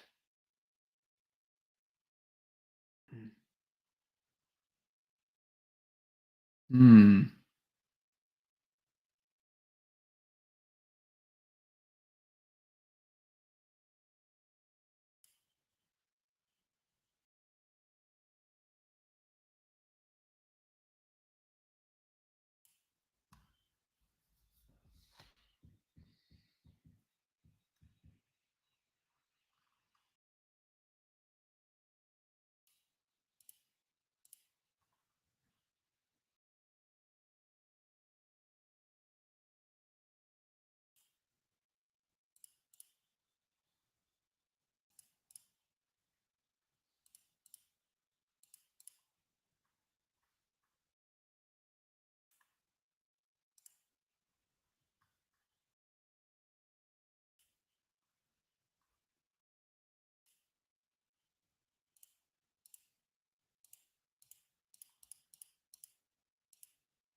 Cool.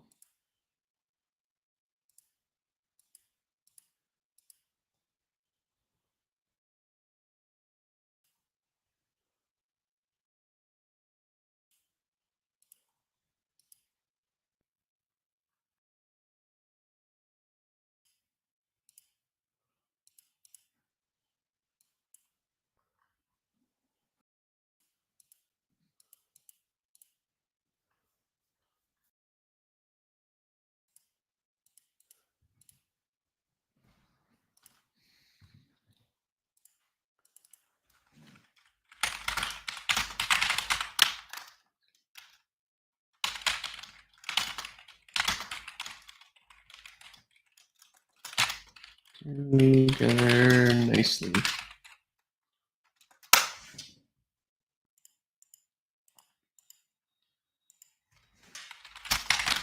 Even high.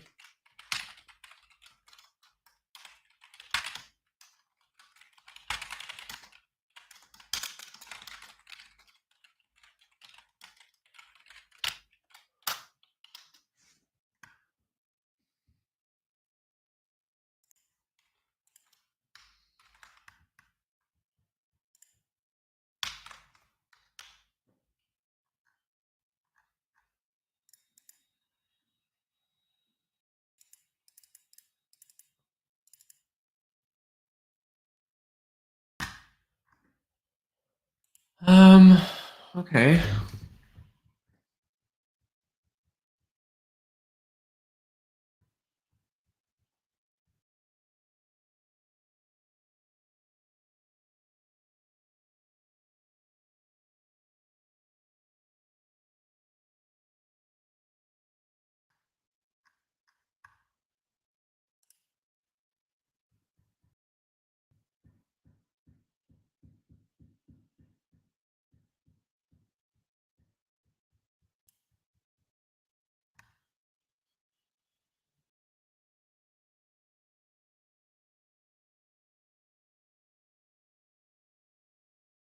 Zoning capable right out of the box. A minimum of 4 or 8 2-inch outlets per ton is required for all velocity HEs at air handlers. Any combination of 2-inch in or HE outlets can be used to meet this minimum. Okay, so you need more than.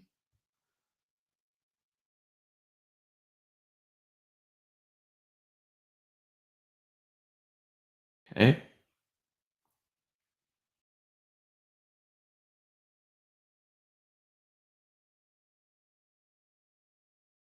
Hmm. It seems like a plausible system.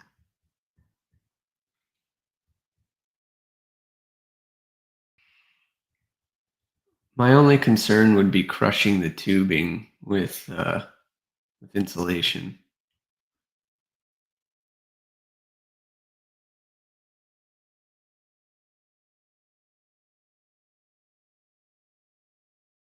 If it's 2-inch, maybe you can just cover it. I'm not sure.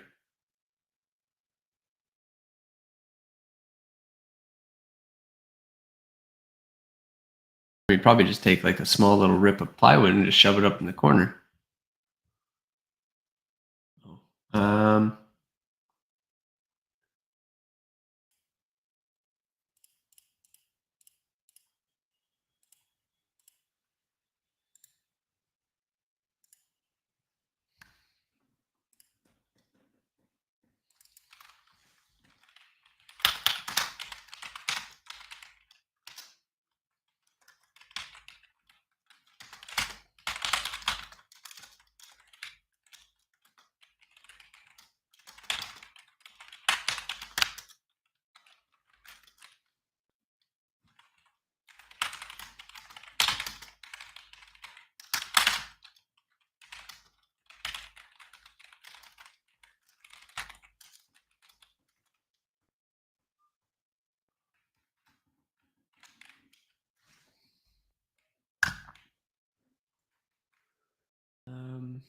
yeah, I guess the biggest thing is just figuring out where the air handler goes. There's an installation manual. Let's have a look at it. The So it can be installed horizontally. We'd only need the 750, so the air handler clearance just needs 18 inches.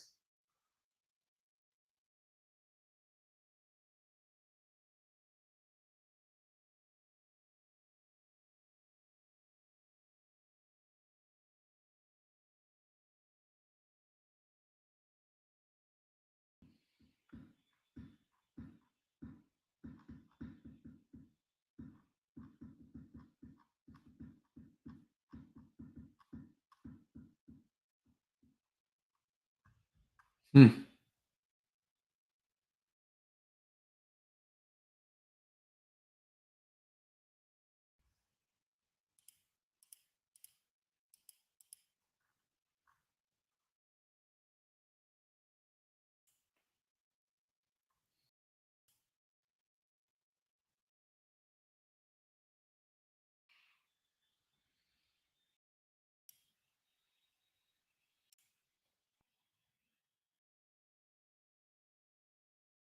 Yeah, I've seen the little outlets on my place in Timberley.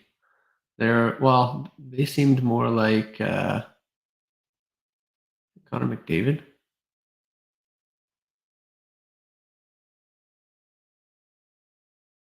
Connor McDavid doing on this HVAC feed.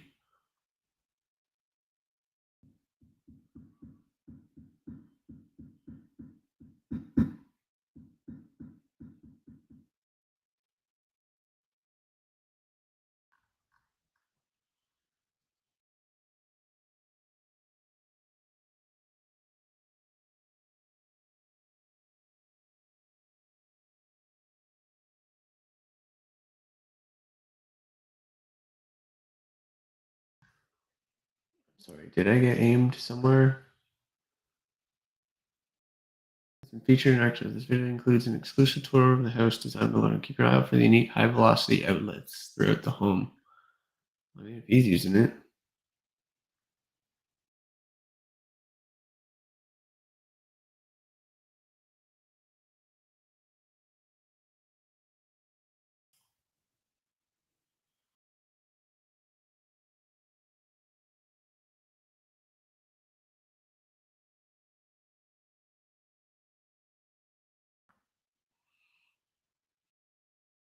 Definitely works.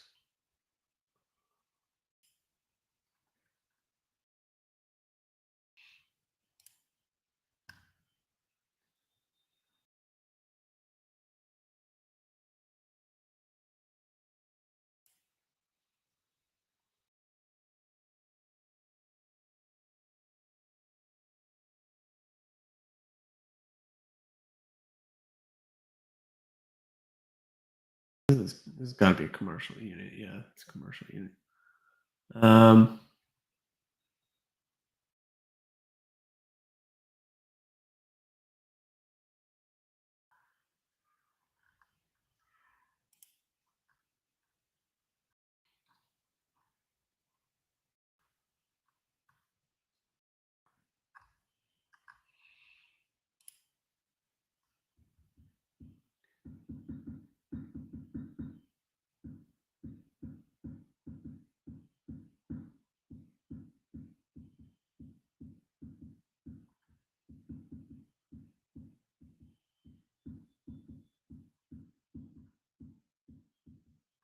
okay, well, worth looking into. We may be able to fit that in our design. Mm-mm-mm.